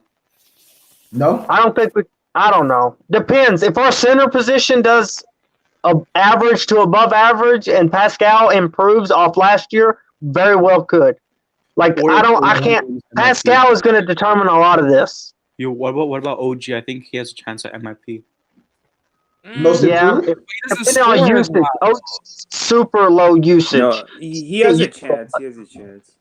If his usage goes up because we lost some guys, then sure, it could happen. He could go from 11 points to 16, 17. Well, he's going to have to pick up the Ibaka load a bit. I don't think so unless he plays the 5. I'm looking at more like Like No, not like the center position, but the scoring we got from Ibaka. Like Ibaka shots are gonna probably go to. Not OT. really. I don't think you want to have somebody taking the same shots of Ibaka. That's something I actually think that's a key thing to look at in the advanced stats. Ibaka shot like 39%, 40% from three, even higher in the playoffs, but 35% of the shots he attempts are mid-range shots, which that's why we average 106 points per game when he's on the floor, and when Gasol's on the floor, we average 113.2 points per game. A lot of that has to do with he takes too many mid-range shots, even though he's good at them. Vegas has Raptors finishing 5th in the East. That's what they have. 5th. Yeah, that's the floor. Maybe 5th. That's exactly what I'm saying. That's exactly on what paper. On That's paper, that makes sense, right? That's what I was saying too. That's exactly my prediction. 5th. Players, bunch of tryhards. On paper, but we're probably more or less gonna overachieve than underachieve. You're talking about Kyle Lowry, who'll take charges in the freaking All-Star game. You're right. You're right on that. Regular season game, like his kids are kidnapped and their lives are on the line.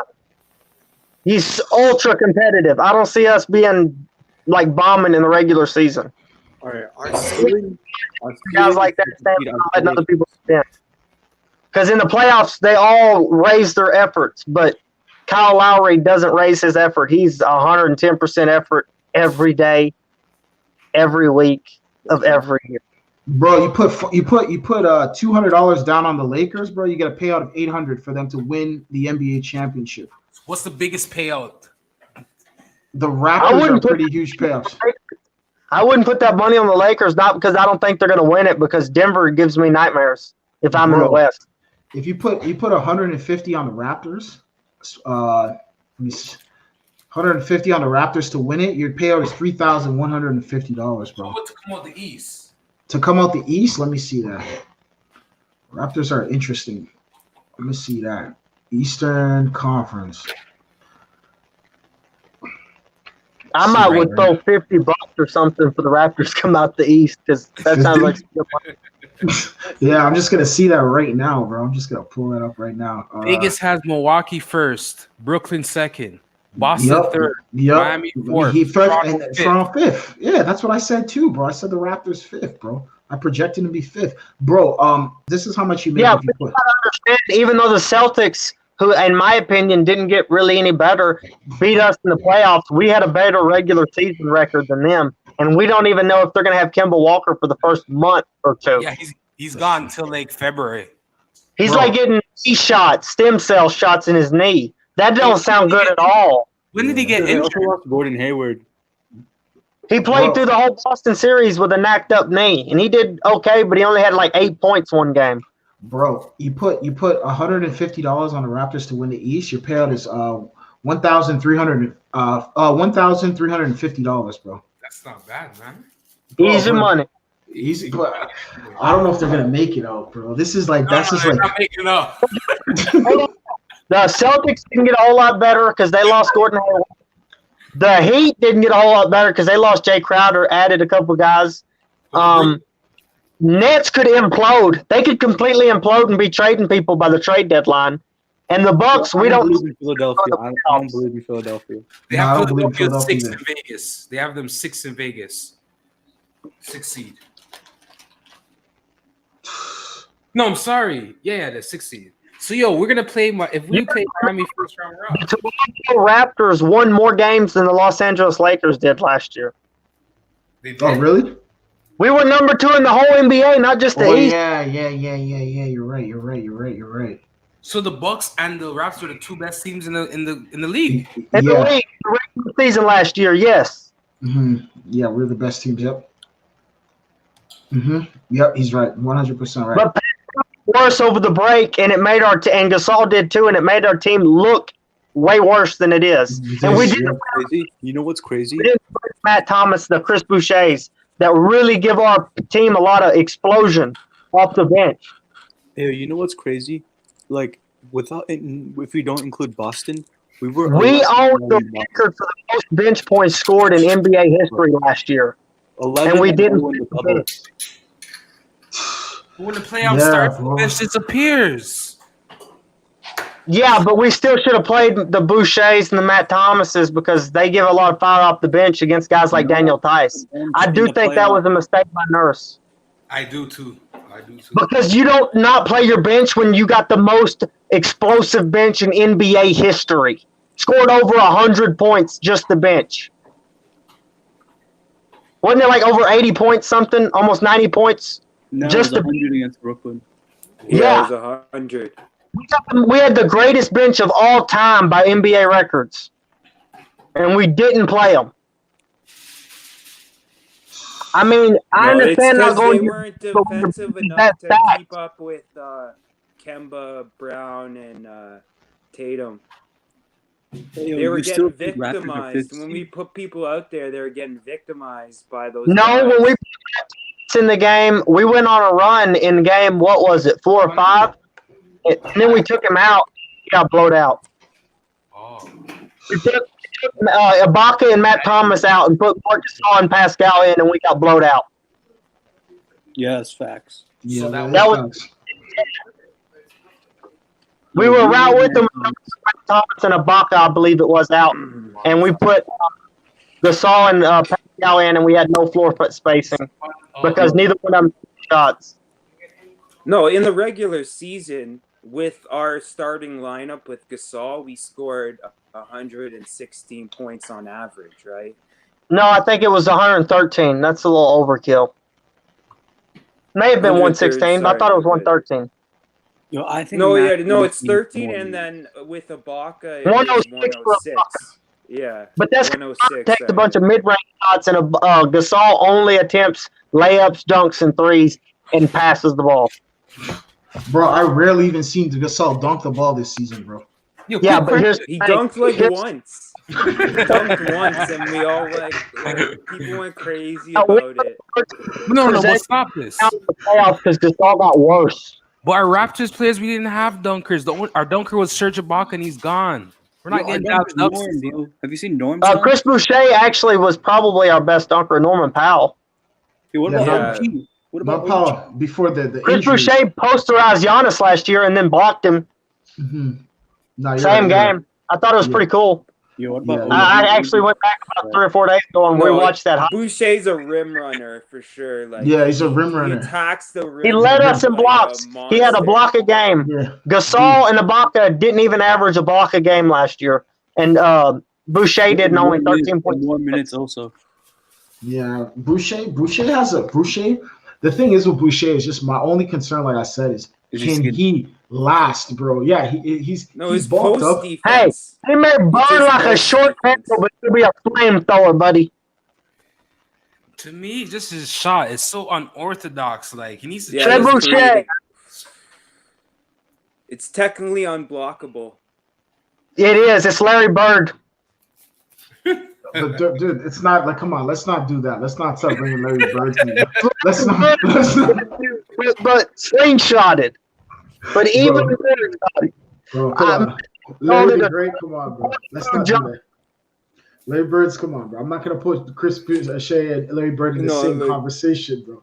I get it, bro. Jump shot at all. It doesn't bother me. It's been consistent. He shot 32 to 34% through all his college, G League, and NBA career. He just needs to get it up just a little more. To me, my only concern is the load, though. The load, man. Is it too much of a load? This guy's gonna have to start. This guy's gonna literally either be the first guy off the bench or start. More Pascal's weight now. He was 201 pounds when he come back to the bubble. He was a little over 220, and he said he's still been able to add a little weight. Yeah, I don't know.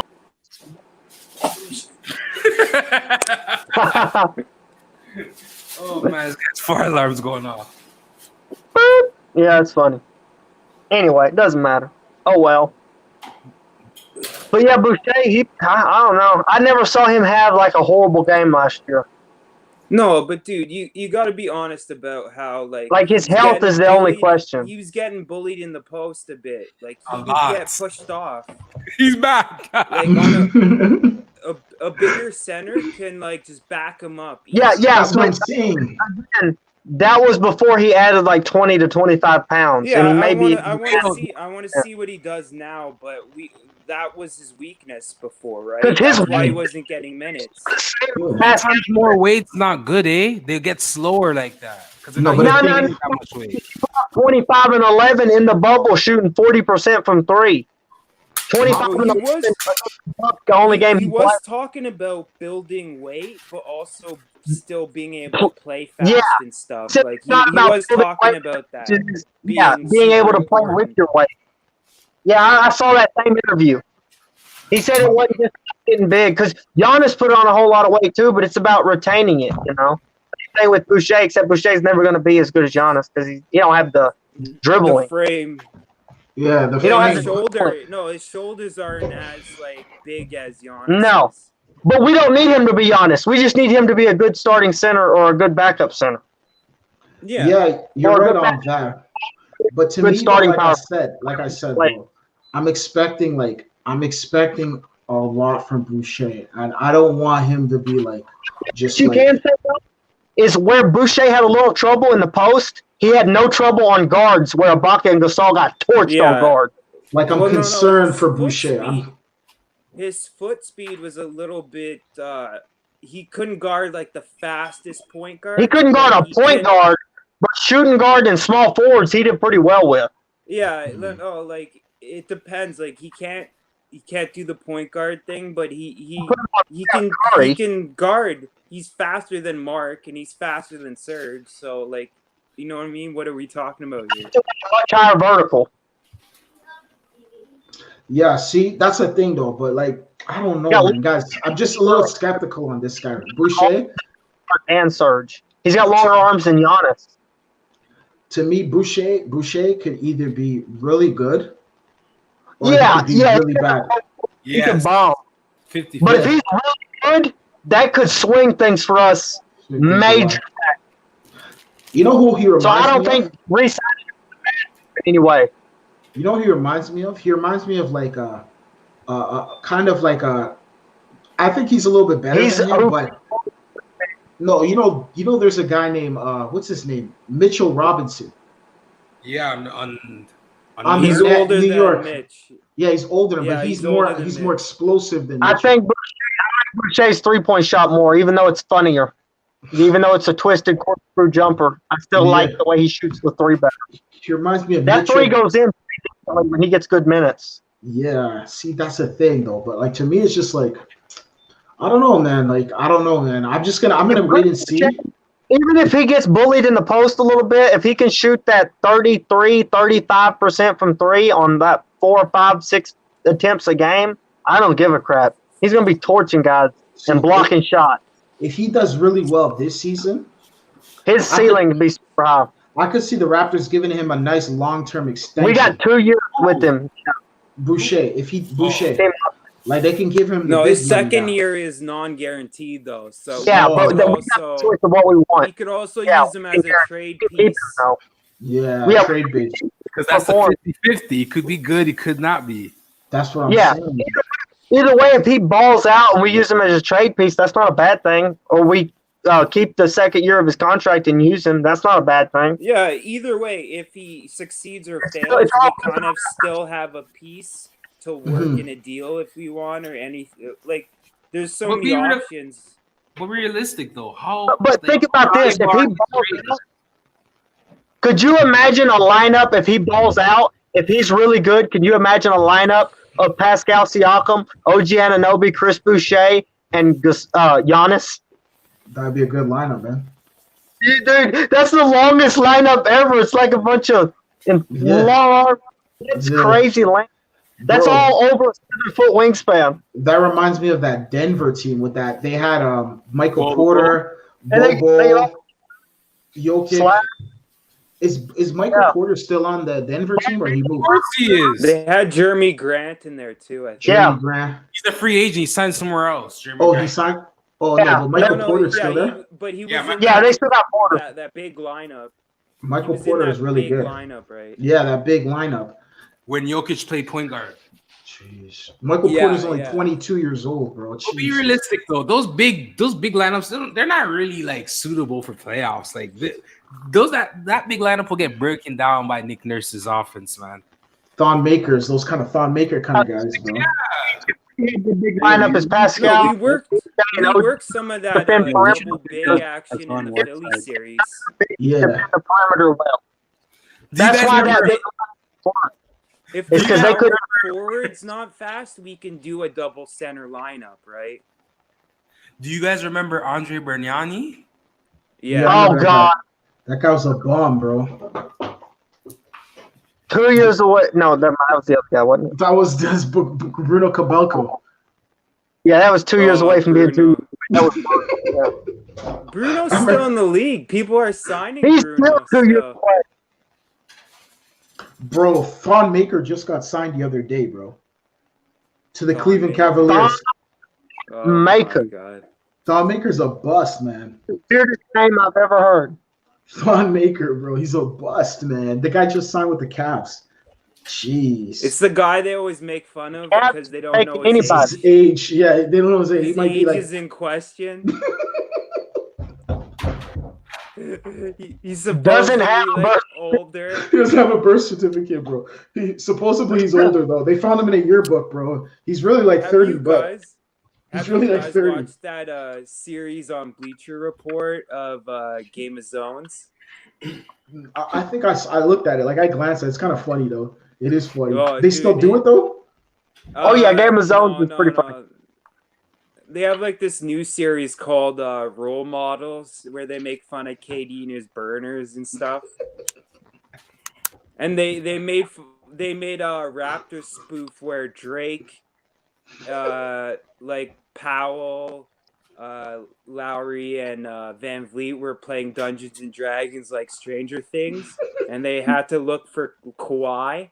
They're like, how can we defend our title without Kawhi? And they went on this adventure to find Kawhi. And at the end, they're like, will you come and help us defend the title? And Kawhi's like, no, I'm going. Bye. And they were trying to make fun of us. It was interesting and funny. Bro, I got a question for you guys. What do you guys think of the Cleveland Cavaliers? They got Thon Maker, Dante Exum, and Matthew Dellavedova. So they got the three Aussies. The three Aussies. They're trying to bust. Cleveland's a mess. They're trying to. I have them as like the last team in the conference. I have them at like nothing. No. Last team in the East is the Knicks. Stop this. The Knicks. Vegas has the Knicks. No. The Knicks are better than the Cavs. Are you high?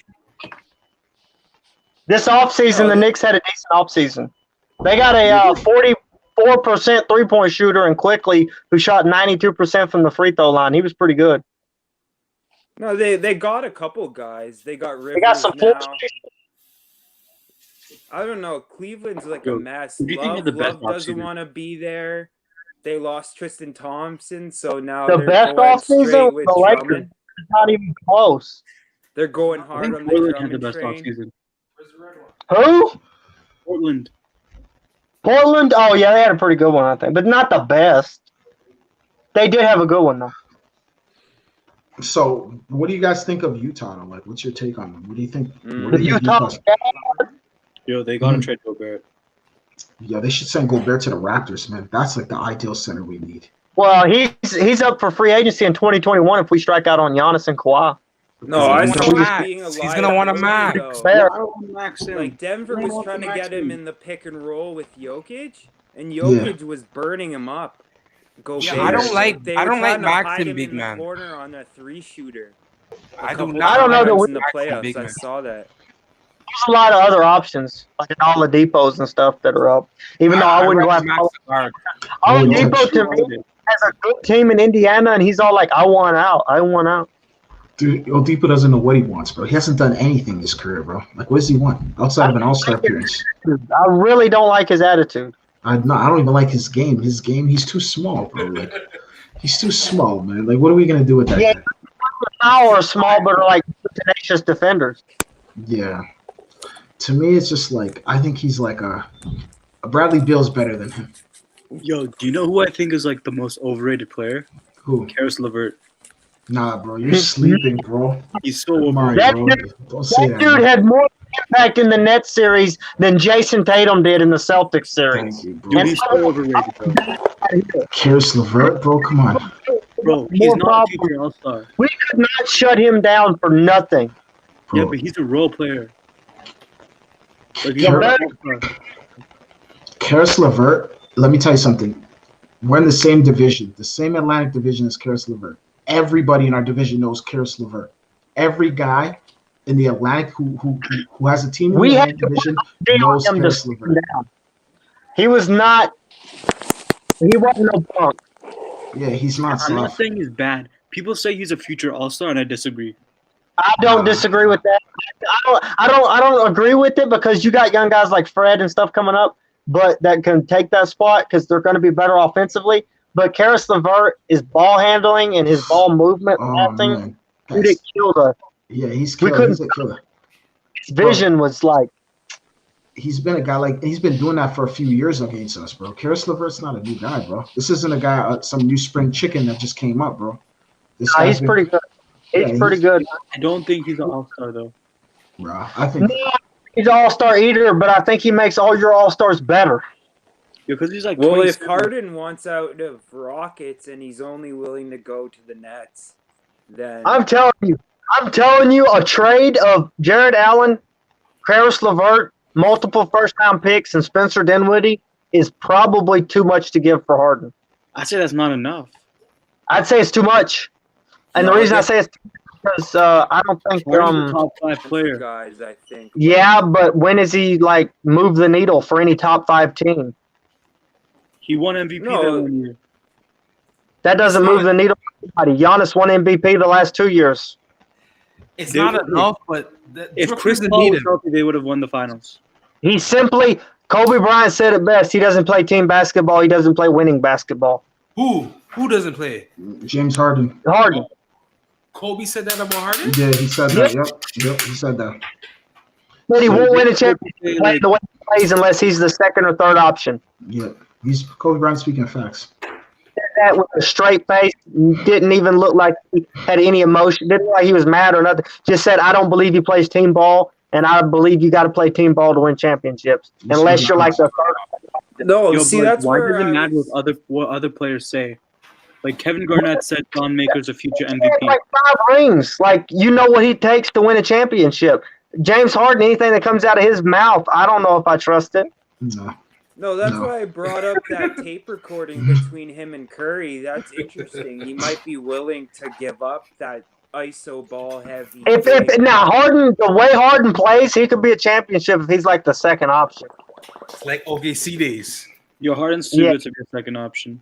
OKC, he's coming off the bench. Not He's going to coming win off the crap bench. on a very good team because his usage is too high. That's the Wilt Chamberlain effect. Wilt Chamberlain scored 50 points, averaged 50 points a season, but his team's offense was only 2 points better with him on the floor. The reason for that is because he took too many shots and it took away from his teammates. The year his points dropped down to 25 points a game and 25 rebounds, but went up to 8 assists, his team was 13 points better with him on the floor than with not. So that's Harden's problem. If he quit taking so many shots and started playing a little bit more defense and setting other guys up with screens and stuff, yeah, he'd be like a top 5 player, no doubt. But 34 points a game, giving up 15 points to the opposing guy you're defending doesn't really move the needle for your team. You got to remember, James Harden still finished high in assists. The game. How much assists did Harden average last season? How much assists? Oh, he got a lot of assists. But what were his win shares? No, what were his win shares? Not gonna lie, if we took Harden and put him into our system, yeah, we could have him on the defense, and he'd be team ball with us. Creator that deadly, deadly in the half court. Deadly in the half court. I'm telling you, man.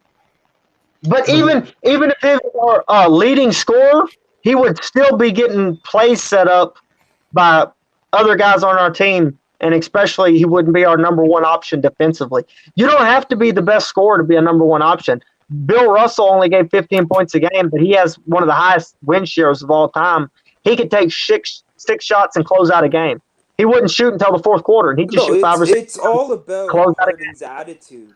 And Yeah. Westbrook too. So both of them are like the Think of same it kind this way. of If Harden just thing. took the shots in the first quarter and made in the fourth quarter and made them, he wouldn't need to have to average 34 points to close out every game. That's the thing. You don't have to average 34 points in 3 quarters and only 2 or 3 points in the last couple of minutes of the fourth quarter. That's what Bill Russell did. He only averaged 50 points a game, but he said all his shots would come in the third and fourth quarter, and he'd just close out the game. That's where most of his points come. He'd just wait and take 5 or 6 shots and completely close out a game. Who did the Rockets play first round this season? OKC with Chris Paul and Lou Dort and Schroeder and Shea. So then, basically, you're telling me Harden's style of play will get you out of the first round, though, but not the second. Depending on who they're playing.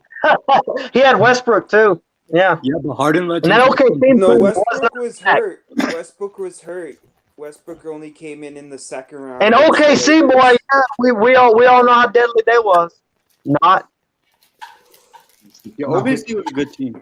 They went game 7. I gotta put a contend with the Rockets. I don't know. James Harden doesn't impress me in the late game situations, but every other time he does impress me. If you can get his 34 points in the first 3 quarters and have a guy like Kyle Lowry or something to close the game out, then yeah, you can. So you're basically saying that if we could trade for him, the Raptors could. They could, depending on what they gave up. But you're gonna have to. But you know they're gonna want Siakam or something. They're gonna want Kyle and Powell and some picks at very least. They're gonna want probably. They tried. They tried to get the Raptors to do a sign trade for Fred. They tried to get the. They did. Houston tried to. I forgot about that. They tried to get the. Yeah, they tried to get the Raptors to do a sign and trade with Fred, Kyle, and something else for Harden. That was rumored. And they didn't talk about it until. I didn't hear that. What? It wasn't for Harden. It wasn't for Harden. I think it was for Russell Westbrook is what they wanted to get. It was either for Harden or Westbrook. I'm not sure. They wanted to try to get rid of Fred. If we said no to Westbrook last season to keep Kawhi, then why would we say yes now? I don't know. That's not the way we operate. We're not just trying to do a whole bunch of blockbusters. No one wants Westbrook. That ruins chemistry. You guys heard the deal last year, right? What deal? It was supposed to be Siakam, Van Vliet, and like dude, Russell Westbrook was in our locker room. Oh my God! I don't want that guy in our locker room, man. It was supposed to be for Westbrook and George Paul. That makes sense. Paul George. No, Georch Paul. Yo, Kyle Lowry is better than Paul George. Way off. Kyle Lowry is better pandemic than He's got a bunch of names. by all winning metrics, you're certainly right. The talent would say that Paul George is far better, but if you look at impact, it's not even really close. Kyle's better.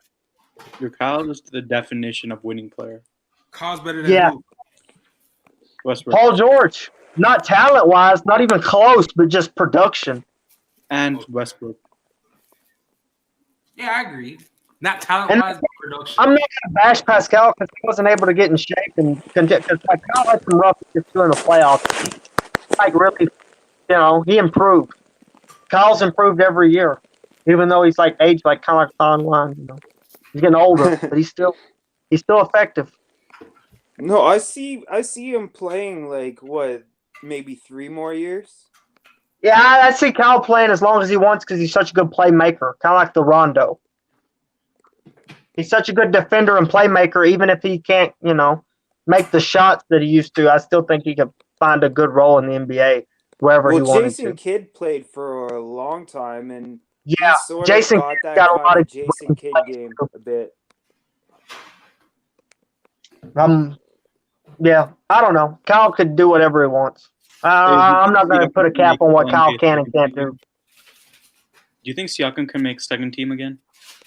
Yeah. Yeah, I think Siakam is going to have a pretty good year if he stays healthy because I think he's like mad at us. So. No, at the ceiling of this year, I for Siakam would be like 30 points a game, like maybe 7 rebounds, maybe No, 3 or 4 no, the assists? ceiling's 26 points, 25 points a game because we're not going to give him that usage. We're not going to give him that usage. Are you sure? Because we gave him a lot when in the beginning of last season he was putting up like 35 games and like he was going nuts. That's why everyone had him in the MVP conversation, right? Yeah, but he also said that he thought he had to put up them numbers for us to win. And then when he got injured and he watched the team go on like a 18-5 record, 18-2 record, he realized, oh, I don't have to be the dude that's just jacking up a whole bunch of shots. I can pass and like but get he my was guy. hitting his threes. He was He was being really good from 3, right? Yeah, he shot lights out, but he had that groin injury. And another thing is, in the NBA, you're not practicing. You're just playing. And I think the more he played, the less he practiced, the less his 3 got better. Because he wasn't doing the drills of dribbling and shooting the 3. He was just playing the games. That's why I think his 3 got worse as the year went by, is because it was less time in the gym, more time on the court. And I don't know why that didn't make it we were better. injured, right? Like, if we have so many injuries, we're putting more minutes on our main guys. Like, that was clearly what was going on. We patch one hole, and then someone else would be injured. Yeah, so his usage stayed up pretty high. Do you know this? Pascal Siakam's scoring changed. He was only used at like a 13 or 14% usage rate, and then he was used at like 30%. And also his ISO scoring rate went all the way up to equal Kawhi Leonard and LeBron James. He was trying to ISO score. Good in the ISO. I've seen the chart. Yeah, he was trying to do the ISO scoring at the same rate as LeBron James and Kawhi Leonard. It wasn't efficient like Kawhi and LeBron, but he actually managed to put up 23 points per game during the regular season doing that, which kind of shocked me because you shouldn't be able to be an ISO scorer when you've never been one before and be able to put up 23 points per game. He has good upside. He has good upside. Yeah. He's never been an ISO scorer. All of a sudden, his ISO scoring goes all the way up to the same level as LeBron and Kawhi. And the only thing is, that 3 ball really unlocks his game, I think. Like when he first came in the league, he was like a Boucher, and he just changed the script. Yeah, true. Yeah, he changed last year too. Like he had that much of a change on the stuff because he's a rim runner, getting easy layups and dunks in transition. Well, this last year, he's trying to ISO score, take guys off the dribble, post up. He's doing some stuff like at a level that he didn't do before. No, he's taking mid-range shots and getting some nice mid-range shots, and then the whole bunch of crap this year. He's never before at that rate. But go back to Harden for a second. What people don't know is when the Raptors drafted Jonas, Jonas Valanciunas? Yeah, we could have traded that. The OKC offered us Harden, and we said no. Yeah, but that was before Harden. Harden was a six man then. But and that was Valanciunas was told to have like a really massive upside, but then the game changed. And it wasn't like that inside big thing anymore. We thought Valanciunas was going to be Marc Gasol, like prime defensive player of the year, offensive. That's what we thought. Jonas Valanciunas could be. Like he was top 10 pick type. Harden was sixth man of the year. Harden was going to be. No. Harden got traded to the Rockets and exploded. Should we have made that deal in hindsight? Absolutely. Should every team that didn't draft Patrick Mahomes should have drafted him? Yeah, probably. So, I mean. Friggin' Mitchell Trubisky?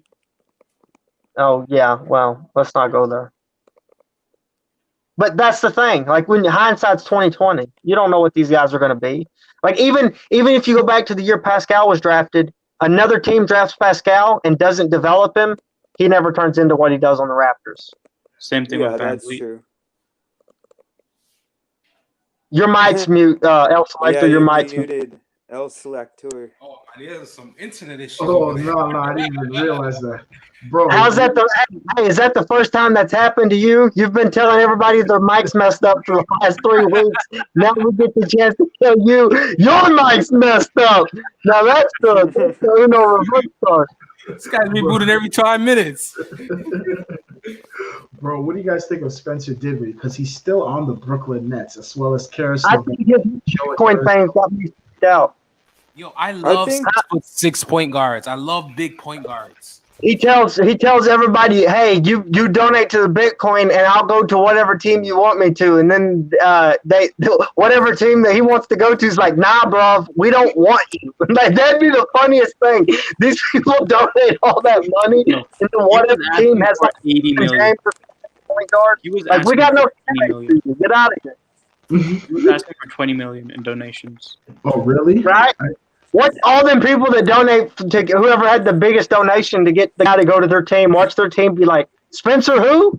No, we're good. Like the Raptors. He made like 5,000, I think. Yeah, right? There's no guarantee they're gonna pick him up or have a spot for him. They have a max player at that spot. Oh, see, the Nets are an interesting team. They have a lot Very of different interesting. pieces, man. They have different pieces. They don't need Harden. They're fine. Yo, but Yeah. KD come back with his like really bad receding hairline. His athleticism is gone. His shot making is not the same because his time's off. And then Kyrie completely turns on him. Like we need to trade this guy. Like I could see anything like that happening. Honestly, this Nets team could go anywhere. I could. This guy's alarm's going off again. It sounds like a phone alarm. That's funny. The Nets, man, they could, like I said, anywhere from. I would 1A. laugh. I see them anywhere from 1A. KD gets traded for Harden at the deadline. I don't see that happening. No. Kyrie's like, we got to get this guy out of here. He's regressed. But you know why? Because KD, they're gonna give KD the respect to ask him what team you want to go. Not if he doesn't. Well, that's true. That's true. KD's a why would they give him respect? He hasn't done anything for them. Yeah, that's also true. Like, I don't know what the front office is like. They may like if you're not performing and they paid you a max. It's still business. He's not performing. It's like he's hurt and he may never recover. That's different than just not being good. That's like Cam. You hear the rumors of us trading for LaMelo? Yeah, I heard about that. No, I heard about that. I heard about that earlier. Some internet guys, bro. I'm not high on the ball. Some basement boys making LaMelo. Two ball brothers in a row taking too high. Bro, yeah, I don't know, man. To me, the problem with LaMelo is I haven't seen him in a competitive basketball game. Like whenever he plays, it looks like he's playing just like regular. He's not really playing. It looks like he's playing like open runs or like a scrimmage or something. He doesn't look like he's. I've never seen him. Spacing's ridiculous on some of the moves where I've seen him go to the basket.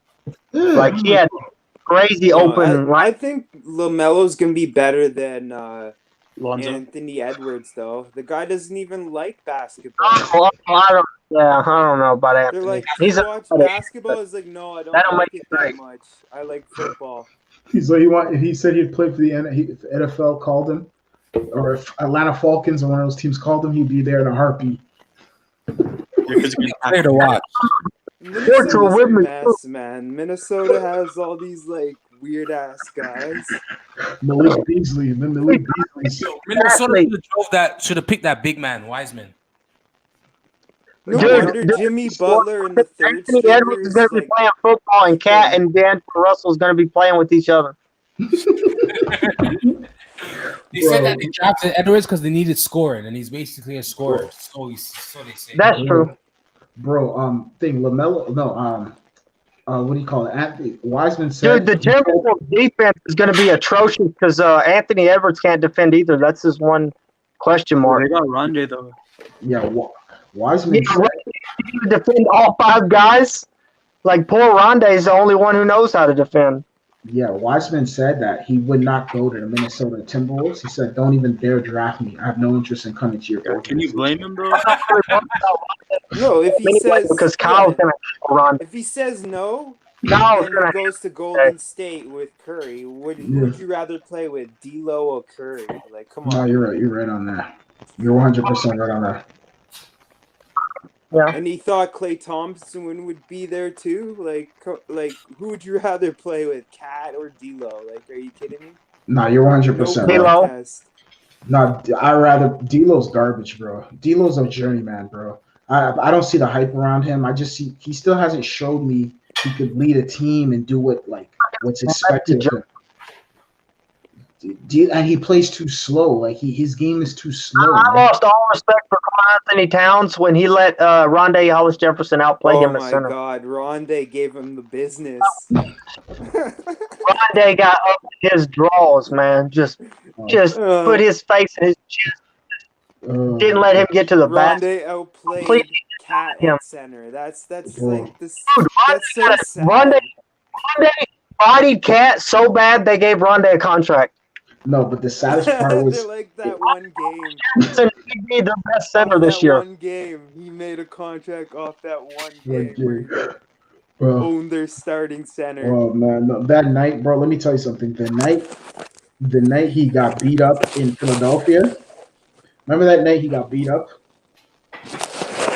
Oh yeah, Cat, yeah. Yeah, he got beat up where Embiid that was kind of early in the season, yeah. Wrestled him to the ground.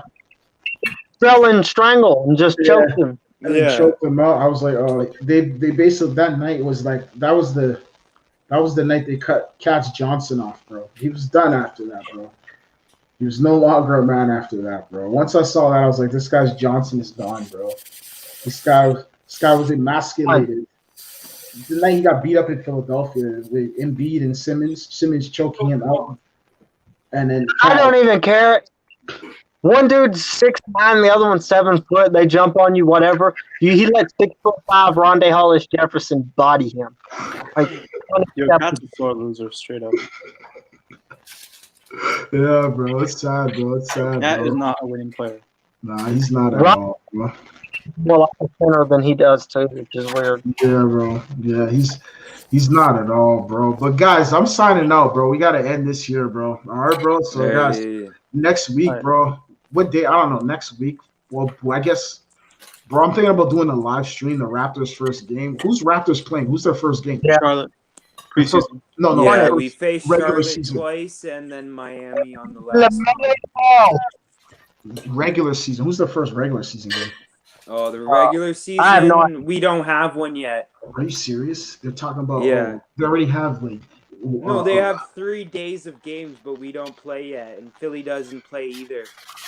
Oh my gosh, bro! They didn't even give us a Christmas game, bro.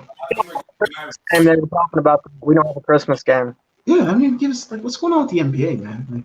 We probably have a game Boxing Day, maybe. Oh, come on, man! On the 26th, man. Come on, man. It's ridiculous, man. These guys, I don't know, man.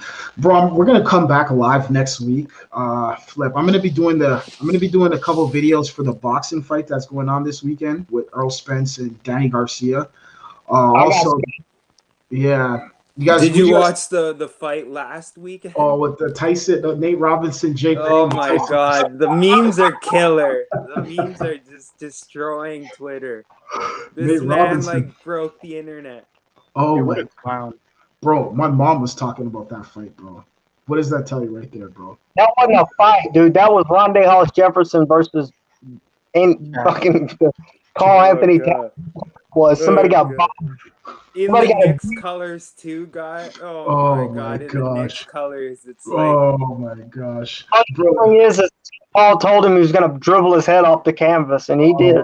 And he did it, bro. Yo, the crazy part is, bro, it's like literally. What's that? What's that? Paul brother song? What's the song they had? Jake Paul. Yeah, they got. Every Day or whatever it was. I don't even know, bro. They got a lot of tracks. I know they're deep with Antonio Brown and a bunch of other guys. Yeah, they had that song where Nate was getting knocked out, like the brothers. That's their Oh my God. Like little catchphrase they've had for like the last 8 years on the internet. Every day or whatever the little song is, they had that song playing in the background. I swear, I have the picture of him. Like falling directly on his face. Oh my God! Like He I fell have it on his stuck in my face. brain. The way he fell was just like he landed right on his face. It's Bro, like, the thing about the whole fight was his brother's video afterwards. Jake Paul, not the one that fight, but his brother, not the one that fought, but the brother, other one, Logan. who won the fight in third person. Like this guy, y'all doubted him out. This kid, you doubted him out, and I'm like, he's your brother. He's your older brother. Why are you calling him this kid? Like he's like no doubted this kid out, and he went out there and put in the work, and he won the fight. And I'm like, this kid, that's your older. Why are you referring to him in this weird point of view? Whatever. Bro, the crazy part is how he fell. Usually guys fall going backwards. He went forwards, bro.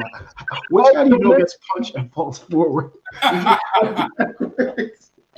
He got countered. He got hit with a full counter. That dude threw a left hand out and then threw that overhand, put him in the temple, and then put him asleep.